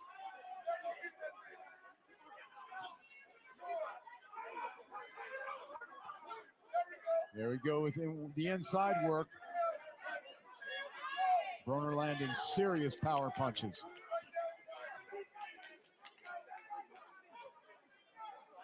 Hutchinson very game. Broner throw the uppercut. This fight is over. Whenever he throws the right or left uppercut on the way in, turn the hook off of it. It's over. It's the uppercut for this shot.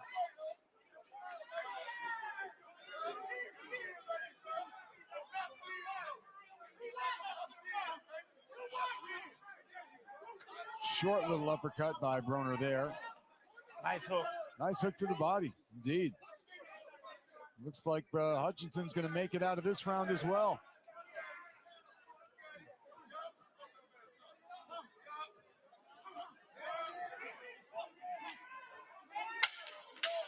Under 10 seconds to go in the 6th round.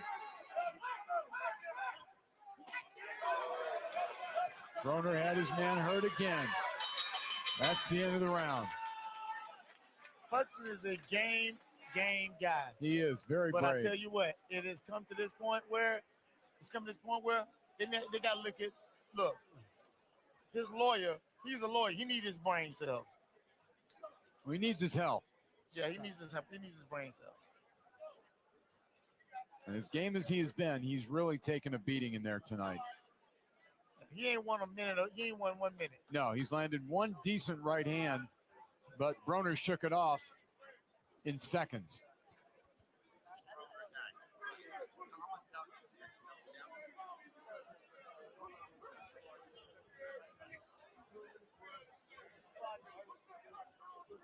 Broner just continues to wear his man down. Broner needs these rounds. Well, he's getting them. We're in the 7th round, or just about to be. Here we go. 7th round. Adrien Broner. First fight in over 2 years. Yeah, 2 years, 4 months. And it really only took him about a round and a half to shake off the rust, and he started looking like the Adrien Broner that we were used to. Starting to turn these shots off now. Yeah, I think he's getting to the point where he wants to end this. He's gotten some rounds. Now he wants to finish it off. Yeah. Lead right hand by Broner. Hutchinson continues to try, but he just can't move Broner back. No, he can't. He's got, look, this guy's got more heart and desire. I admire him, man. Very much. I've said that all night, but he just ain't got the firepower. No, he doesn't. So, he ain't gonna. He knows he's gonna keep coming out. Want to come out. This corner's got to be smart. I mean, it's like this. It's like the Spirit of St. Louis going against a jet fighter. Different class, different league. Yeah. Under 2 minutes to go. Broner's getting there. You hope you'd hope the corner would protect them. Hope your corner would protect you. Well, we've seen no indication that they are ready to stop this fight halfway through the 7th round. And I understand it's much better to have a record. You want the distance for the guy. They get stopped by the guy. I got that. But is it worth the beating that you exactly take? Right.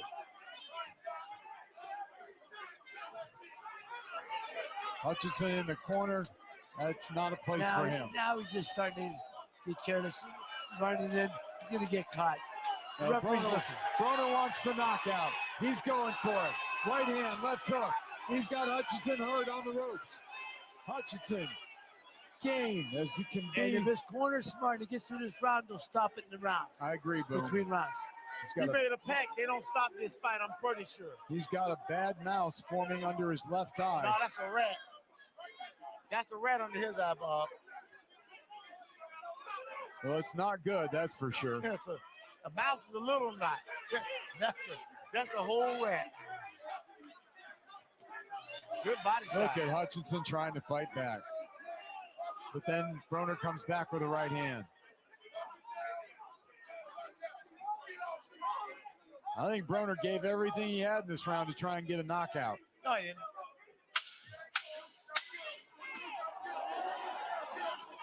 Oh, goodness. Big right hand by Broner. That is the end of the 7th round.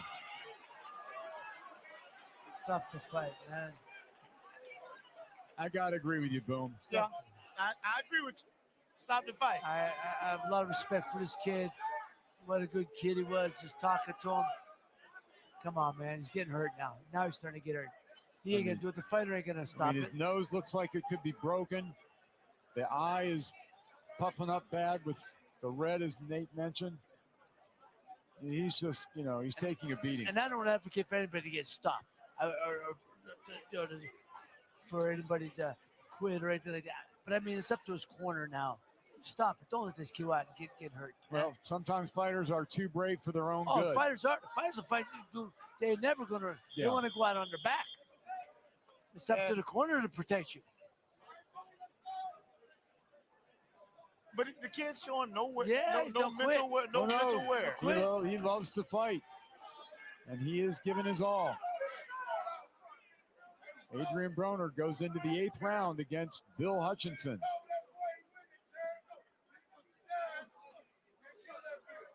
Hutchinson again coming out and trying to be aggressive, but he just doesn't have the power.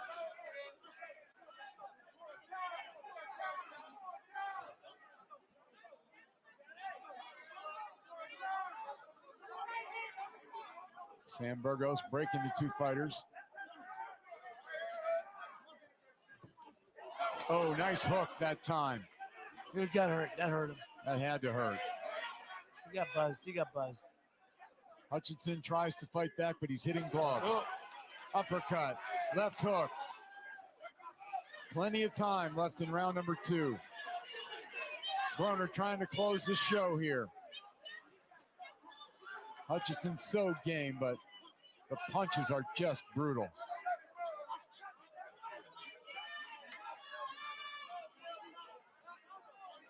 It is starting to get ugly for old Hutch. Yeah, it really is.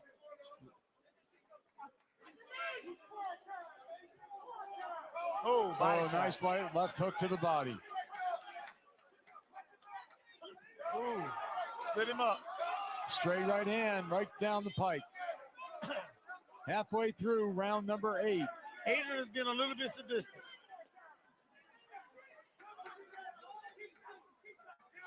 Well, he is administering a beatdown. He has been a little bit sadistic. Yeah. Straight right hand.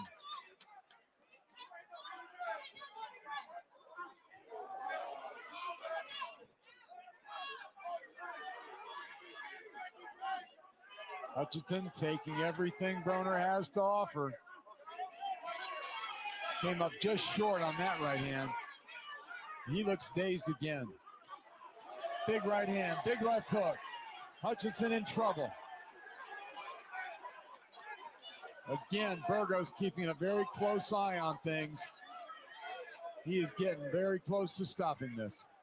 And the kid is still strong. He is, he's trying. Those power shots are just nasty. Ooh, body shot. Body He shot. got hurt. Yeah, he's hurt again. He's hurt. Big right hand. Come on, man. He's got the corner. Come on. This corner got to see that. I beat a man way worse in any fight. Let him fight. 15 what? seconds. Let him fight. Big right Now, hand. now, yeah.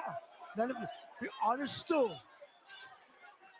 Looks like Bill Hutchinson might make it through this Hey, round. now you want to see him go to the end. Yeah. You want to see him finish. I want to see him finish. I'd love to see him finish, but is it worth the punches that he And, takes? well, that's the question. He sat down real ginger on that one. Yeah, that body shot. That was a mean That hurt. left hook. He wrenched around there and wrenched that one off.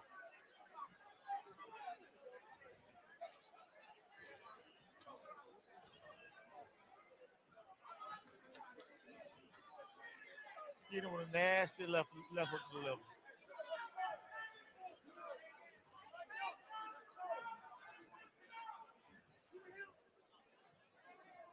There's that lead right hand again. Yeah.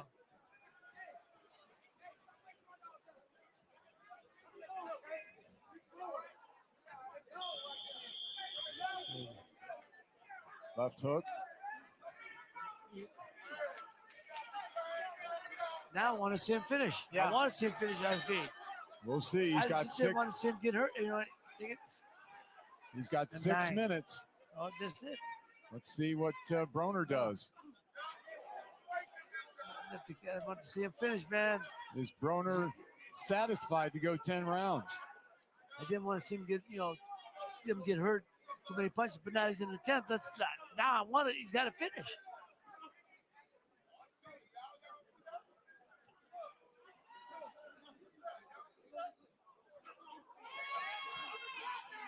Uppercut is the shot. Yeah, when he lands it, it hurts.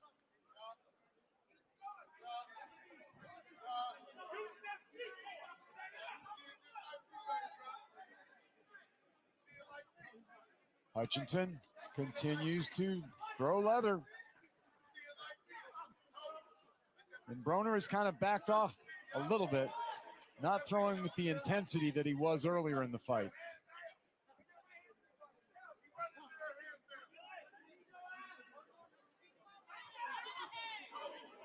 Straight right hand. Lands on Hutchinson.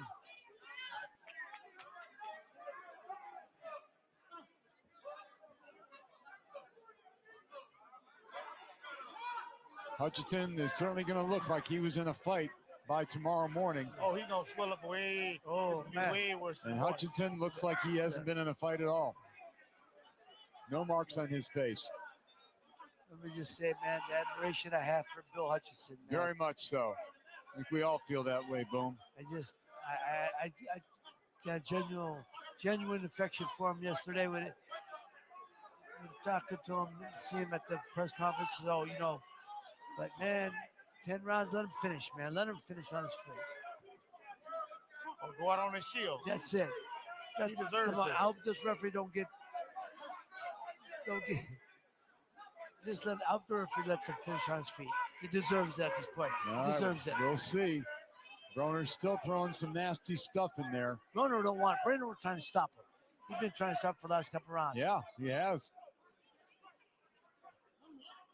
But it may be a good thing to go the distance because it's good work for him. Yeah. Broner with the right hand.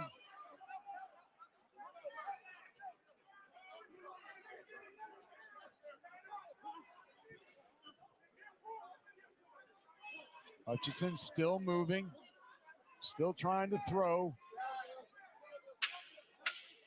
Down to 10 seconds.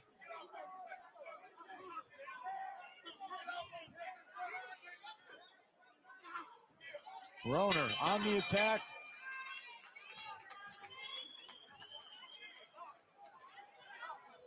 No, one more round. Well, there was a graphic.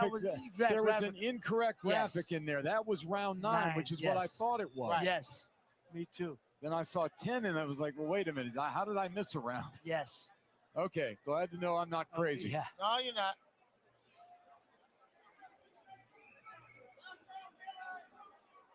Broner continued to throw in that round, but the attack was not as intense. This has been a beautiful display of a man knocking ring rust off. It's also been a beautiful display of a guy who's over out Over of his league, head. over Yeah. his head. And but he's overachieving. Yeah, he's fighting above himself right now. All right. Even though he's taking a beating, he's taking a world class beating. All right, here we go. This is the 10th and final round. And the doctor, Ref, come on, Doc. the doctor's going to Can't look stop at it now, Hutchinson. Doc. Can't stop it now. Not now. He says, go, Oh, boy. let him fight. I think it's good that he did look at him, though. That's all right. Yeah. They touch gloves. Here we go.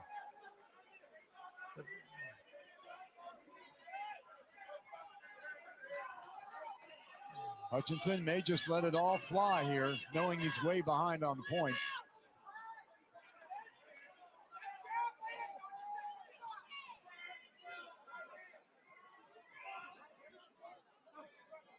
Broner throws a straight lead right hand, comes back with a jab. Hutchinson takes a lead right again.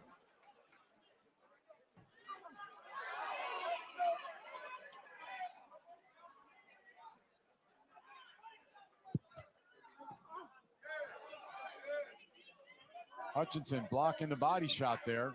And he's trying, man. He's punching with him. He is. I love that, man. Nice little uppercut inside by Hutch. Tried the combination, fell up a little short. Broner with a straight right.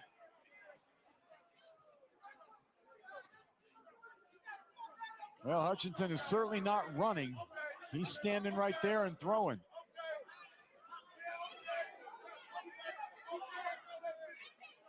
Just over a minute in this 10th and final round.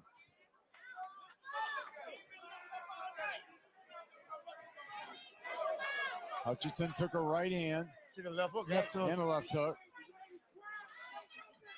Took it fairly well, though. Adrian's letting him in through that right hand to counter with the left hook. Yeah. Just under a minute to go in the fight.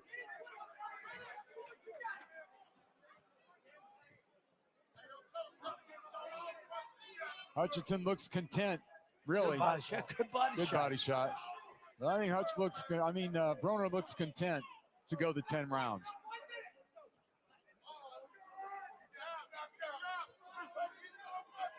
$30 seconds, man. 30 seconds to glory for Bill Hutchinson, man. Well, he's going to have a nice feather in his cap heading back to Pittsburgh. Absolutely. He fought hard. He fought so much heart. I think he lives here. Or does he live in South Florida?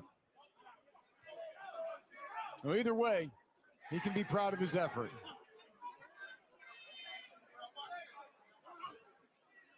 Hutchinson even throwing a better volume of punches in this final round.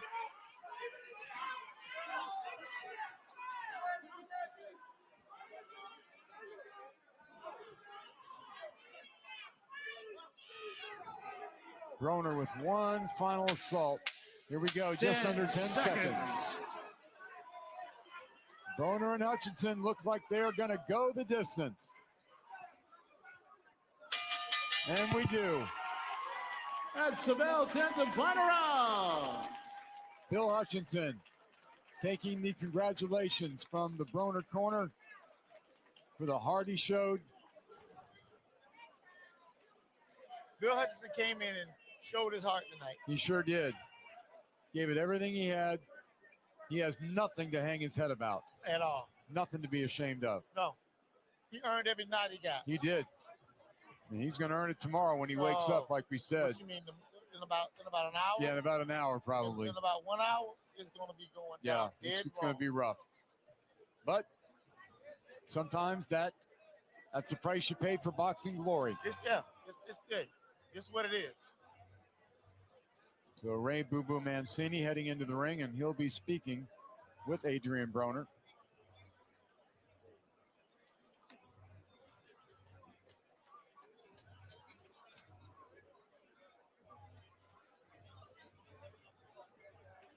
And once Adrien, and we anticipate that Adrien will be interviewed by Boom Boom, but once that happens, we'll close it out here and send it to our panel to finish things off. been a fun night of boxing. We've enjoyed it very much. We hope you did too. Oh yeah, fights were good. The fights were good. All right, it looks like our ring announcer, JD Lyons, has the scorecard in his hands. He is ready. Let's do it. Ladies and gentlemen, before we give you the score totals, how about a nice round of applause for these two fighters tonight?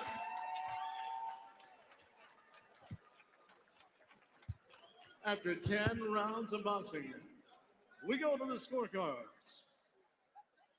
Judge Kevin Scott scored about 100 to 90. Judge Vincent Rodriguez scored about 99-91. As did Judge Michael Tate, 99-91, all three. For your winner, by unanimous decision, the problem, Adrien Broner! No problem with that decision. Had Kevin Scott scoring about 100 to 90. Vicente Rodriguez, Michael Tate, both scoring at 99-91 for your winner. Adrien Broner now moves his record to 35-4-1. Bill Hutchinson falls to 23 and 4 draws. There you see the great Don King. Yeah, outstanding night. And he does live in Naples. Billy Hutchinson lives in Naples. Okay, now. he's a Naples guy. Yeah, somebody just texted me and told me he's in All Naples right. now. Good to know. Adrien, I want to say, I tell you, that was one impressive performance, especially after being out of the ring for 2 years. Was it everything you wanted and needed? It wasn't everything it was everything I wanted, but it wasn't everything I needed. Right now, I need some pussy. Oh, God. Oh, God. Oh, God. Okay. All right, before we get to that, who do you want next in the ring? TMI. Hey, man, listen, man. This is my first time on Don King pay-per-view, so I got to give it to y'all. Anybody can get it. Africans, Americans, Dominicans. No disrespect to no law firm out there, but attorney just got it. Anybody can get it. Is there nobody special that you like, that you're asking for or looking for? Anyone with the title? Anybody with the title. I see, what's his name? Romelo? Retardo? What's his name? Roly. Oh, Roly. Shit. I like the winner of Tiafimo and Josh Taylor and whoever else got the belt. I want all the belts. I don't just want a Louis belt or Gucci belt. I want the WBA belt and WBO belt, WBC belt and IBF belt too. Don, what do you have in mind for our young man, Adrien Broner? What do you have in mind? What's next for him? Well, right now, there's this guy named Oscar De La Hoya. He sent out a waiver and he wants to meet with us. We're going to talk about it. Nah, let him know. If he want to come over here, we got a fish net for him. Okay, we got whatever he say. That's whatever he say, because we're the problem here, man. And Oscar, you heard what he said. You know what I mean? Come over here, get that fish net, and I'm going to kick whoever ass you put in the ring with me. All righty, did you hear that, Oscar, baby? We're going to take care of business. We're not going to be fooling around. And we got the WBC going to give us a title fight. So we're going to be able to get that title, then defend that title, and then unify the world because he can do it. This man's a 4-time world champion before, and now the best is yet to come. That's why it's a return to glory. That's right. I want the WBC. I love the WBC. It's green, baby. That stands for World Browners Championship. All right, Adrien, congratulations on a terrific fight. Good luck for the future, my friend. All right, great job, Boom. Thank you very much. And final thoughts, Nate, on Broner's performance tonight? Beautiful performance. Adrien is Adrien. You have to deal with Adrien. Adrien is Adrien. That's all you can say. That's it. He told you, only 3 things a man wants after he fights is paycheck, something to eat, and what Adrien said. That's just what it is. Yeah. So we have to look. Some lovin's. It's some loving. It is what it is, baby. The young man, he had a great night tonight. He needed those rounds. He needed every round he got. He needed every round Well, he got great work in there because Hutchinson didn't come to play. He came to fight. Right. This is the early first round. That was in the first round. Clear the ring, please. You see him loading up. He stopped loading up after the first round. Yeah, he was missing most of those shots there and looked much better as the fight progressed. Right.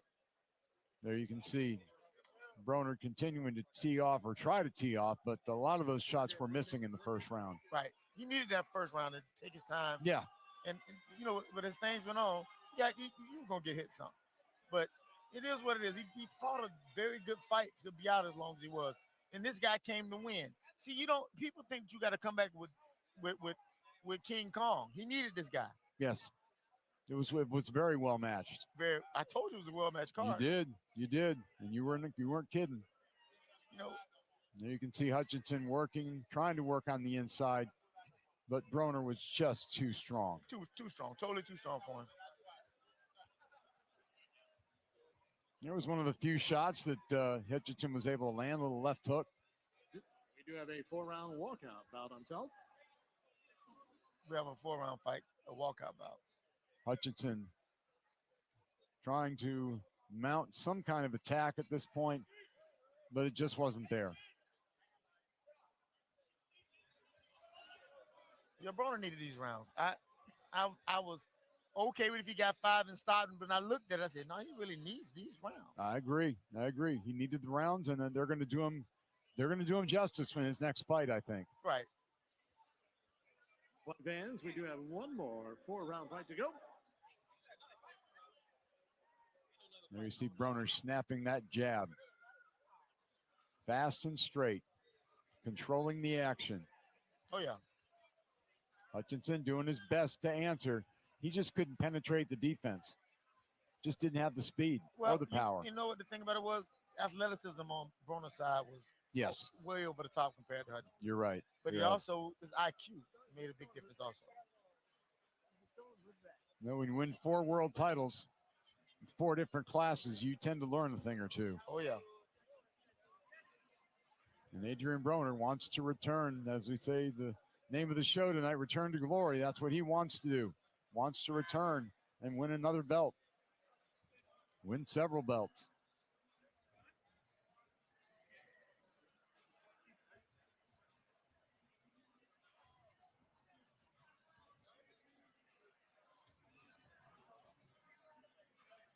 All right, a great end to the show. Adrien Broner gets the big win. Steve Hutchinson shows he's got a lot of heart. I think both guys come out of this doing very well tonight. So we hope you enjoyed it. We certainly did here from ringside.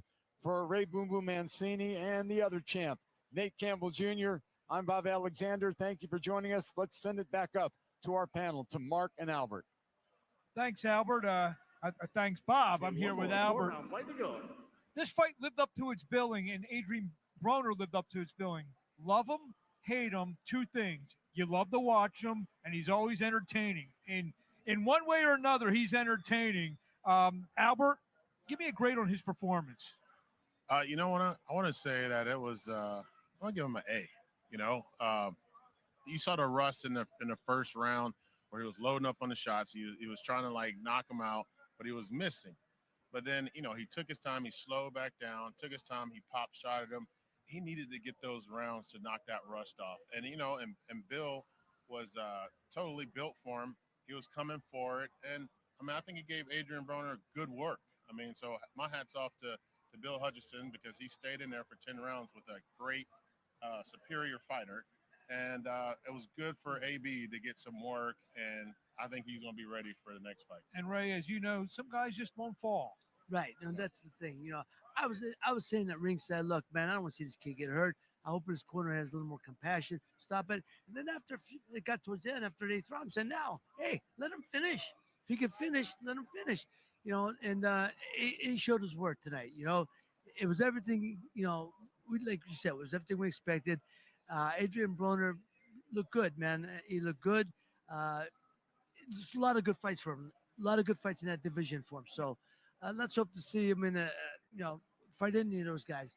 It'll be entertaining. Yeah, he mentioned the names of Josh Taylor, the Teofimo Lopez are fighting tomorrow night, Madison Square Garden, as well as Ryan Garcia. And what a promotion that would be. I mean, we just witnessed Ryan. Can you imagine a Ryan and Broner press tour, Albert? I think it'll be a great fight. I think it'll be an amazing fight.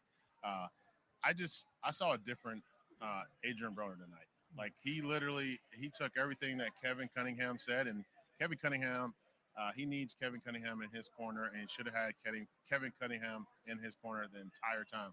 He might be undefeated. He also called Rolly Romero. That was the fight he was calling out. That'd That be would another be great entertaining. promotion. That would be an entertaining promotion. So that will put a cap on our evening. Adrien Broner goes to 35-4-1, throws his hat back in the ring as a viable contender, most likely in the 140-pound division. I want to thank Ray Mancini, Albert Hainsworth, as well as Bob Alexander, Nate Campbell, plus our guests we had tonight. We had Noel McCallum, Erickson Lubin, Carl King. I want to thank everyone. So good night from Miami.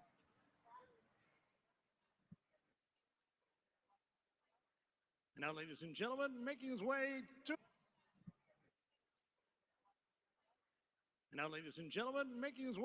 to the ring, Rene Rodriguez.